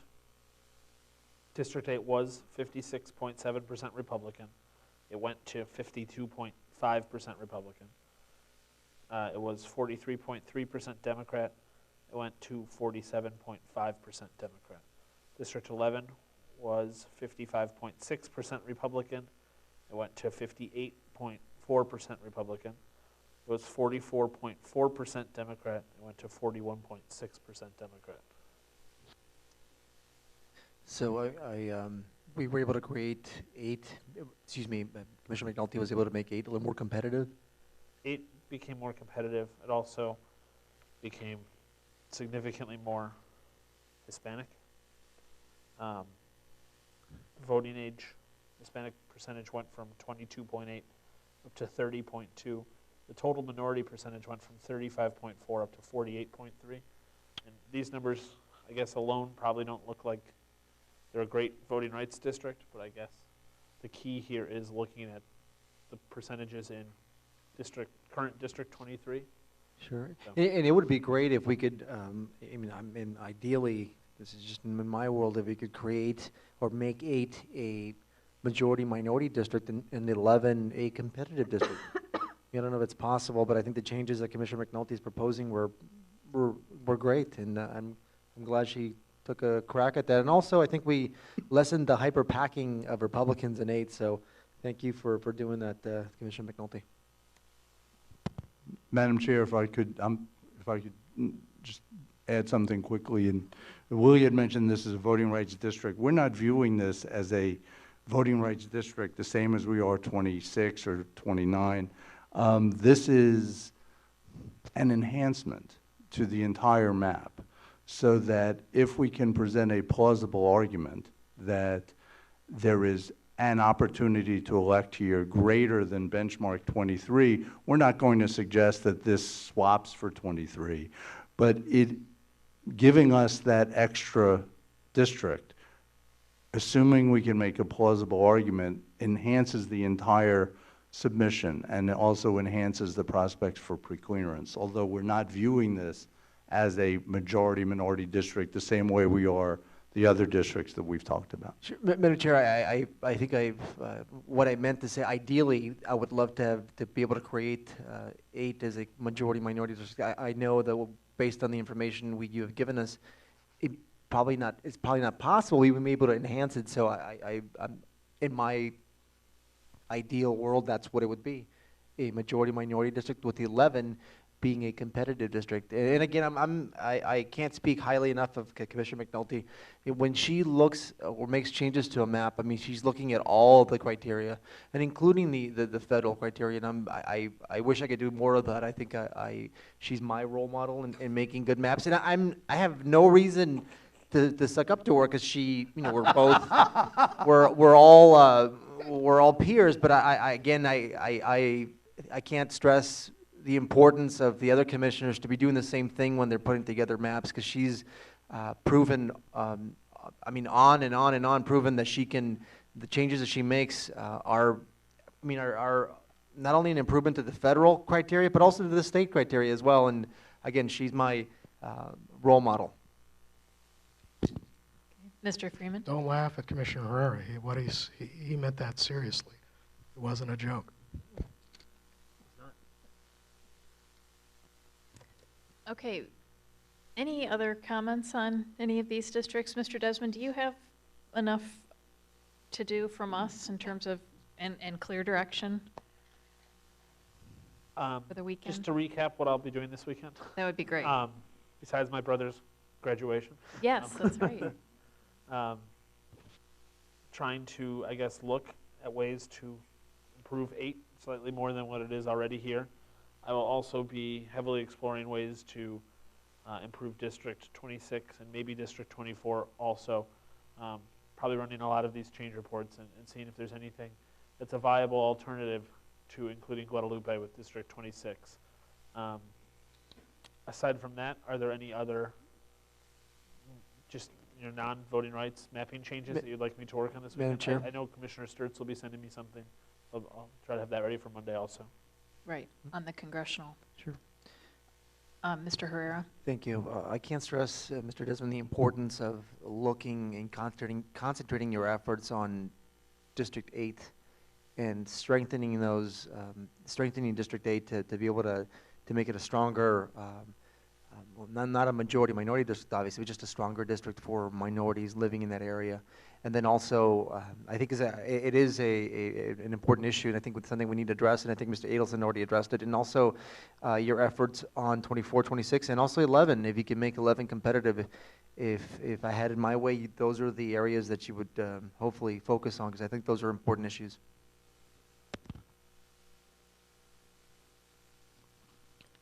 Madam Chair, Mr. Freeman? I would love to see how through an exchange population between 8 and 11, 8 becomes a voting rights district and 11 becomes a competitive district. I think we might need to retain Stephen Hawking for something like that. Anyway, I had outlined some rough changes as well, but I hadn't had time to, as I put it, put the meat on the bones, so I might send you that over the weekend as well. Okay. Not a lot, but certainly. Okay. And then anything else, feel free to forward me, and I will try to make sure everything's here Monday morning. Madam Chair? Mr. Herrera? Mr. Desmond, do you think you have enough to do over the weekend? I think so, yeah. Just making sure. I know this isn't the last time we're going to see Mr. Adelson, at least I hope not. But do you have any thoughts on enhancing 8? I'm just curious, since you're taking advantage of you. Madam Chair, no, this, unless you tell me not to come back, this is not going to be the last time I come here. It may be the last time before the holidays next week. With District 8, and you know what's interesting about District 8, of course, this is literally just something that we started talking about 20 minutes ago. There are areas of Pinal County that have a long history of minority communities, a long history of turnout, registration, and electoral participation.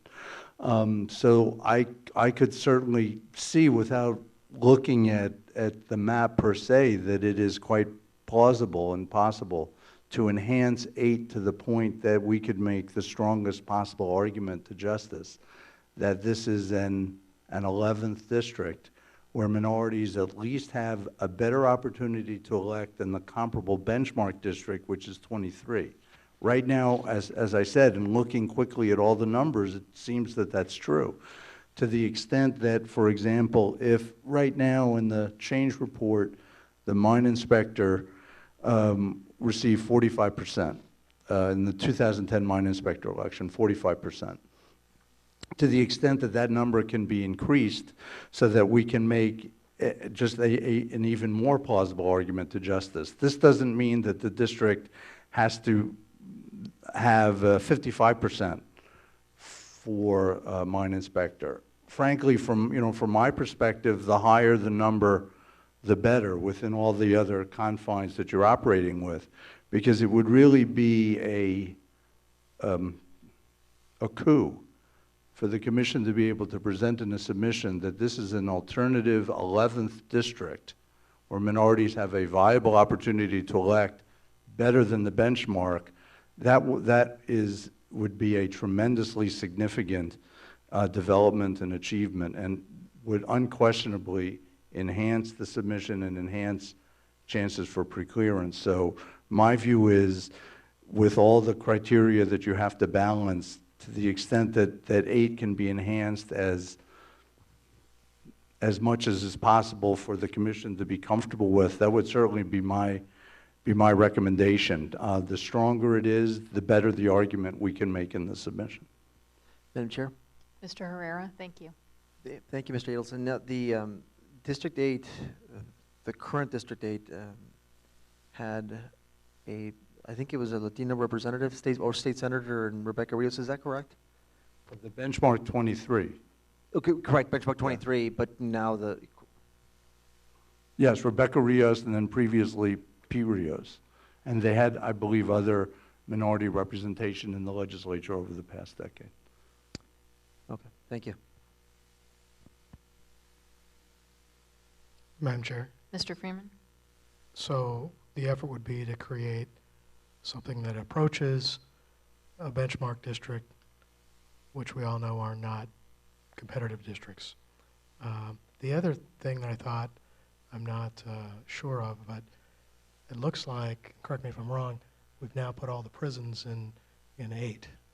And I don't know what happened to that concern about putting them all in one district. Commissioner Freeman, Madam Chair, that's a very important point. We've discussed that with Mr. Desmond, factoring out the prison population from districts that are either majority-minority districts or like District 8 potentially, we're presenting as an opportunity to elect districts. So I agree. There does tend to be a larger prison population in Pinal than in other counties. That's certainly something that will have to be factored in to the analysis. Clearly, if 3 or 4% voting age population Hispanic is incarcerated, that really doesn't necessarily help our argument. So I absolutely agree with you that that has to be included and factored into whatever alternative is proposed or whatever mapping Mr. Desmond does. That's a good point. Any other questions or comments?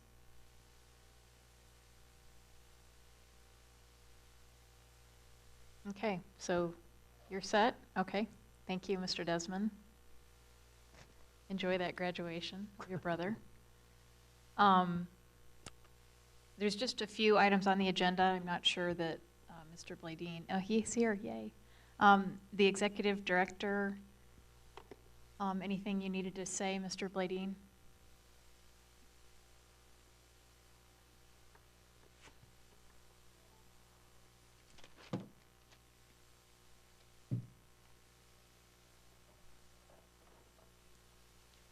Madam Chair, I thought there's just a couple things that I should bring to your attention, and really all of the material is in your packet, so I really won't spend much time on it. But we did provide in the packet the updated attorney charges with the dates of the billing that was requested last time, and so you all have that.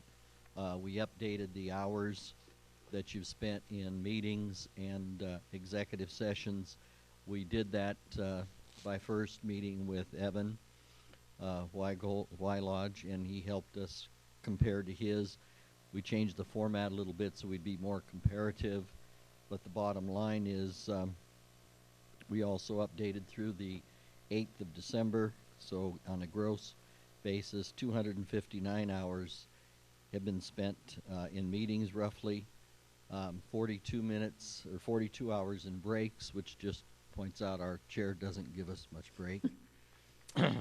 Then 43 hours in executive sessions for a net of 215 hours meeting. We also, I'll let Christina just give you a quick update on the information we have on the web social media that's also in your packet. But before I do that, I do want to comment that yesterday we had someone complain that she didn't feel that staff treated her appropriately, and this morning I talked to all the staff members involved. I asked them to write up their perspective, what happened. That is in your packet. Our Staff always operates on the basis of trying to help whoever we can help with whatever it is we may be able to help with. But they have also been told that if someone gets abusive, they do not need to stay on the phone. Or if someone starts making racist comments, they don't need to stay on the phone.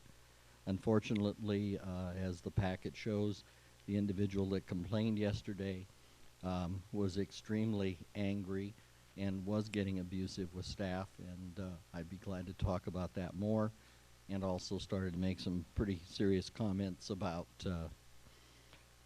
Native Americans being in her district, and that is not acceptable to us, and I do not believe that the staff acted improperly. I think they politely quit talking to her. She also indicated that she was not able to get onto the web page. I checked yesterday, 8 other people did get on the web page day before 21.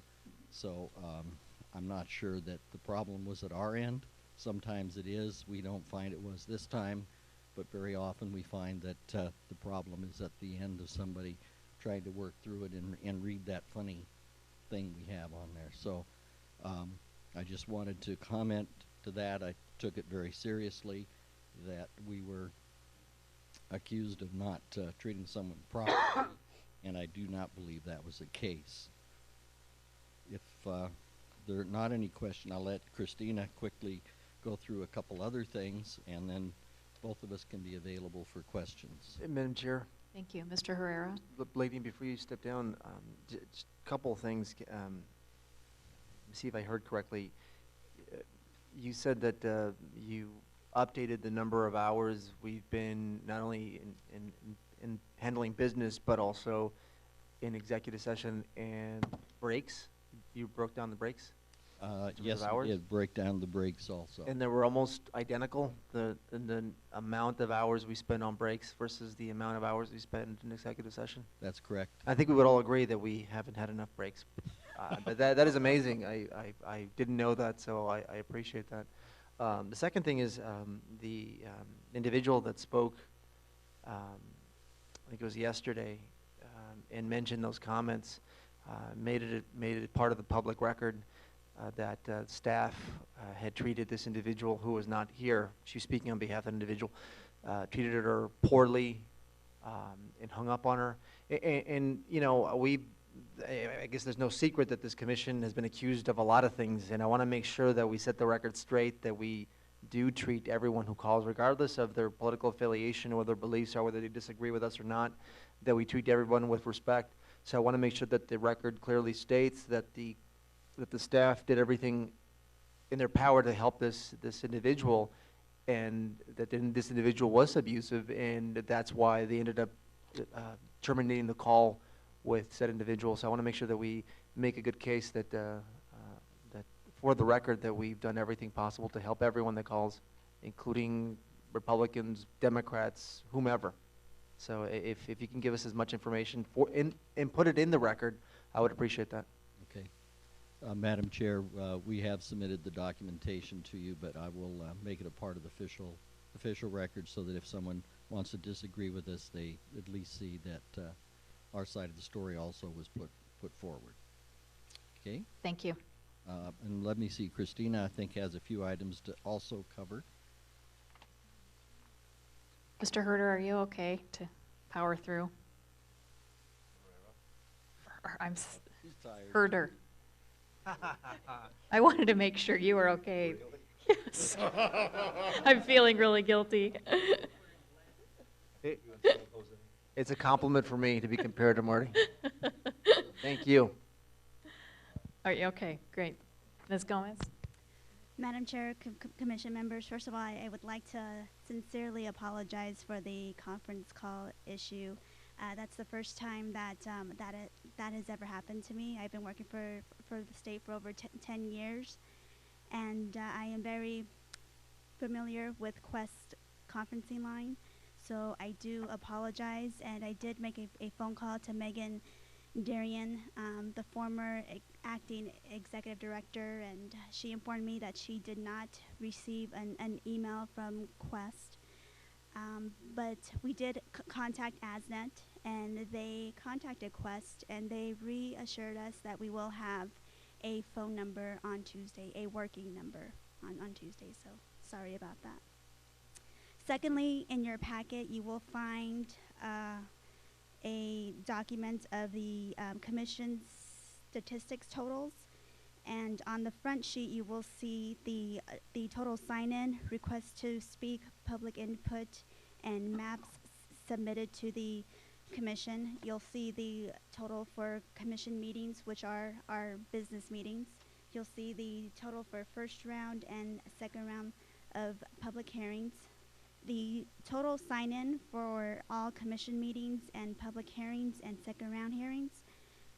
For sign-in, it's 5,231. For requests to speak is 2,291. For public input, it's 990. And for maps submitted, it's 222. And there are copies available in the back for the public as well. And within this packet, you will also see the date of the meeting and the location as well. So if you have any questions, you can go back and reference this document. Next, I have, and this is also in your packet, the website statistics.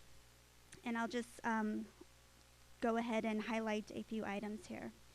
So on the website, we've had from November 8th through December 8th, we've had 8,800 total visitors.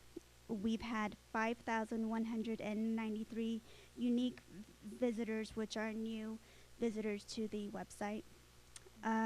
We've also averaged 24,980 page views. The next item is the most popular pages. The number one page, of course, is our home page. But following that is the draft maps. That's another page that most people view. Next is the meeting info page, followed by the proposed changes page, and lastly, the streaming. Demographics, we have 6,927 viewers from our state. In California, we have 399.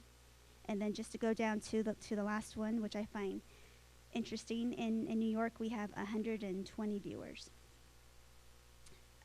The next category is visitor networks. And if you notice at the very bottom, well, the first one is viewers from Cox Communication is 2,704 viewers. And another interesting number here is the last one, which is number 5, is U.S. House of Representatives. We have 115 visitor networks. The next category is mobile viewers, followed by newsletter email blast. So currently we have 1,361 subscribers to our email blast. We have Buck has sent out 85 email blasts, and that includes all of our meetings and our public hearings. Streaming, we've had 1,429 viewers. Within the same category, we've had 351 viewers. And actually, this is the number of hits from the House of Representatives IP address. And the last number I have here is regarding social media. Twitter, we have 236 followers, followed by Facebook. We have 218 individuals who like our page. And we do have a number for you for total number of written comments to the commission. So far, we have 7,017 written comments. And we have made progress with coding in Catalyst as well. So, Great, thank you very much. you're welcome. So are these statistics going to be available on our website too? Yes, so our plan is to gather all of these numbers and to work with Stu and to draft a press release, and then we'll post that on the website. So I just need to work with Stu on that. Okay, Madam Chair. thank you very much. Any, welcome. Mr. Herrera? Sure. You know, this is what I've been asking for since we started the commission when we nominated the chair and we started doing our business. That the importance of operating in the open, and the importance of encouraging the public to comment and to provide comment to us. And this is again proof that we've been doing all that we've been operating honestly in the open, and we've been seeking comments from the public. So Ms. Gomez, I thank you for this report, and I hopefully will, looking forward to seeing the Capital Times publish a future article on how open we've been and the number of people that we've reached through, again, public hearings, business meetings, online, people that are twittering, following our tweets, and also Facebook. So this is good news, and again, just again, more information that we give out to people, that anybody that doubts us in terms of the work we've been doing. This is going to shed some light and hopefully help these people understand the work that we're doing and how open we've been. So thank you. Thank you. Madam Chair, Mr. Freeman? all these speeches by Commissioner Herrera brings to mind a Shakespeare quote. I think it was from Hamlet. But really what I wanted to put on the record was that both Democratic commissioners laughed when Ms. Gomez stated the statistic for number of hits from the U.S. House of Representatives. Madam Chair, Mr. Herrera? I guess I don't understand Commissioner Freeman's point, but that's fine. The information you provided is extremely beneficial, and hopefully, again, we'll be able to see this, not at every meeting, but at least once a week. If we have meetings that we update this information at a minimum once a week, and we provide all this data on our website, make it easily available for anybody to view. Thank you. Thank you. I think the only other item is we did send out an email today asking for the availability the week of December 26th, and if you could try to get that to me over the weekend. I think we asked for the 26th through the 29th. Makes me sound like Grinch, but I think we would appreciate very much if you'd just kind of let us know when you're available, and we will get that all back to you. What about the 30th? We could do the 30th too. I'm the Grinch. Oh yeah, well, I wasn't going to say who the Grinch was, and I thought about saying the 30th, but I took something literally, and I wondered if you wanted to go through the 30th. So, if you'd provide it through the 30th, that would be helpful. Sure. Madam Chair. Mr. Herrera?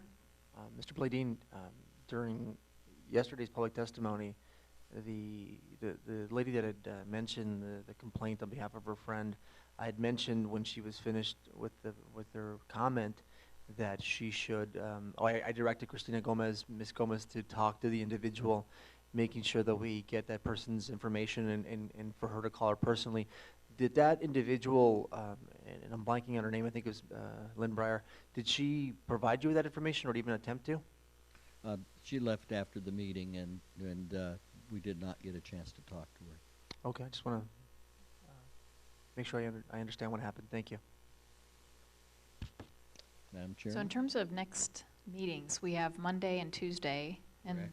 are they both here at Fiesta Inn? Yes, they are. I don't know right off which rooms they're in, but we are trying to avoid the one room that has the noisy AC. Okay, thank you. And we start at what time Monday? 9:30. 9:30. And 1 o'clock on Tuesday. Okay. And I think 9:30 we show till 9 o'clock as possible, and on Tuesday we show till midnight. And I think today we had told them 9 o'clock, and it looks like you're making it. So. Yeah. Thank you very much. Thank you. Okay. Was there anything possible future agenda items, since it's on the agenda? Anything anyone wanted to say? Okay. I think we know what our work is. Anything on the litigation on open meeting law from the council? Okay. So public comment, I just have a couple more. Lynn St. Angelo, representing Self from Oro Valley.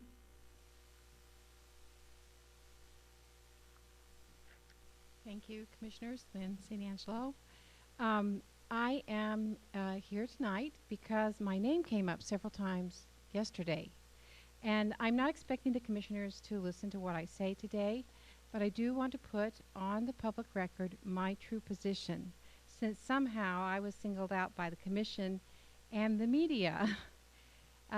Yet, when the Commission, I was in a meeting in June with the Commission, and Commissioner Herrera singled out us and said, pointed to us and said, you people accused us, you are a sliver of the population that we represent, so you really don't matter.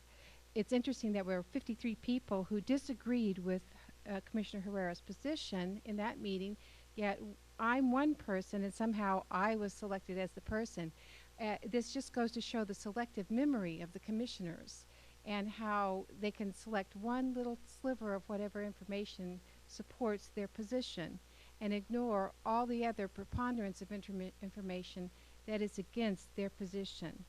I have been called a lot of names by the press, which is interesting, and between all of this, it certainly does not encourage the public, especially if they disagree with the position that is being presented by the commissioners, to come forward and state where they stand. So I am here to set my record straight. I have spoken most often at the IRC meetings on the importance of holding Saddlebrook and Oro Valley together as a community of interest, and about our natural growth corridor being from Tangerine north through I-10 into Marana and Pinal County. I have spoken into the public record about CD1, I think only on 3 occasions. However, I don't have the advantage of having a computer-generated tracking system to find what I actually said on any occasion. The very first time I saw the proposed map for CD1, I was adamant about Oro Valley, Saddlebrook, and Marana having nothing in common with Flagstaff and the reservations. And I believe I said this again on another occasion at another meeting, but again, I am not certain because I don't have this automatic recall system that you all have. Commissioner McNulty, I believe, has misunderstood the one time I spoke about CD1 when the maps were changing every other day. My first statements and the later ones, and what I'm affirming today, is that Oro Valley, Saddlebrook, and Marana naturally belong in the CD2 map that has been presented by Commissioner Sturts, although it looks like today you've rejected that map anyway. This map was voted on earlier this week, and I thought the data concerning the proposed Sturts map was going to be presented and then re-examined as a viable alternative, but it looks like you're not going to do that. I also know that there have been hundreds of people from these communities emailing, calling, and saying that Oro Valley, Saddlebrook, and Marana should be in CD2. My voice is no different than all of the hundreds of other people in these communities that have agreed with this and said this. That we agree that CD2 map satisfies the constitutional criteria and the CD map does not. Again, my voice is one of many, all equally valid as a public comment, and all equal in weight. And we are in agreement that this CD2 map, where it places us with CD2, Oro Valley, Marana, and Saddlebrook, makes more sense from every one of the constitutional criteria, including competitiveness. Having our 3 communities with Flagstaff and Northern Arizona does not satisfy the constitutional criteria. Their issues are totally different from Southern Arizona issues. We are geographically separate. We are not communities of interest in any feasible way, and we are not compact. This is my position and was my position in the very beginning of the hearings and also now at the end. Thank you very much. Thank you.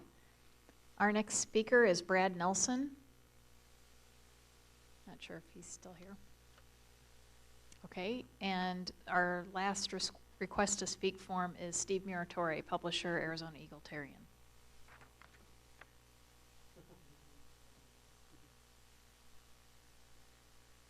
Thank you, Madam Chairman, Commissioners. My name is Steve Muratore, M-U-R-A-T-O-R-E.